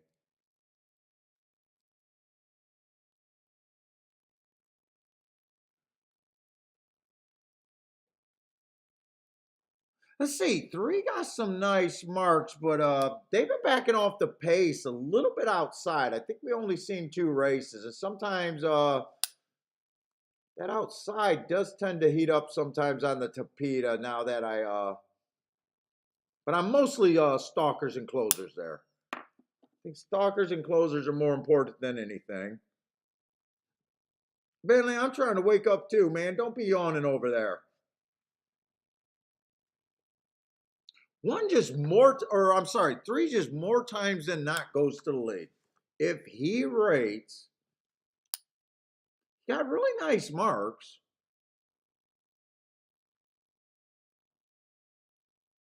I was trying to get alive to the 6, 7, 8. Those are the horses I was trying to get alive. The 2, I would have been alive to the 6 and the 8, and the 4, I would have got alive to the 7. Oh, wow. The 6 and the 8 are still a nice price here.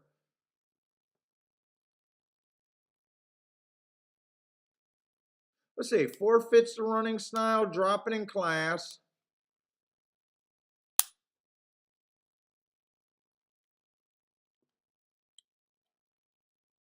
4, there's actually some things to like about the 4 a little bit. 4 would not shock me here.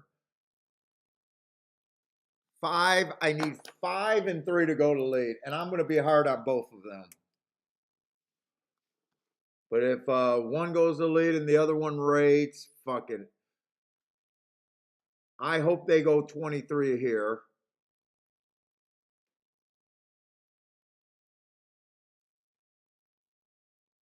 7, I do believe should be the favorite.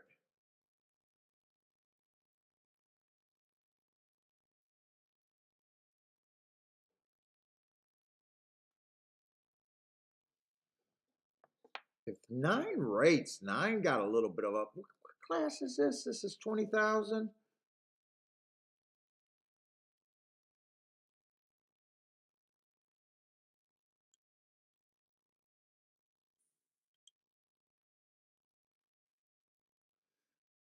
Everyone else got a chance. It'd still be a little bit harder on the 10. I want the 11 to, I'm hoping the 11 goes to the lead too, or be close to the lead. I think if the 11, I think that's enough to get rid of.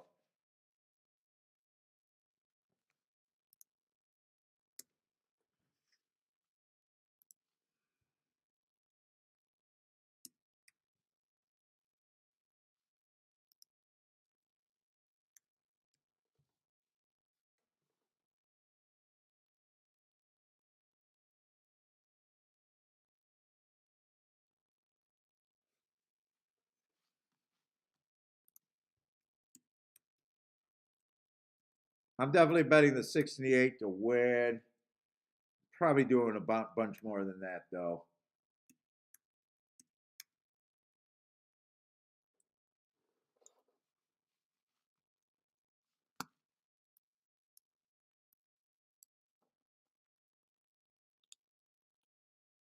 Love anything.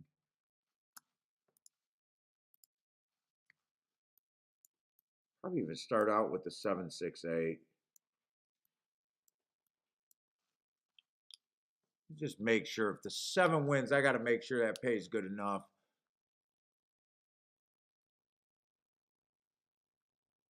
It's not great, but it will be pressed.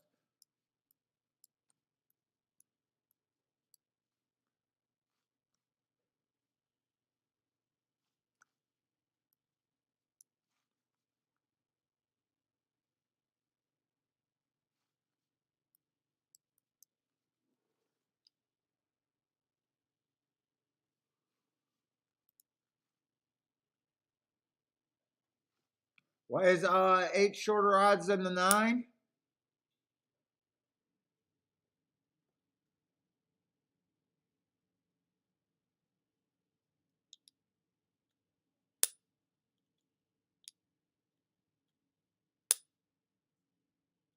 Let's see, they both went to 10,000. Let's see, 9's been running a little bit higher. And my, do you know, that's a fair question.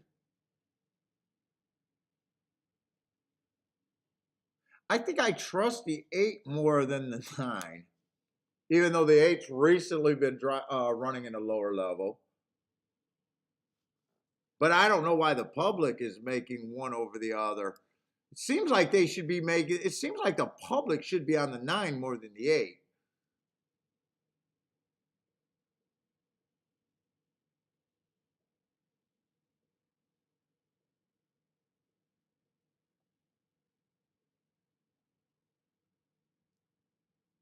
Seems like the public should be on a. What is the next race? I don't have time to look at that.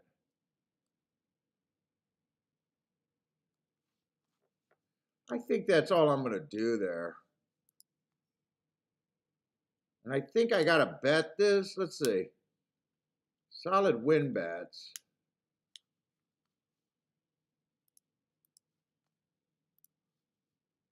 Solid win bets.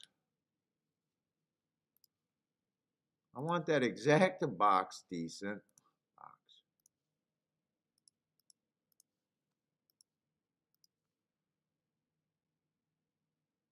I don't think I'm turning around that exacta with the 7. I think I'm playing that one straight.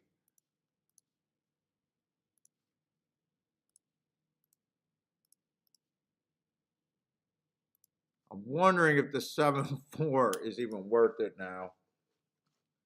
But I don't have time to check it. Is that still 25 bucks? 7-4 is still 25 bucks.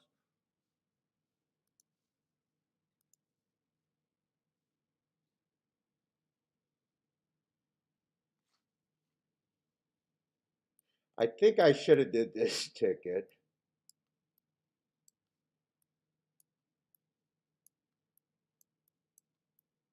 I think I should have did that ticket for smaller, but I didn't do it. Come here. Come here, you.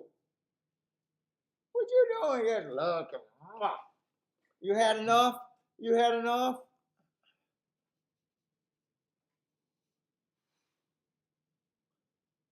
You had enough? This feels like a slower pace right here. 24 flat. Okay, not as slow as where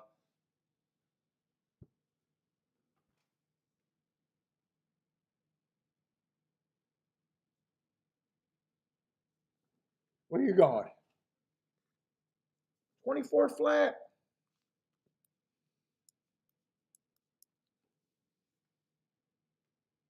I like where my 6 and 8. I just need them to be good enough. Shit, 7's getting first run. Okay, just keep the 6 and 8 going with this because that's the most. Shit. Was that always the 11? Oh, no, that was always the 11. I thought that was the 8. Shit. I'm in a weak position again. 6 is not really running. 4 just flatted out. 6, do you got some run? 6, come on, give me some run. Give me some run. Give me some run. 6, 6, 6, 6. Get there, get there, get there, get there. Stop, stop, stop. All right, all right. Finally hit. That I did not do, by the way. We talked about that. You guys know I didn't do that. So I got the 6, 7, 8 in a box. And then I got 7 on top of. Depending on what this pays, I think I do better than the win ticket, actually. Because I got that on both tickets. Although if I got the win ticket, I would have got the better exact. Tell me this exact is all right. I think it was paying about 25, 28 to 1. I'm scared to look at it. Oh my God, I'm scared to look at it. It did not. They bet it down. They bet it down.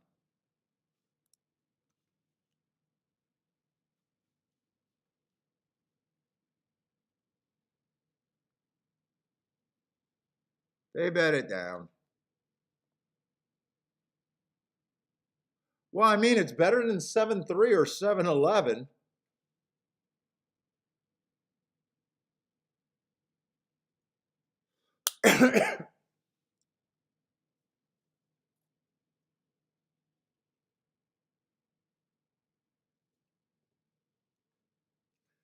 I thought it was gonna. I thought they'd probably bet it down, but I thought it'd probably go down to about 20 to 1. It ended up going down to 15 to 1. But you know what? That's one of the best things that I had all day today, so I'm not going to complain. It's not going to put me up, though. Definitely won't put me up.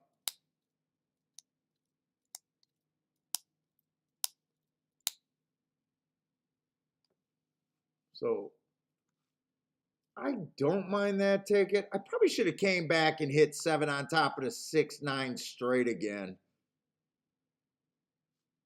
Got it in the box there, but it's harder to take advantage on the box. You know what? It paid $15. Maybe I shouldn't have. I thought I was getting 25, so I think the exacta was okay. It just ended up not being great.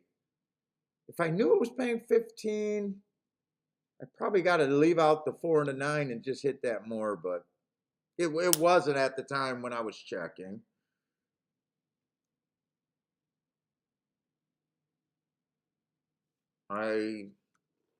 Now I can review the doubles. Since the 7 won and I like the 4, I was just wrong.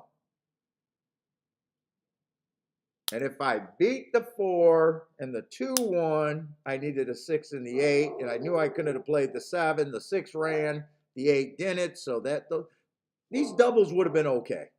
Either of those doubles would have been okay.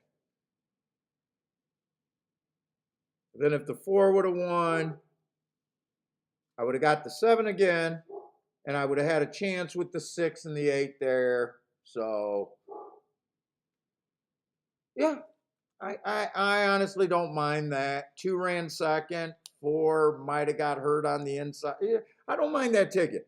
That's how I review my doubles. I need one of the sides to at least run well, and I needed the ticket that I played to at least have some upside. I think if the 4-7 came in when I checked it, it was like 33 to 1, I think.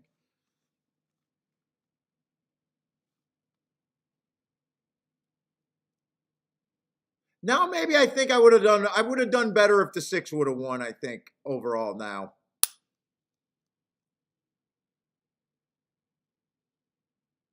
Now that I realize that they took $10 away from me for every time that I hit it.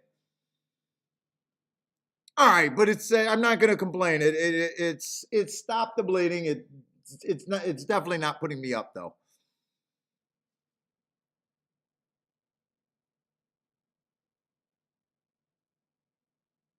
Oh, bets buy stocks. First bet winner again today. Nice. Yes. You were the one that had what? You said you did 3 plays with one nice winner yesterday. Definitely nothing's wrong with that. What's up, Neil?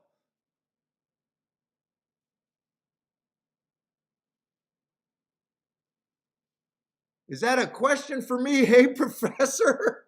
You going with hey, professor? Is that for me? Do I have a shot on major class? Okay, so Neil, I have no idea about jockeys. So jockey's not part of my game. I'm just saying that because you say top jock Valdez. So jockeys never play a part in my decision. So, but let's see, who are you asking about? Is that Gulfstream's last race, Major Curlin? Major class Curlin. Was that this race at Gulfstream?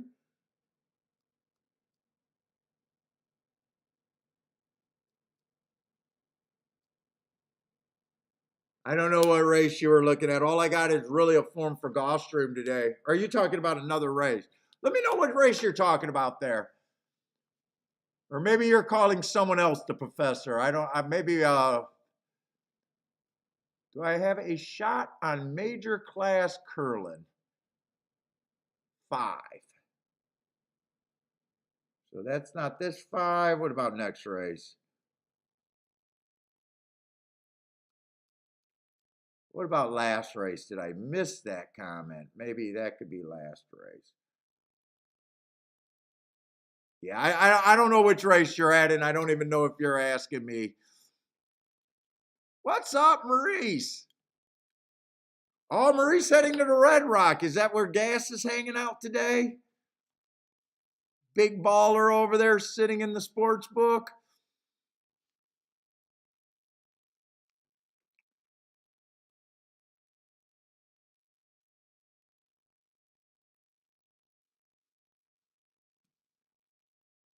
Yeah. What did you hit? The exacta 2? See, you knowing going into that bet, if I would have known that I was getting 15 to 1, I would have honestly had to bet different. I was willing to do the 3-horse exacta box,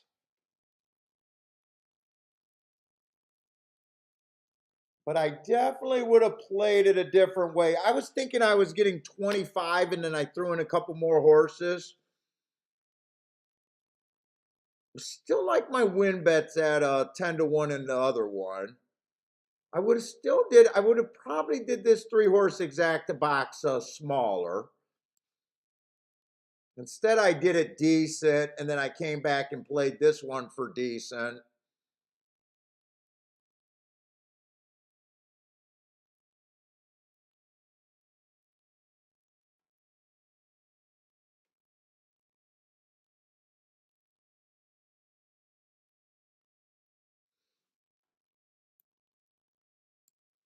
I think maybe instead of that box, I just play the.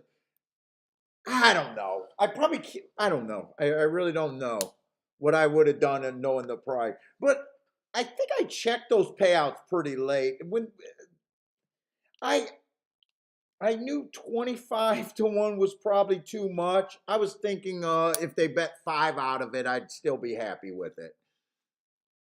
What's up, Ryan? I'm having kind of a struggling day, but I think mostly I'm just tuned out today, kind of.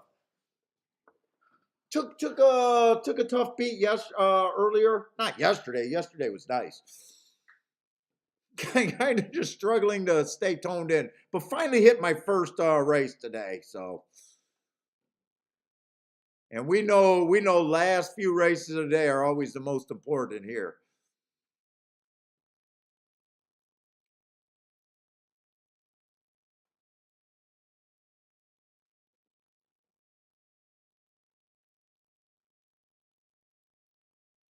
Let's see, Austin saying the Oklahoma Park Rail couldn't be more golden. Nice. Hopefully that stays up and you just kill them. Kathy with a boom.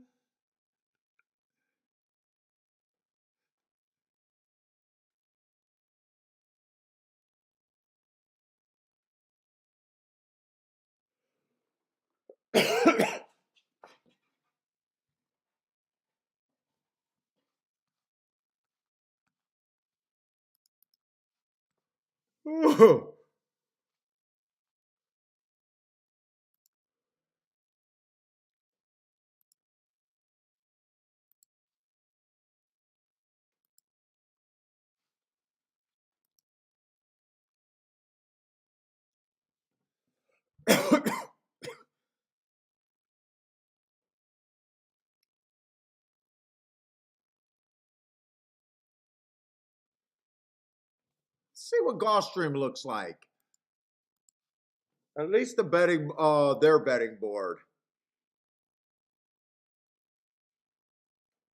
I'm remembering the tic tac toe board that the 2 and the 1 won every race today.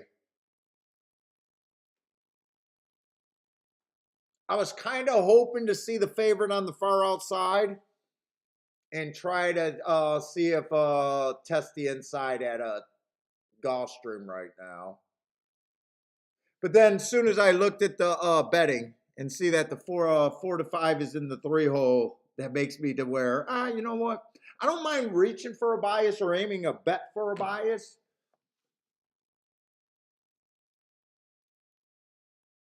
Trying to get ahead of it, but I also, you also want to know.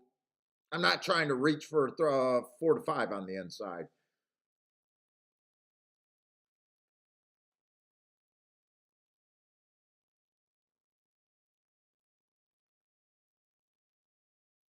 And he does look pretty good. He looks like I would like him with or without thinking the rail might be okay.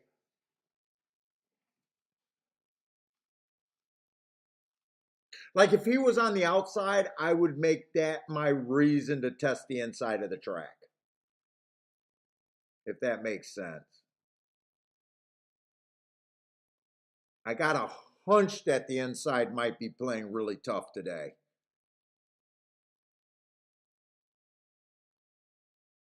But with him on the inside, it's just going to help a horse that I think already has a horse that's a bad price for me.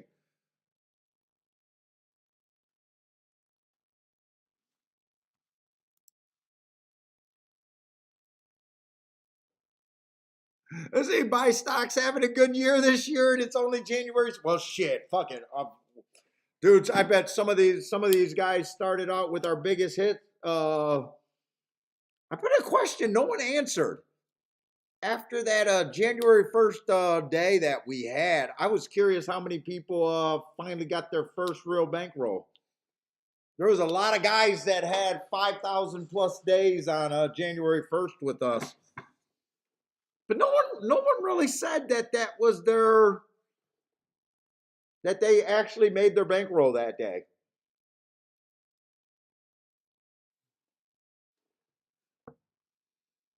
There was a lot of guys that claimed a Rolex day or around a Rolex day, but none of them came forward and say, "Yeah, that's going to be my bankroll for the year.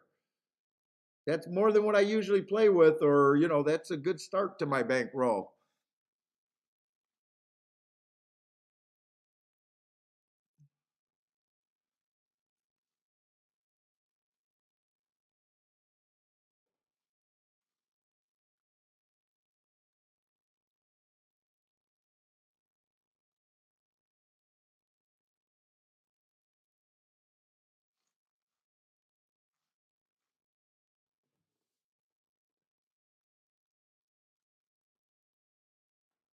My dirt race comes up next.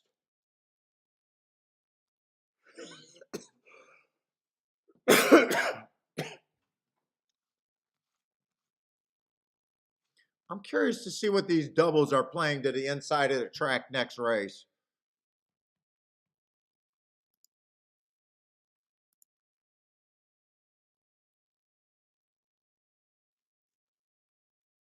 So they're going to be hammering the 3-9, or I'm sorry, the 3-2 double that's paying $9. But the 3-1 is okay and the 3-4 is okay. Or no, the 3-3 is okay. 3-4 is $13. I would be fading that. I would be fading that. 3-6 is going to be $3.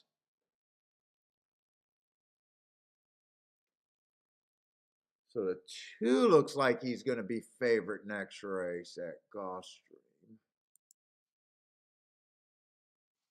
See. Really? He's a 9-2 morning line. Okay, he is a 9-2 morning line. So I wouldn't have guessed that by looking at the let's see, I'm looking at the 10th race first. Because the 10th race is what I want to hit. I knew the one. I always like the inside at Gulfstream, Speed and Stalkers. That rails sometimes is just super gold. I've seen really nice marks on this one. Stalking closing day, 3 races ago, went too fast to win. I absolutely love that race. Bad rail stalking day, do it on the lead, went too fast to win. I absolutely love that race. And then he comes back and wins last race. It's going to be a price here because his last few races are cheaper. Although last year, 2 years ago in 2001, he was running in some decently class races. I've been interested in keeping an eye on him all day.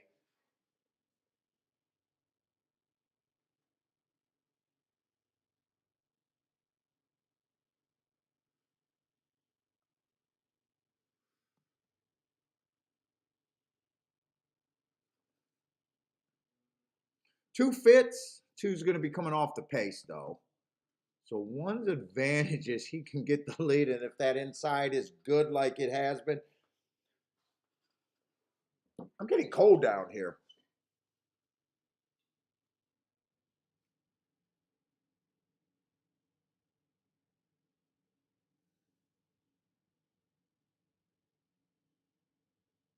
Three's going to get the inside. I'm not sure what I think of the 3 next race.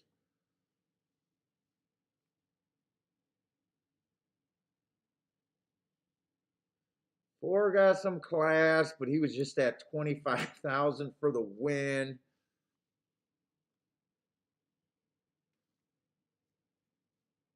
Don't necessarily like his running style for Gulfstream.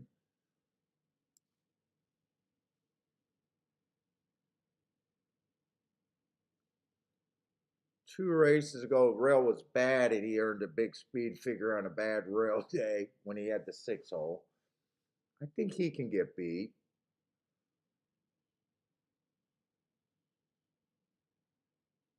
Everyone's classier than my 1, but I'm willing to reach for the 1. Fuck. 2 is Papa Cap. 2, yeah, 2 got all sorts of, fuck, it's a dirt race. I want dirt races.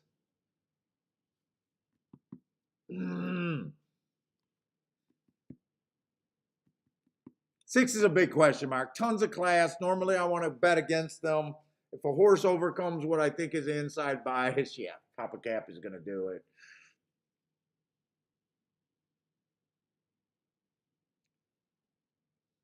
Three races ago, Pat Day Mile went too fast to win on a stalking closing day. I love that race. 2 races ago, Inside Speed Day on Whitney Stevens or whatever it is. He had the inside, but was a stalker, not a speed horse. I love that race. And last race, Speed Favoring Day, in another grade 2 fucking race. I mean, he Normally he should be a walkover here.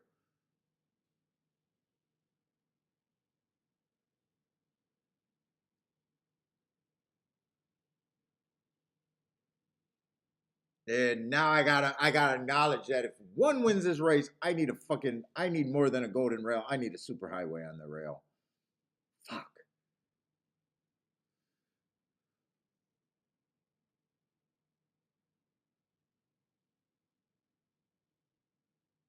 That race is probably 126. And I'm reaching for the damn one.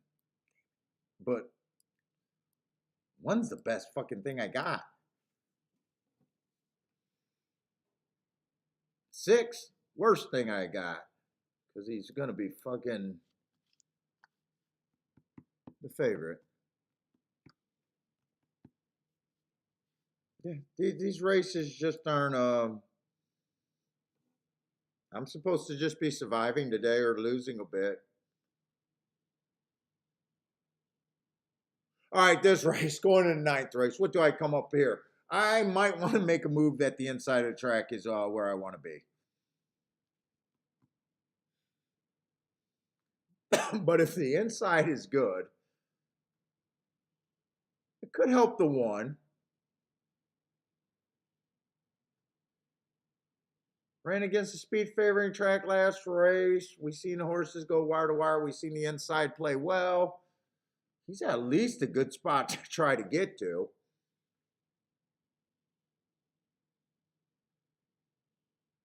Problem is the 3 is going to be on the inside and the 3 fucking fits perfectly.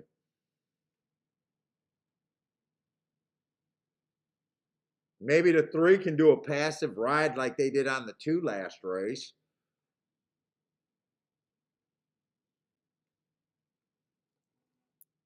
Let me see.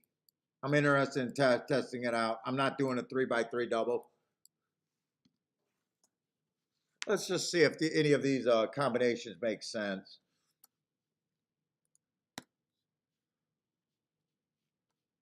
Let's see. I got to get to the right race because I'm playing doubles, so I got to get back to the 9th race. If the 3 wins, I got to leave out one of the horses that I like the 2. So if the 3 wins, I can play to the 1 and the 3. 32 to 1 on the double and 69 to 1 on the double. I could play to those.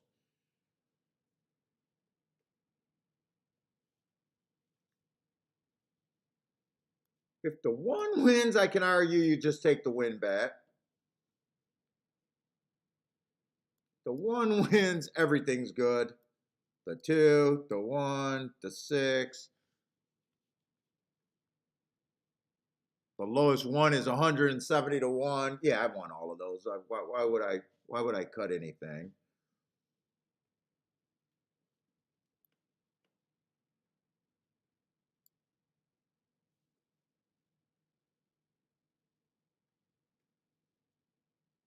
I did something with the 2. What could be played with the 2?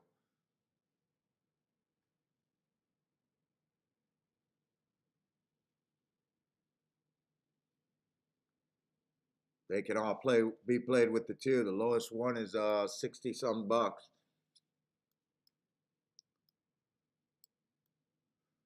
So really, I'm getting all the combinations I want. The only one that I can't play.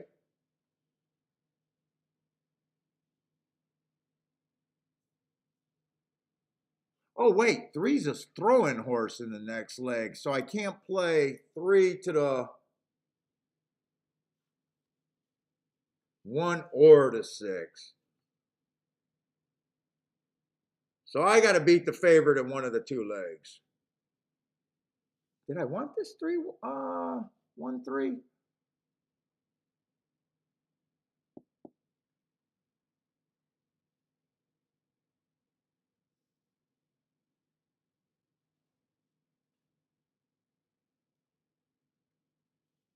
I don't want the 1 3, I guess. Oh, there's probably exactas that could be played here. Wait a minute.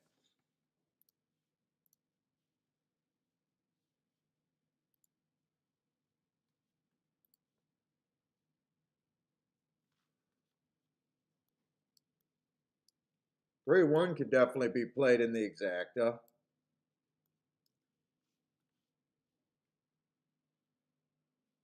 Ah, 3-2 can't be played.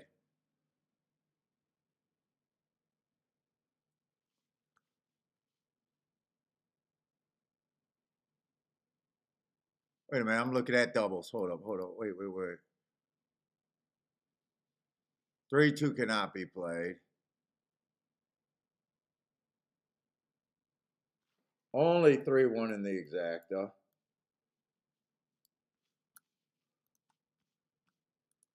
All right, we're gonna fuck around. Fuck around and find out.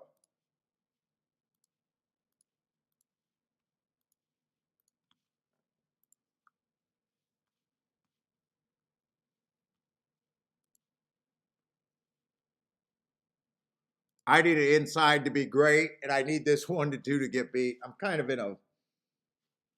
This is not a ticket. That's not a ticket that I'm playing. Can't go crazy here.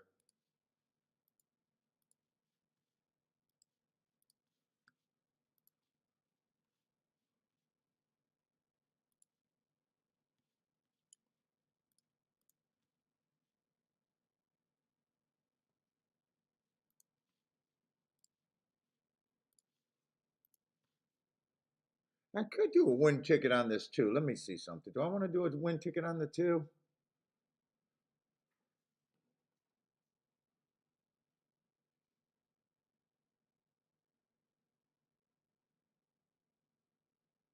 No, I'm not. I'm not against doing a win ticket on the 2, the 1 and the 2. Either of them would be okay. So if let me write this down. Well, we'll just write 1 and 2 to win.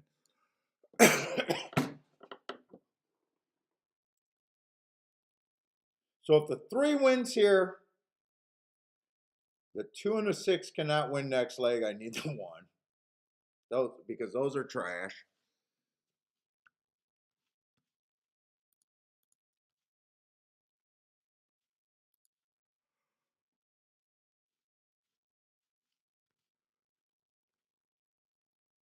Those are trash. The 1 wins here, everything can win. And if the 2 or the 6 next race, I need the 1 or the 2 here. Okay. Charles is booming all over the place. You guys can't be playing Gulfstream because everything I'm looking at Gulfstream has been shit. Shit.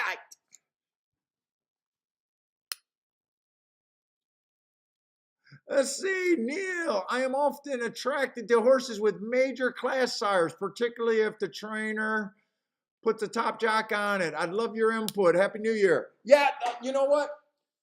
So, trainers, jockeys, owners, all of that stuff, I always think all the work's already been done there. I don't look at those things. Class, I know class is important, but it's like the 4th thing I look at. So when I handicap, it's all about track profile, or what I say bias track profile, whatever you want to call it, pace, and my notes and math. So I consider myself a biased handicapper. So the stuff that you're talking about, I have no input. But I'm a big proponent, so I don't believe there's one way to handicap races. Obviously, that's stupid because everyone sucks at picking winners. My big thing is I think you need to just know how to price whatever you're looking at and just keep playing tickets that you think you have long-term advantage. Just meaning, I think the horse should be 4-1. I can't play him at 3-1. I can't play him at 2-1. At least for a win ticket, I got to do something else. You know, the game's pretty fucking simple once you know that. But yeah, me and you handicapping together, we'll be disagreeing on horses all day long, and we're supposed to. Because I'm telling you, long term, I'm only going to hit 20% of my races that I bet. So, okay, for me to argue with another handicapper, especially, if you're a good handicapper, is just me barking up a dumb tree. If I'm going to admit to you that I'm going to be wrong 80% of the time, I think the funniest thing when you see supposedly professional or good handicappers arguing with each other. To me, it's almost like two plumbers arguing about making how much money you make on a job. I'm able to accept that people win at this game because I know it's possible. So,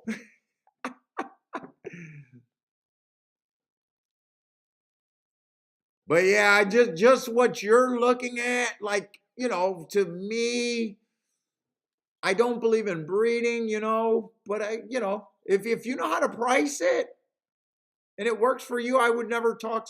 I would never, talk someone else for what they're doing.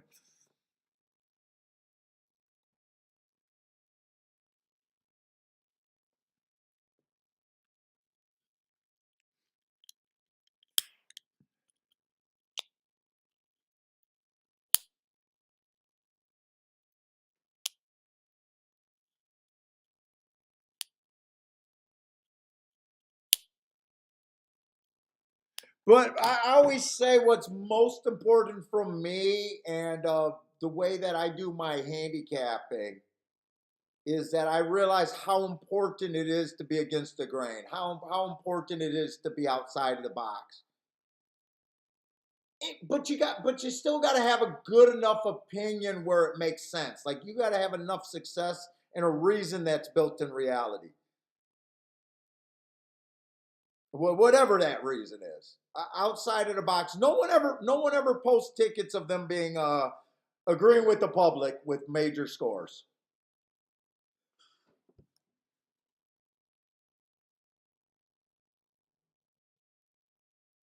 I hope this rail is fucking gold. Please let this rail be gold. Please let this 1 and 2 just go on forever.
Ah, 3 won that race probably. Tell me the one that at least got second.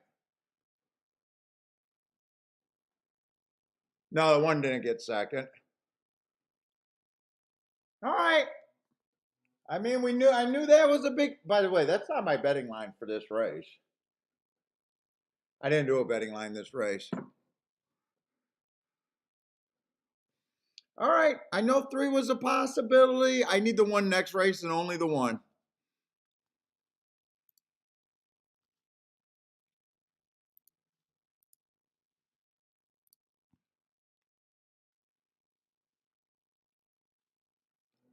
Let's say Charles hit $100 exacta straight.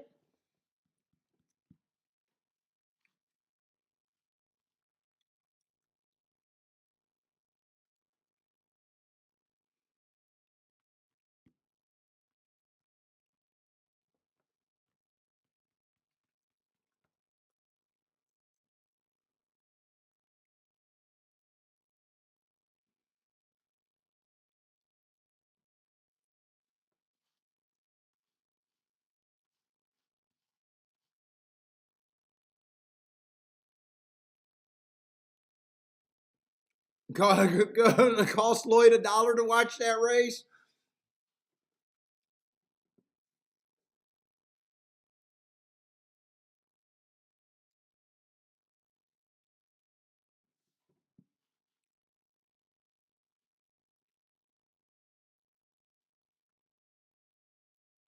Well, I'm looking at the double, not the exact.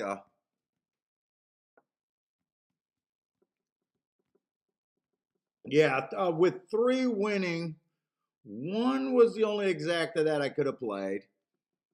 And with 3 winning, I think 1 was the only double that I could have played. Everything else was trying to beat the 1 to 2. I got what I wanted. I got the 1 on the lead. I have no idea what he gave up. I got the 1 on the lead, and I got the 2 looking like he was at least close for a while. I think he was stalking and had position at one time, and just not good enough.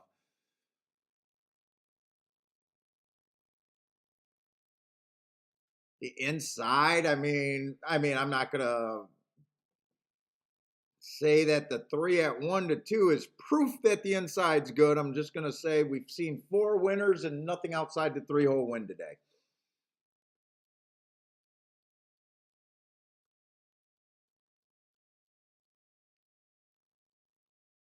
On the turf. 3 had to come off the pace. I'm guessing he stalked.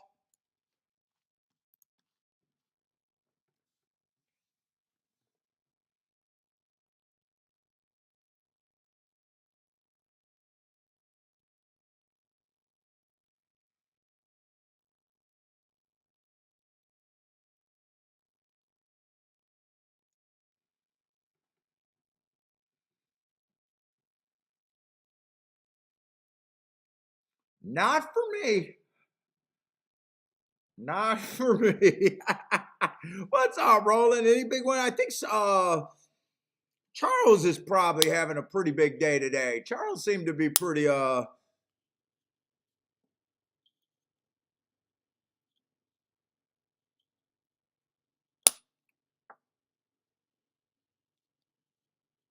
yeah, 3-3 would have been I would have agreed.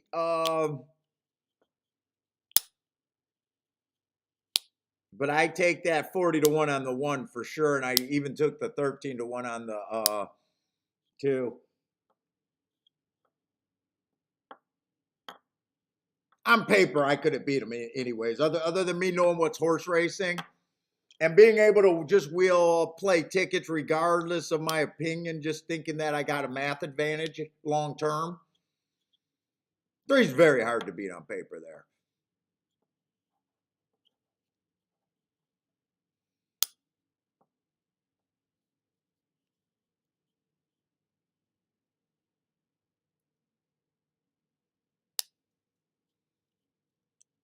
And I think 6 is just going to be just as hard next race, but I need that rail to be golden, and I need 1 to just get a perfect, probably front running style, and no one to bother with them.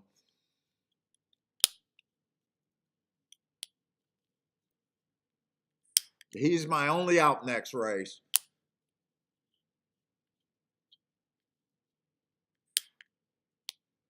I couldn't play him to the 2. I couldn't play him to the 6.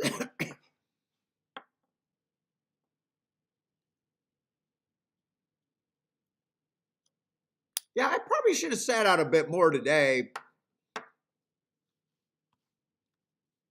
kind of was on. I've kind of been on that a lot today. 3 was the horse here that I thought had the best chance. You know, I got some tickets. There's only 2 tickets that I could have bet to get him, or I try to beat him. I think I had that quite a few times today. The race that I just hit 7, but I did hit that exact. But they bet the value out of that one.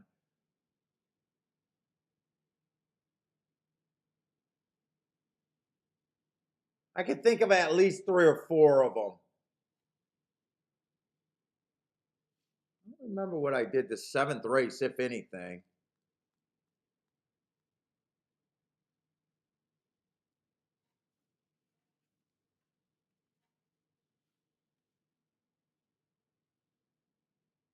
That was a race where it came in 1-2, 1-2. That was the one that made me think that maybe the inside speed might have to do something.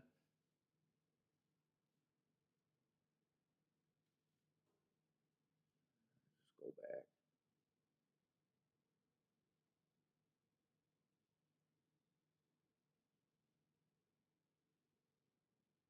What race was this? Sixth race? Is that sixth race?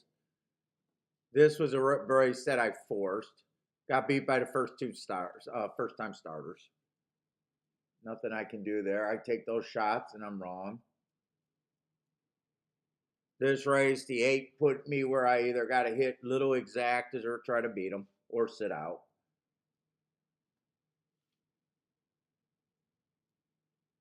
It's pretty much today for the most part. I'm supposed to be right where I'm at. Losing. I'm supposed to be losing today.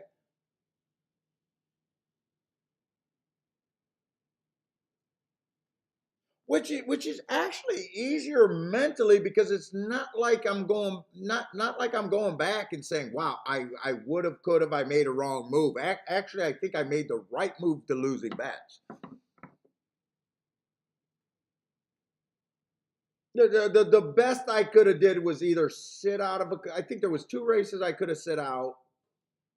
Everything's been in the playback category so far today. Well, except for that second race. That race I did play more than the playback category. But the worst place you want to be is saying that you had a winner that would have paid you something good, and for whatever reason you mixed it up. So I'm perfectly right where I'm supposed to be. Now we got 2 races left. It would be nice if I thought I had a little bit more hope. But I've been waiting for the 10th race all day. You guys know I don't look ahead. But as soon as we got to looking at this 10th race, it looks like, oh, this is not a great race. 6 looks like he should be the favorite and is going to be the favorite. The sequence to this race with the last race, with the 3 being such a favorite, knew it was going to be rough too.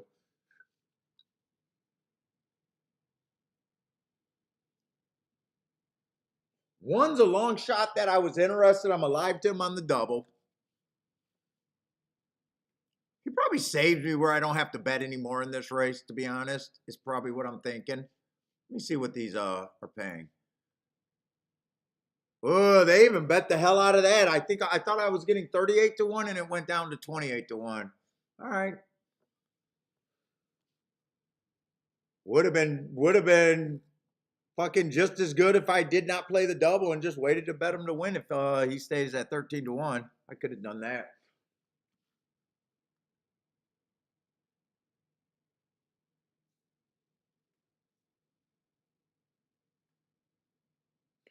But I think this race is more than likely 6-2-2-6. Need the 1 to split.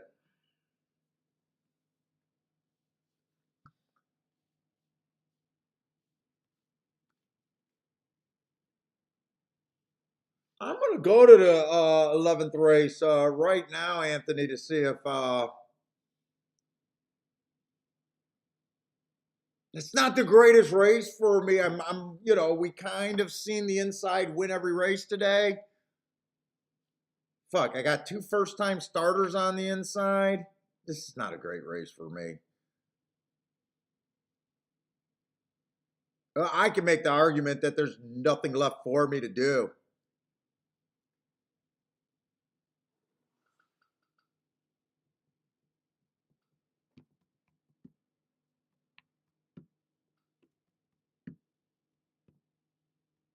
No matter what, these are more just play bets for me. No matter what, they're play bets.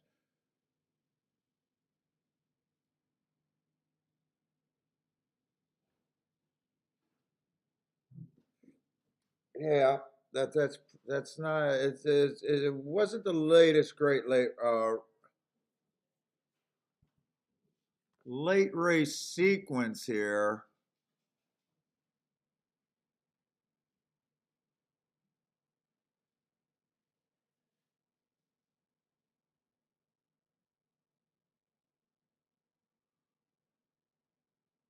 And you guys are looking at more entertaining races than I'm even getting a chance to look at. I'm jealous.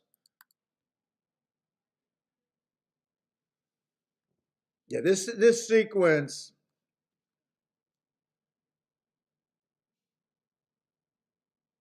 I mean, I can't complain. I hit a late race, but then the next three races are they're like rough sledding here.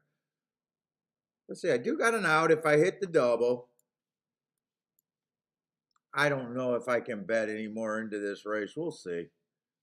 I never know what I'm going to do.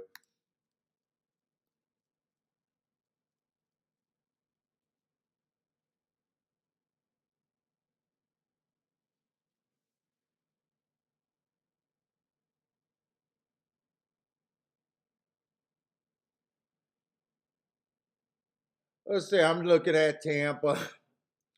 Know that I'm liking off the pace there. I think I've been right about off the pace in every race today. I don't think anyone went wire to wire or even came close.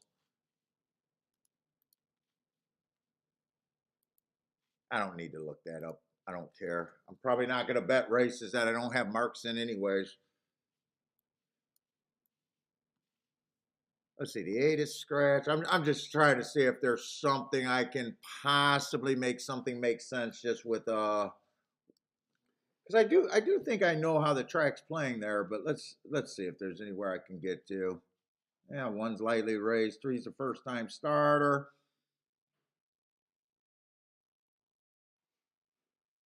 4 does have the right running style. If I had time, I would have been interested in looking him up. He does have the right running style here.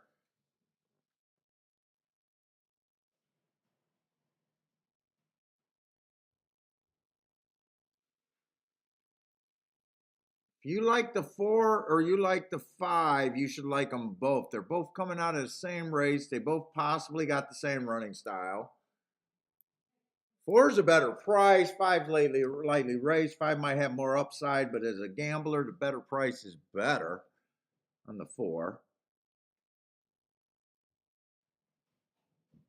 6 is probably going to go to lead, which gets him killed.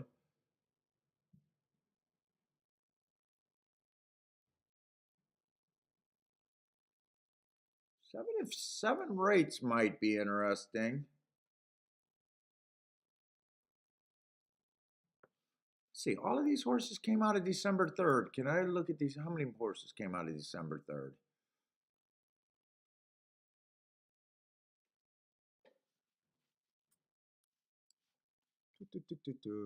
December 3rd. See if anyone that. There's Tampa.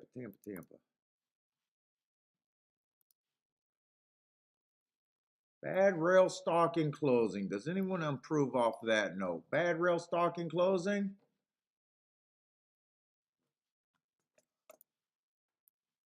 This horse.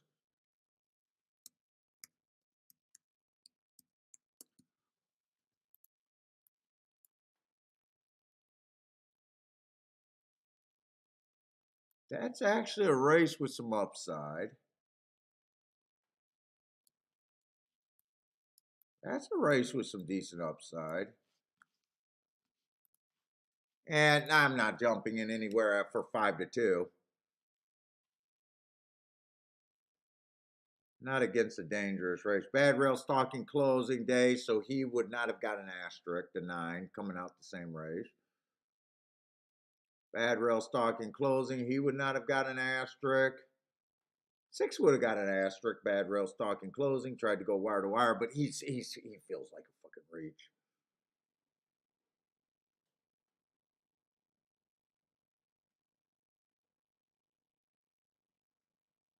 I'm going to be rooting for 4, 5, 10 probably. 4, 5, 10. I definitely not going to jump into it.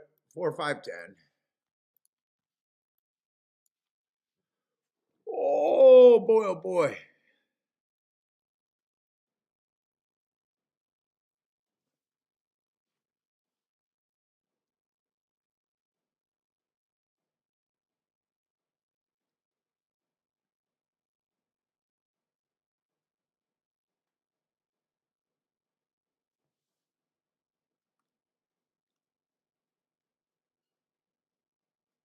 If 7 can rate, I don't think 7 should be 39 to 1.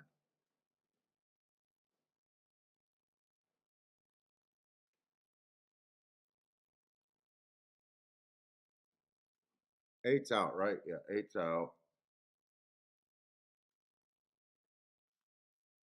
And I'm not sure 9 should be 11 to 1. I would hope that 10, if 10 goes to the lead, I think this race can really pay.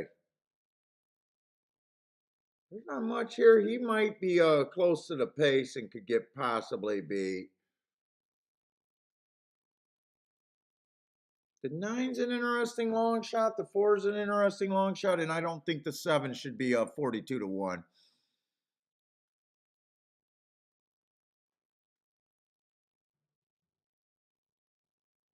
But I got no bet here, by the way. I got no bet. I need my marks to bet, and I just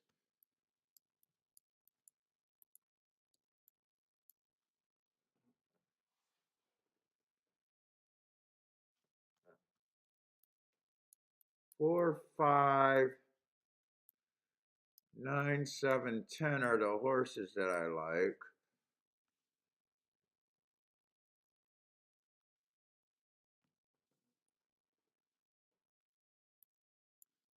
Four was definitely interesting for a win bet.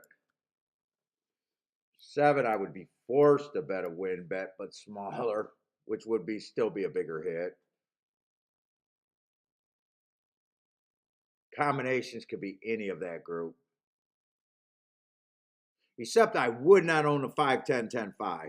Any of those combinations minus 5, 10, 10, 5. That I would not pay for. Who's a 3? Who's a 3 getting bet? 3's a first time starter. First time starter's got to beat me, especially at 5 to 2.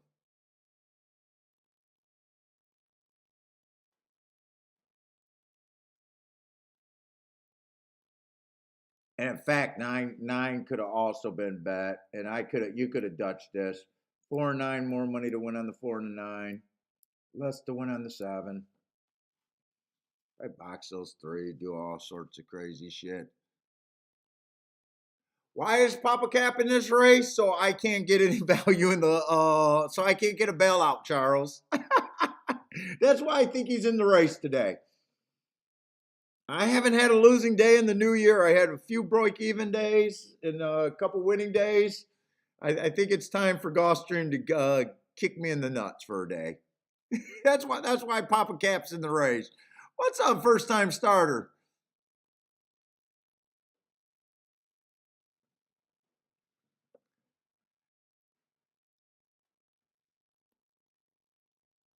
Let's see, 10 did go to lead. I think 10 dueling on the lead could be a losing condition here.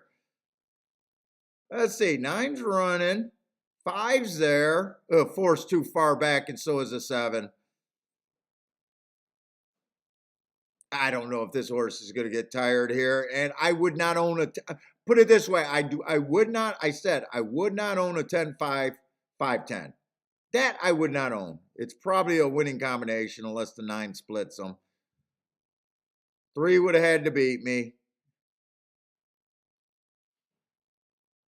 This is just another race where even if I had everything marked, there was nowhere for me to go. Got no problem with the 10 winning. Got no problem with the 5 running second, but I know I can't own that combination.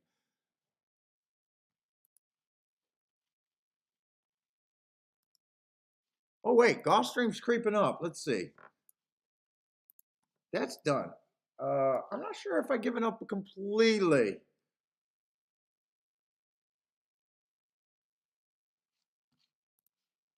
I got doubles alive to the 1.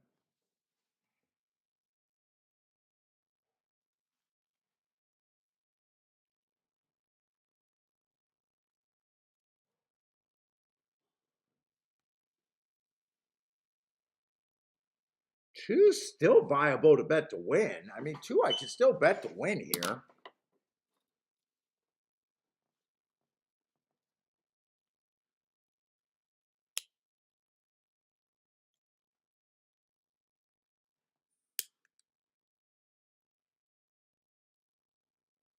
If I was a stiffing man, Papa Cap's the horse that I would be interested in stiffing here.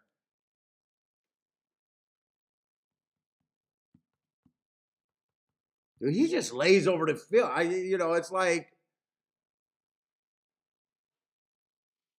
3 races ago, stalking closing day. Tried to go wire to wire, going too fast to win. 2 races ago, inside speed favoring day, had no speed. Last race, speed favoring day, has no speed. Nice stalker, all at a higher level. I mean, fuck.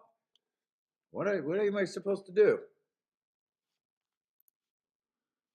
They do not stiff them enough horses in American horse racing. I will say that. 7 got some speed, but 7 is a $20,000 claimer.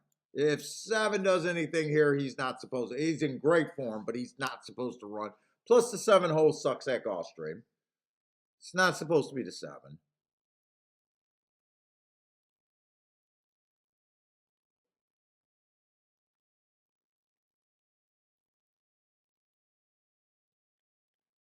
I think the 1 gets the lead here. He's so light in class. I think 2 is the most likely horse to upset Papa Cap. The inside's usually good.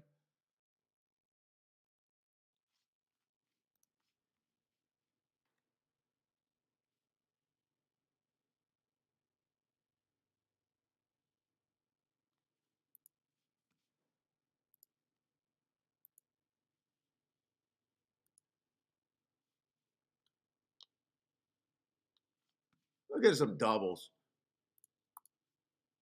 I mean, I'm not against putting a win ticket and tapping the 1 horse a little bit more, even though I know the 1 horse is I'm really asking that rail in a perfect trip here on the 1. Easy lead, slow pace, rail blazing is what I need for the 1. 2, I just need the inside just to be Gulfstream. And Papa Cap to probably get strung out. Doubles, everything in the doubles make me uncomfortable. I would want to get alive basically to the last race to me. If I play going into the doubles, I'm just trying to get lucky next race. Everything showed me that the inside's good. We got 2 first-time starters, a horse stretching out, trying turf for the first time. Another horse stretching out, trying turf for the first time.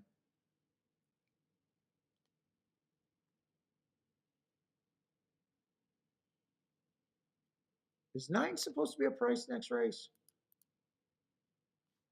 It just screams desperation from me. No, 9's going to be the favorite next race. I love that race 2 back. I do love that race right there.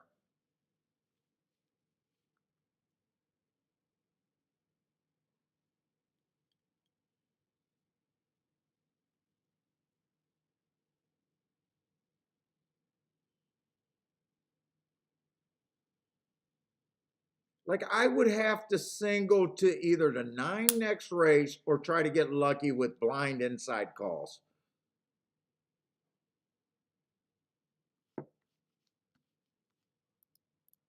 Now, if the 6 wins this race, you know you got to get lucky to some inside calls. Hold up, hold up, hold up. I'm in the wrong race. That's why I can't see my shit.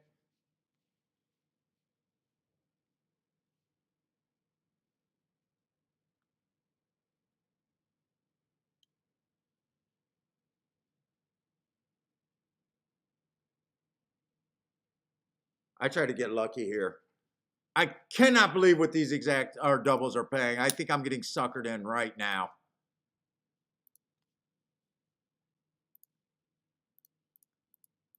Six blind to the 1 through 4. Let's see. I don't know you need any more to win on the 1.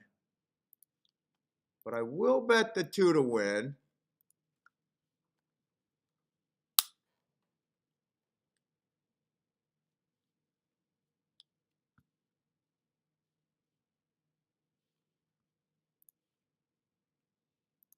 I'm going to do exact the key box.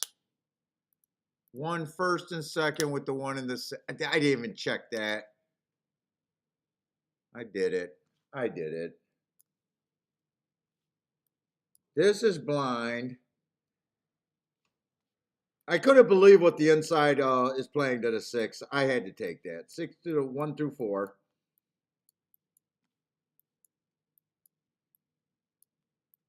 One key box with the 2 and the 6 in the exacta.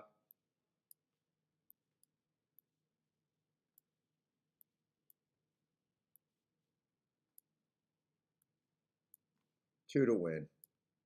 That's what I did there. Come on, one. Give me a nice soft place. Give me a no. Already hooked by the 7 horse.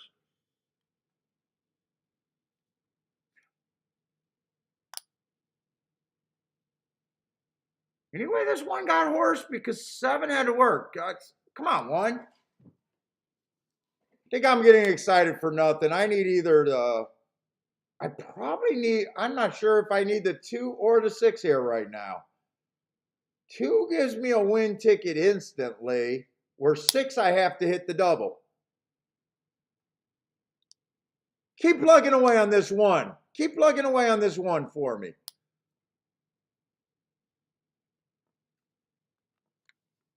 7, go away. 7, go away. 7's not going away. 7, go away. Come on, 2, one more time. Today's not my day. Today's not my day. I do not know how this $20,000 claimer beat Papa Cap right here.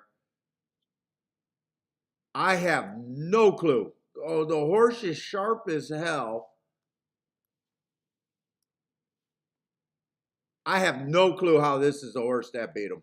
On the outside, front speed, sharp as hell.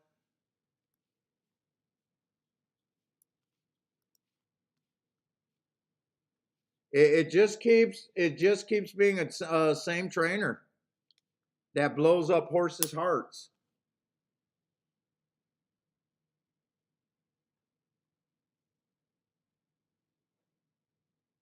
I do not know how this horse wins.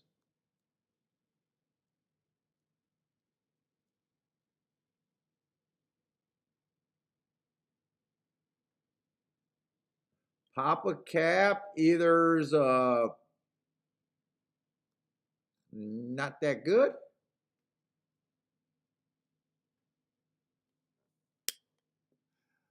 Let's see. Yakko got the exact and a place ticket. Nice job. Parsons hit that.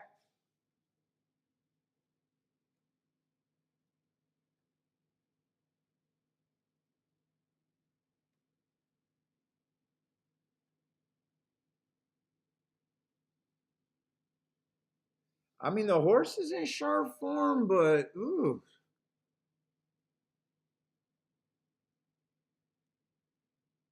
$12,000 straight bred optional claimers are tough horses, I guess, all of a sudden. I mean, it is horse racing.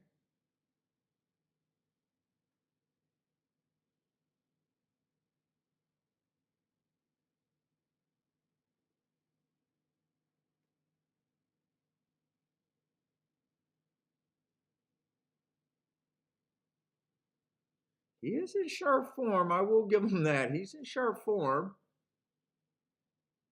I mean, I did take a horse that had the inside that's been running at a cheaper class.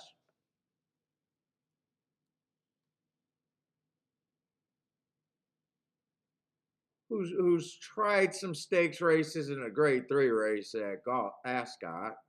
I guess that's Ascot. I don't know. If you would have asked me who would have surprised me the most to win that race, it would have been the 7. It would have been the 7. 7 was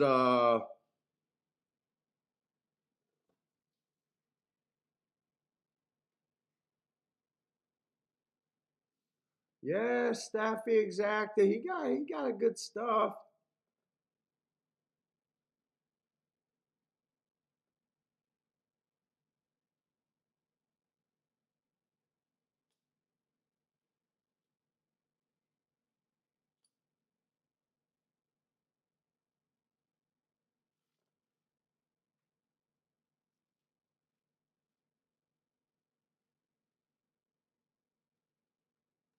What's up, Mac and Co? Let's see, gas station sushi said not sold on Papa Cap.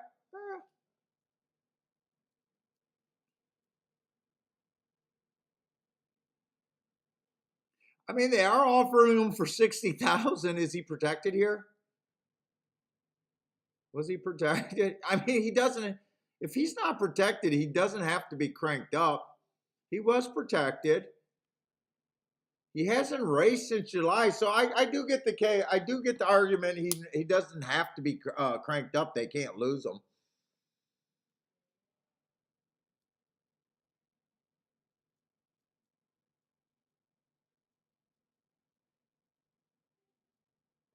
If he's not in this field, if he's not cranked up or is in this field,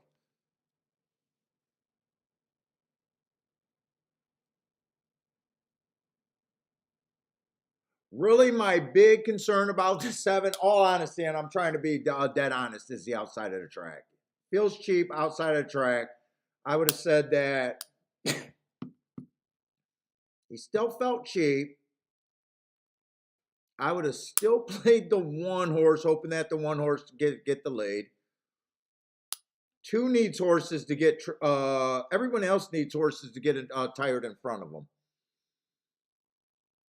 2's nothing but a $35,000 claimer, bouncing back between minor stakes.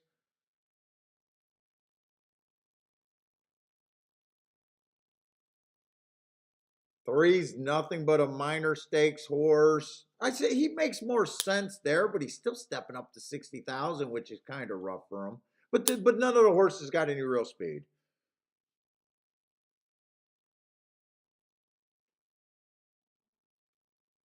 So actually, with that result, really, Papa Cap just doesn't have to be right. Now, I don't believe that the inside or the outside of the track is the greatest place to be. But yeah, but I mean, Papa Cap. I mean, it happens all the time. You don't have to be cranked up for a race that you're protected in. I want to watch that replay again. I want to see how that race unfolded. It's 7 got the lead. 7 and the 1 got the lead. 7 was faster. What's up? None of your business, bro. Yeah, chat's been on fire, man. We've been having some really fun shows lately. Today's not as fun for me, though. Today's not that fun for me. Yeah, I guess I'm not. You know, you want to review the race without your biases in the race. With Papa Cap not in the race, it makes it a little bit more reachable in my head that because no one else has speed other than the 1. 1 just ran at a level lower than him, 16,000. 2 you knew is a horse that needs horses to get in trouble behind him. The 3's the same, the 4's the same, the 5. So I guess I don't have that big of a problem with that result. Other than I wish it worked out for me. Did they? Oh, I missed. They must have showed the replay. I want to see what the fractions were.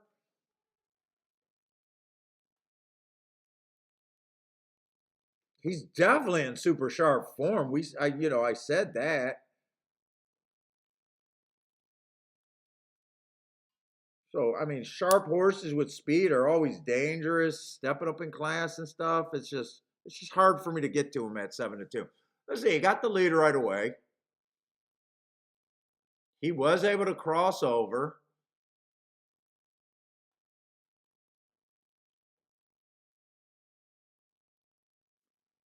You know what? Papa just doesn't look that good. They both crossed over on the 1. 1 tries to rally up the rail, made me get super interested in the race right here. We haven't been seeing that many dirt races, so we've only been seeing 1 or 2 dirt races a day, so it's not like I can say, hey, that rail is gold. I can't say that. Two's trying as hard as he can, but he needs horses to get in trouble. Oh my God, wait a minute. They went 23-2 and Papa Cap offered that kind of resistance? Was that a route race? Okay, that was a route race. Okay. I was ready to say, is that a route race? I thought it was 6 furlongs for a minute. Okay, that's a route race. They went decent. I was thinking that was a sprint, and I was like, wait a minute.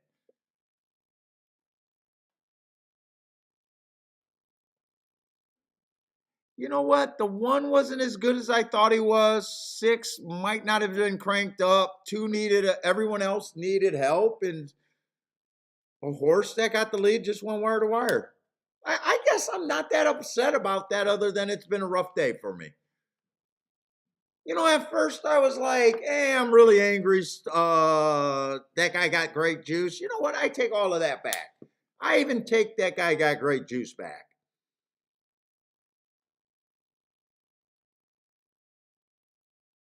They have not been running a lot of races on the dirt. I have no reason to believe that it's as inside as I think it has been. 7 did what he does. He went to the lead. He put together. He put away a horse who's coming off a layoff. I got no problem with that result. I really don't. I really don't.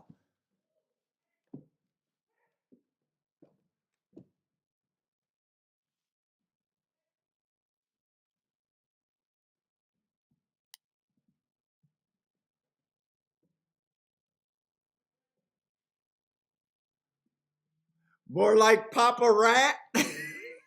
Well, Gash, you weren't convinced on him. So if you didn't use him, your opinion was better.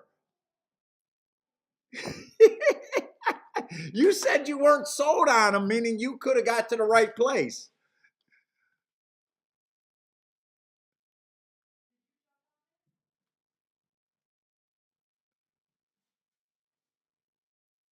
That sounds like a comment that someone that says I love him had. Not someone that says I'm not sold on him, because that you could have got to the right place there.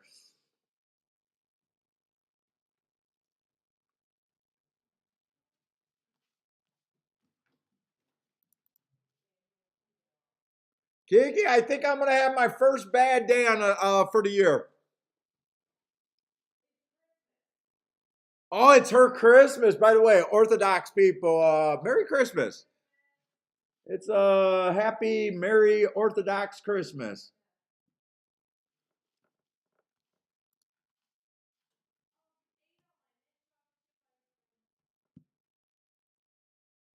I haven't had that for a long time. I don't know what you're talking about.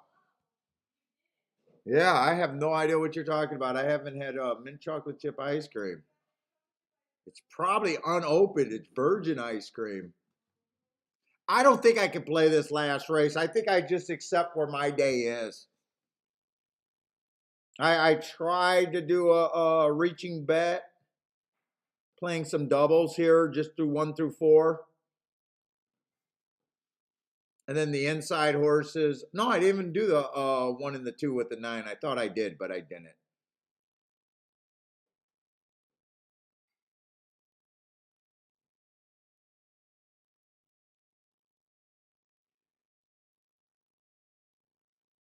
Papa Rat did. You didn't like him before the race and after. Well, then he did perfect for you. Who did you like there? Were you able to make a play there? And a lot of times I think that through. Does a horse like that need to win this race? A lot of times I say that on today I didn't even say that. Oh, Papa Rat towers over this field. What is his losing condition? Well, he's a grade 1 race. And does he need a $62,000 race off of a layoff? No, not really. I can see him not being cranked up for that.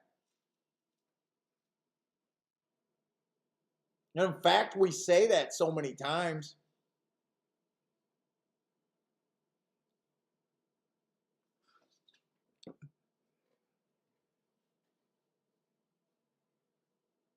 And if I would have completely said I was against Papa Rat, I would have been on the same two horses I was.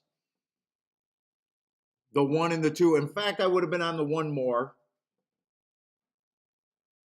I would have been on the two, and I would have tried to stretch those to the 1 through 4 and the 9. So I can't get mad because either way, I wouldn't have been on the 7 at 7-2 on the outside of the track. So the only thing, if I had a negative opinion about Papa, is I would have done pretty much the exact same thing I did. So it doesn't cost me anything. Well, it cost me. Actually, it cost me the exact same. I said that wrong. It cost me the exact same. But I don't think I took a little stab trying to get alive to some doubles. It didn't work out. I don't know how I can play this race blind now. I really don't.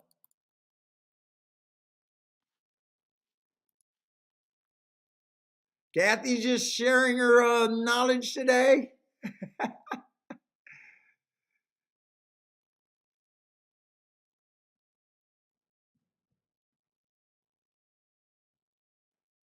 On break boom at Oaklawn.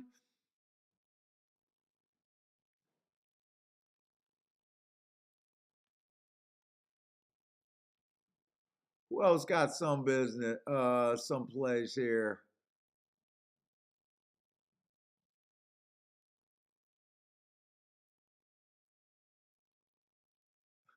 Oh, Marco, the Juice Joseph exacta.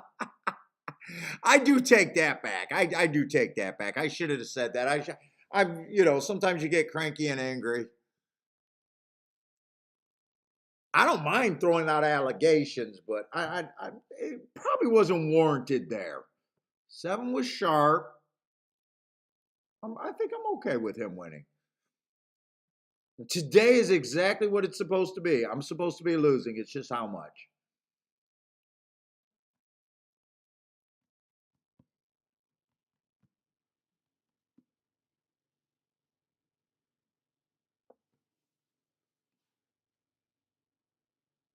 And the worst I can do is one more kind of a fucking bet that there's no way I can say I like or not.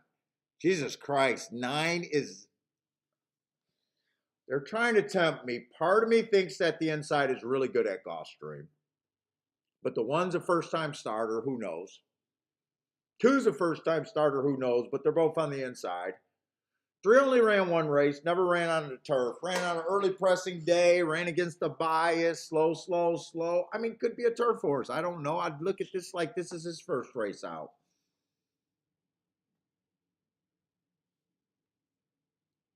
4 horses, the first horse towards the inside that I actually think done something as a racehorse. First race out, early pressing day, dueled on the lead, going average, matching strides with the slowest winner of the day. I got no problem with that race.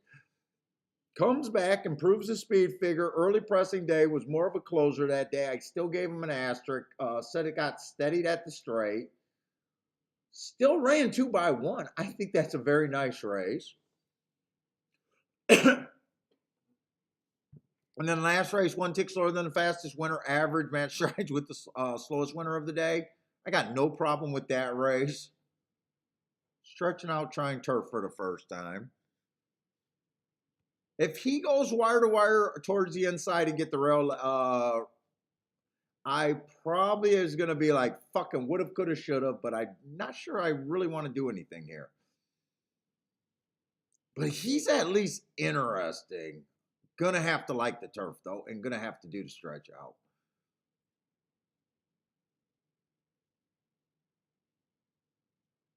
4 races ago on this 5 horse. I just made it around the track fine. Next race out, speed favoring track. Ran against the track there. Did improve. Last race, inside speed, so ran against a couple buys. Would have shocked me.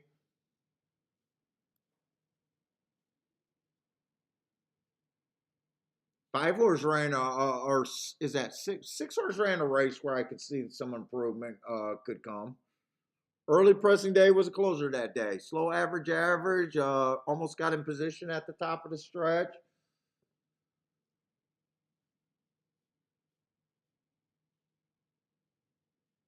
He's the favorite. I really thought the 9 horse was going to be the favorite here. If 9 was on inside, I would be forced to bet. I'll put it that way. 7's a first time starter. Just can't get there. Plus outside.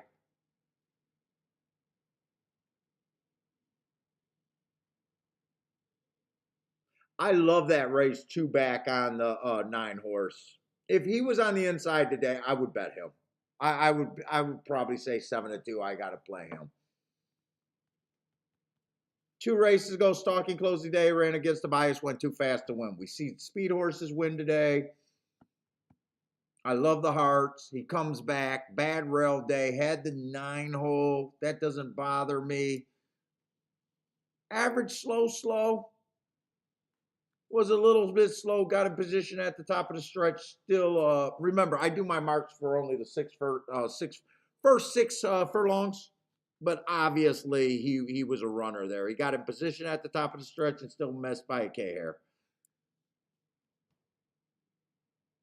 I think he should probably be the favorite in my head.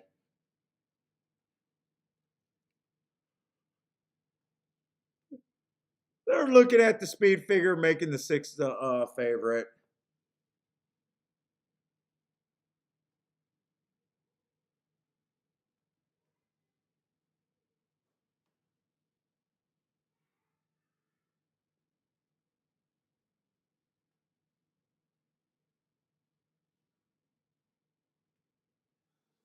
Let's see, Mac and Company going to upgrade to 8 a little bit. Is that at Gulfstream?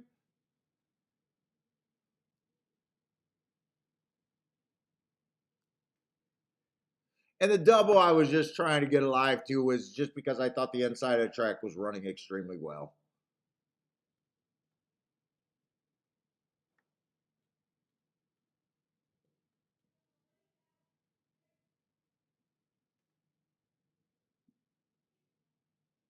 There is a ticket there that could be ridiculous.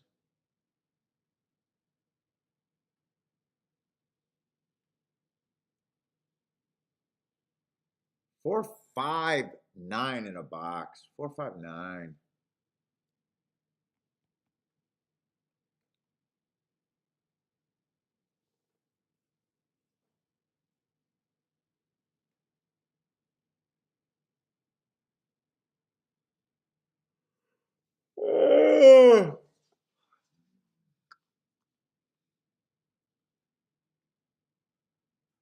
Let's see. Max says the first race on the 8 wasn't bad. Lost contact with the field and came back.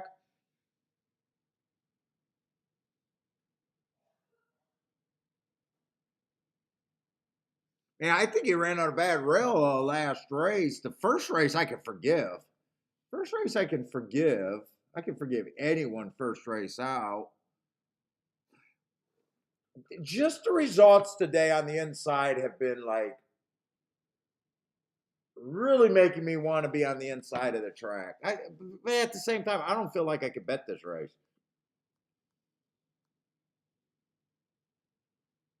I'm not having a meltdown day. There's no desperation. I'm having an average, probably on the lower side of average, not by much. I hit that one exact pretty good that that I thought I was getting more. But this is what I'm looking at about Gulfstream today.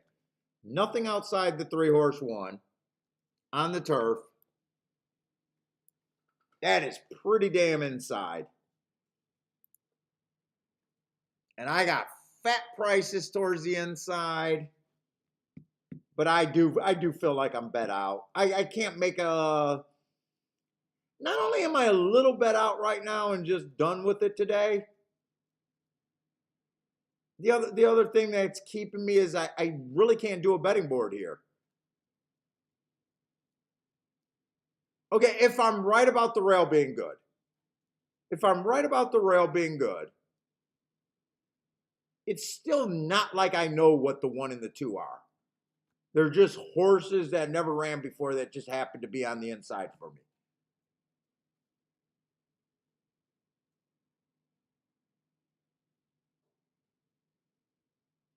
I could get to the 3, 4, 5, but I think I just got to sit out this race.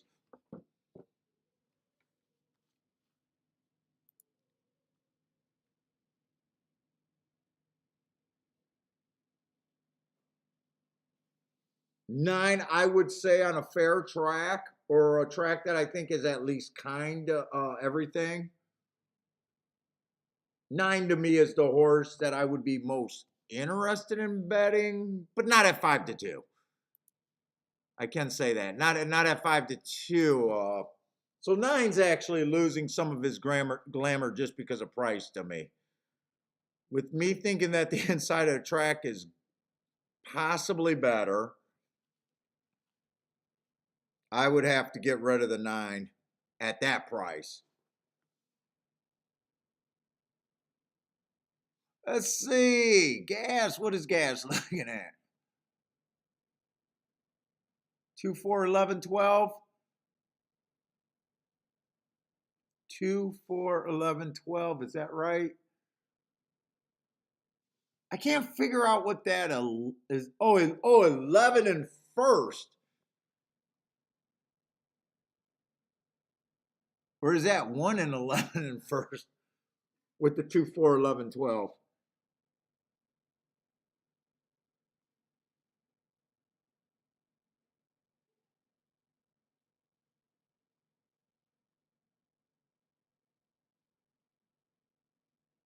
Let's see. Charles is thinking inside of the track.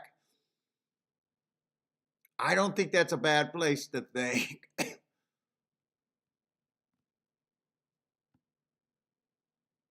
I will be honest, if the exacta comes in 3, 4, 5, I'm gonna feel a little chicken shit here. But I'm okay with it because tomorrow's just another day. And I don't have a good opinion here other than I think the inside. So, and this is my last race regardless because we're done.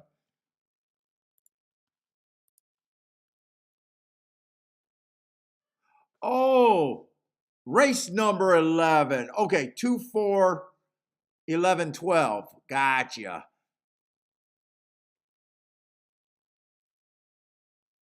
Let's see. Kathy loves the breeding on the 2.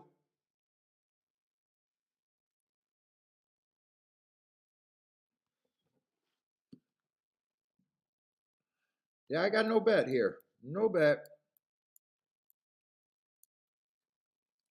A few opinions, but I'm kind of just done with it.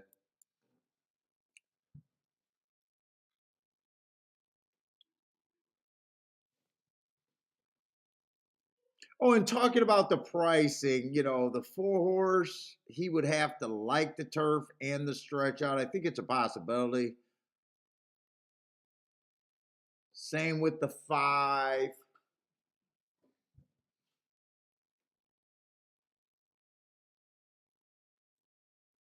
I just couldn't price this race right. The breeding on the Kathy says breeding on the 11 is a B plus. So is that as a B plus? Is that a money shot award winner? I do not know how to rate money shots.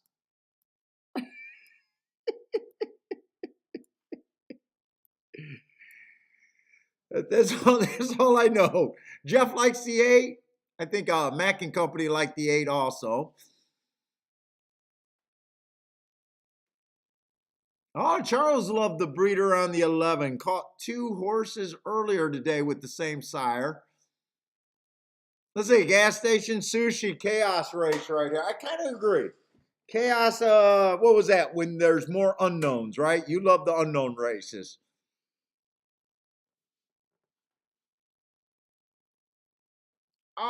Races to me, I'm always better when I got more running lines. Gas says he loves races with more unknowns in it.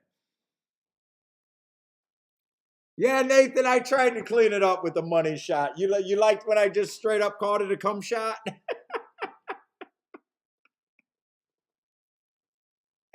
I try to keep it. I'm trying to keep it on the cleaner side.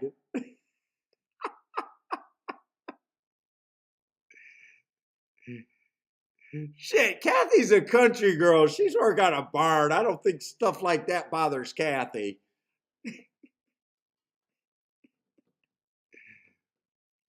Nathan, what's up, man?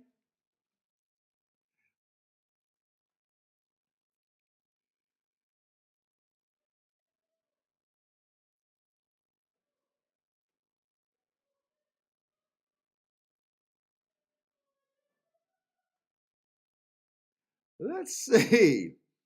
4 came out running. 12. Got to the inside from the far outside, but if I'm right about the inside, he worked too hard. But we could definitely be wrong about a bias.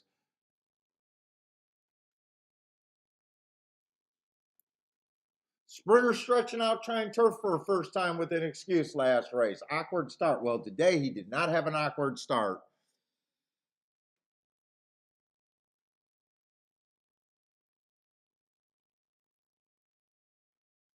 I'd say I'm worried about the pace. This seems like I'm going to try to run them off their feet, and that's not going to happen.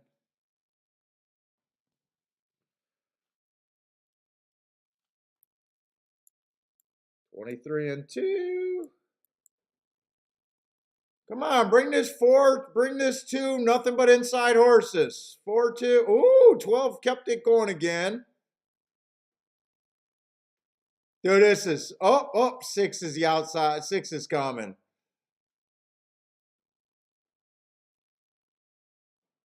Charles needs a 2. I don't know if he turned that around. I know he did something with the 2.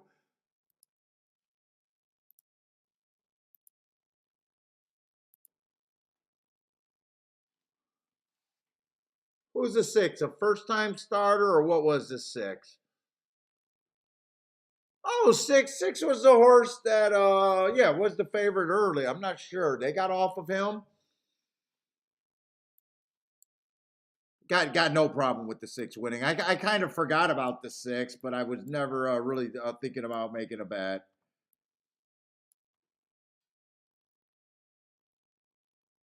One of the first-time starters ran extremely well.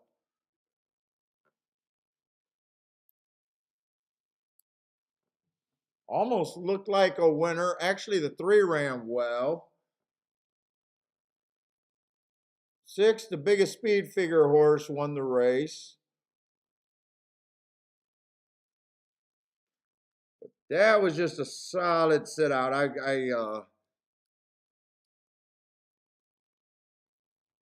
got 4th. That was pretty much the chalk with everything on the inside.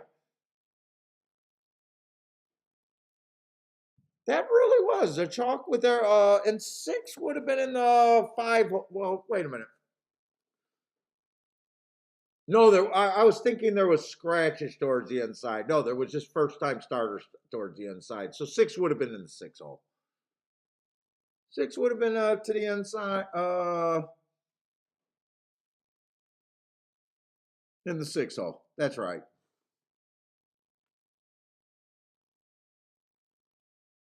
So actually, that 7 winning last race made no difference.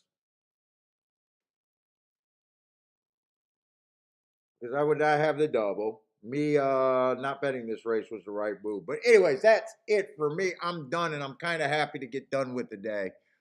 Let's see, what's the objection on the 2? Charles, I think you got a sweat.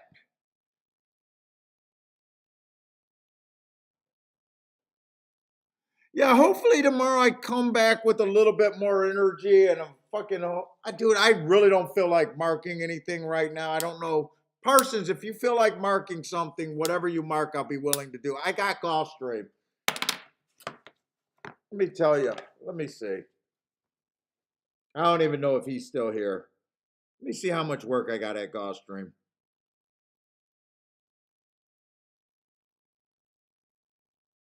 Tomorrow's going to be the 8th. I think I got quite a bit of work to do on Gulfstream. I'm probably just looking at Gulfstream tomorrow, unless someone else, unless I get the marks.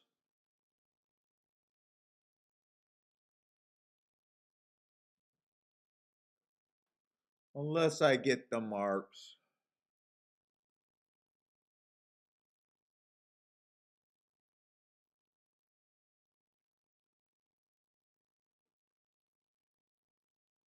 You guys said there was some dirt races tomorrow.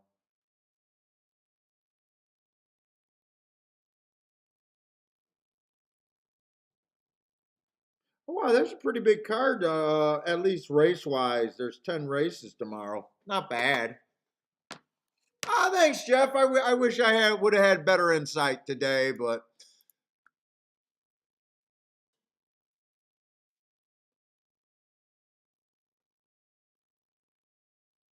looks like this is just an objection on the two horse, huh?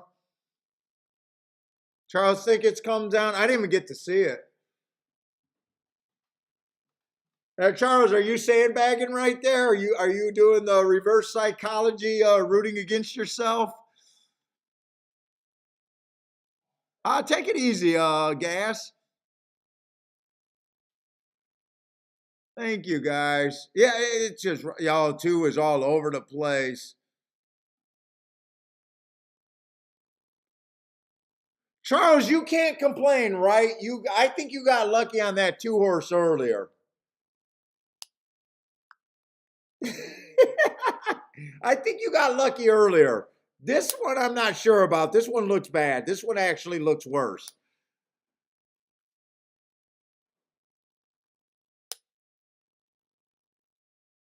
Jevin says two should come down. I'm just going to hang out for this result here. Well, once this result's done, I'm done. Right, Charles? You got that other two that went wire to wire on the turf, right?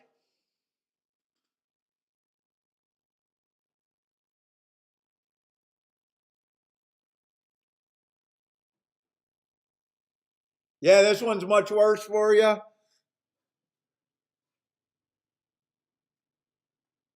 Boy, six game really coming late, didn't he?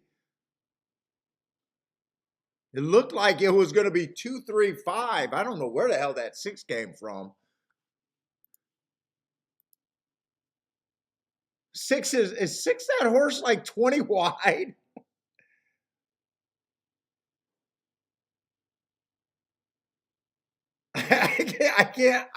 I can't say six horse won because of I thought the track was favored the inside. Look at where this horse comes from. This horse looks like a marathon runner and he's searching for someone on the far outside to hand him a water.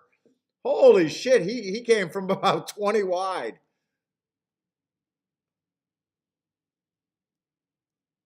20 wide on the fucking. Let's see. Charles needs this to stay up, but Jevin needs it to come down.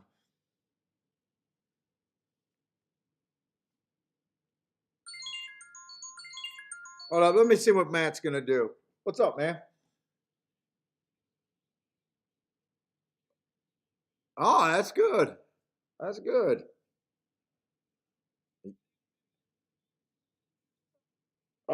Whatever you want to play. I got Gulfstream done. If you want to mark a track, just I don't have nothing downloaded or anything, so whatever you send me, I'll go with.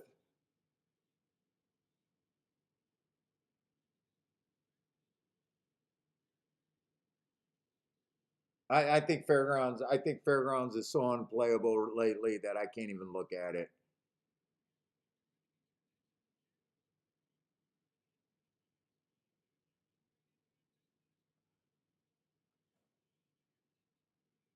Yeah,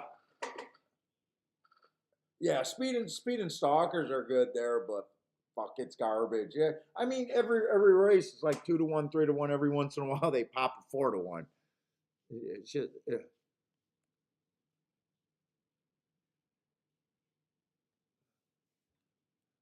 All right, but I'm gonna sign off. You're gonna tell me what you're gonna if you're gonna send me something. I'll put it out there.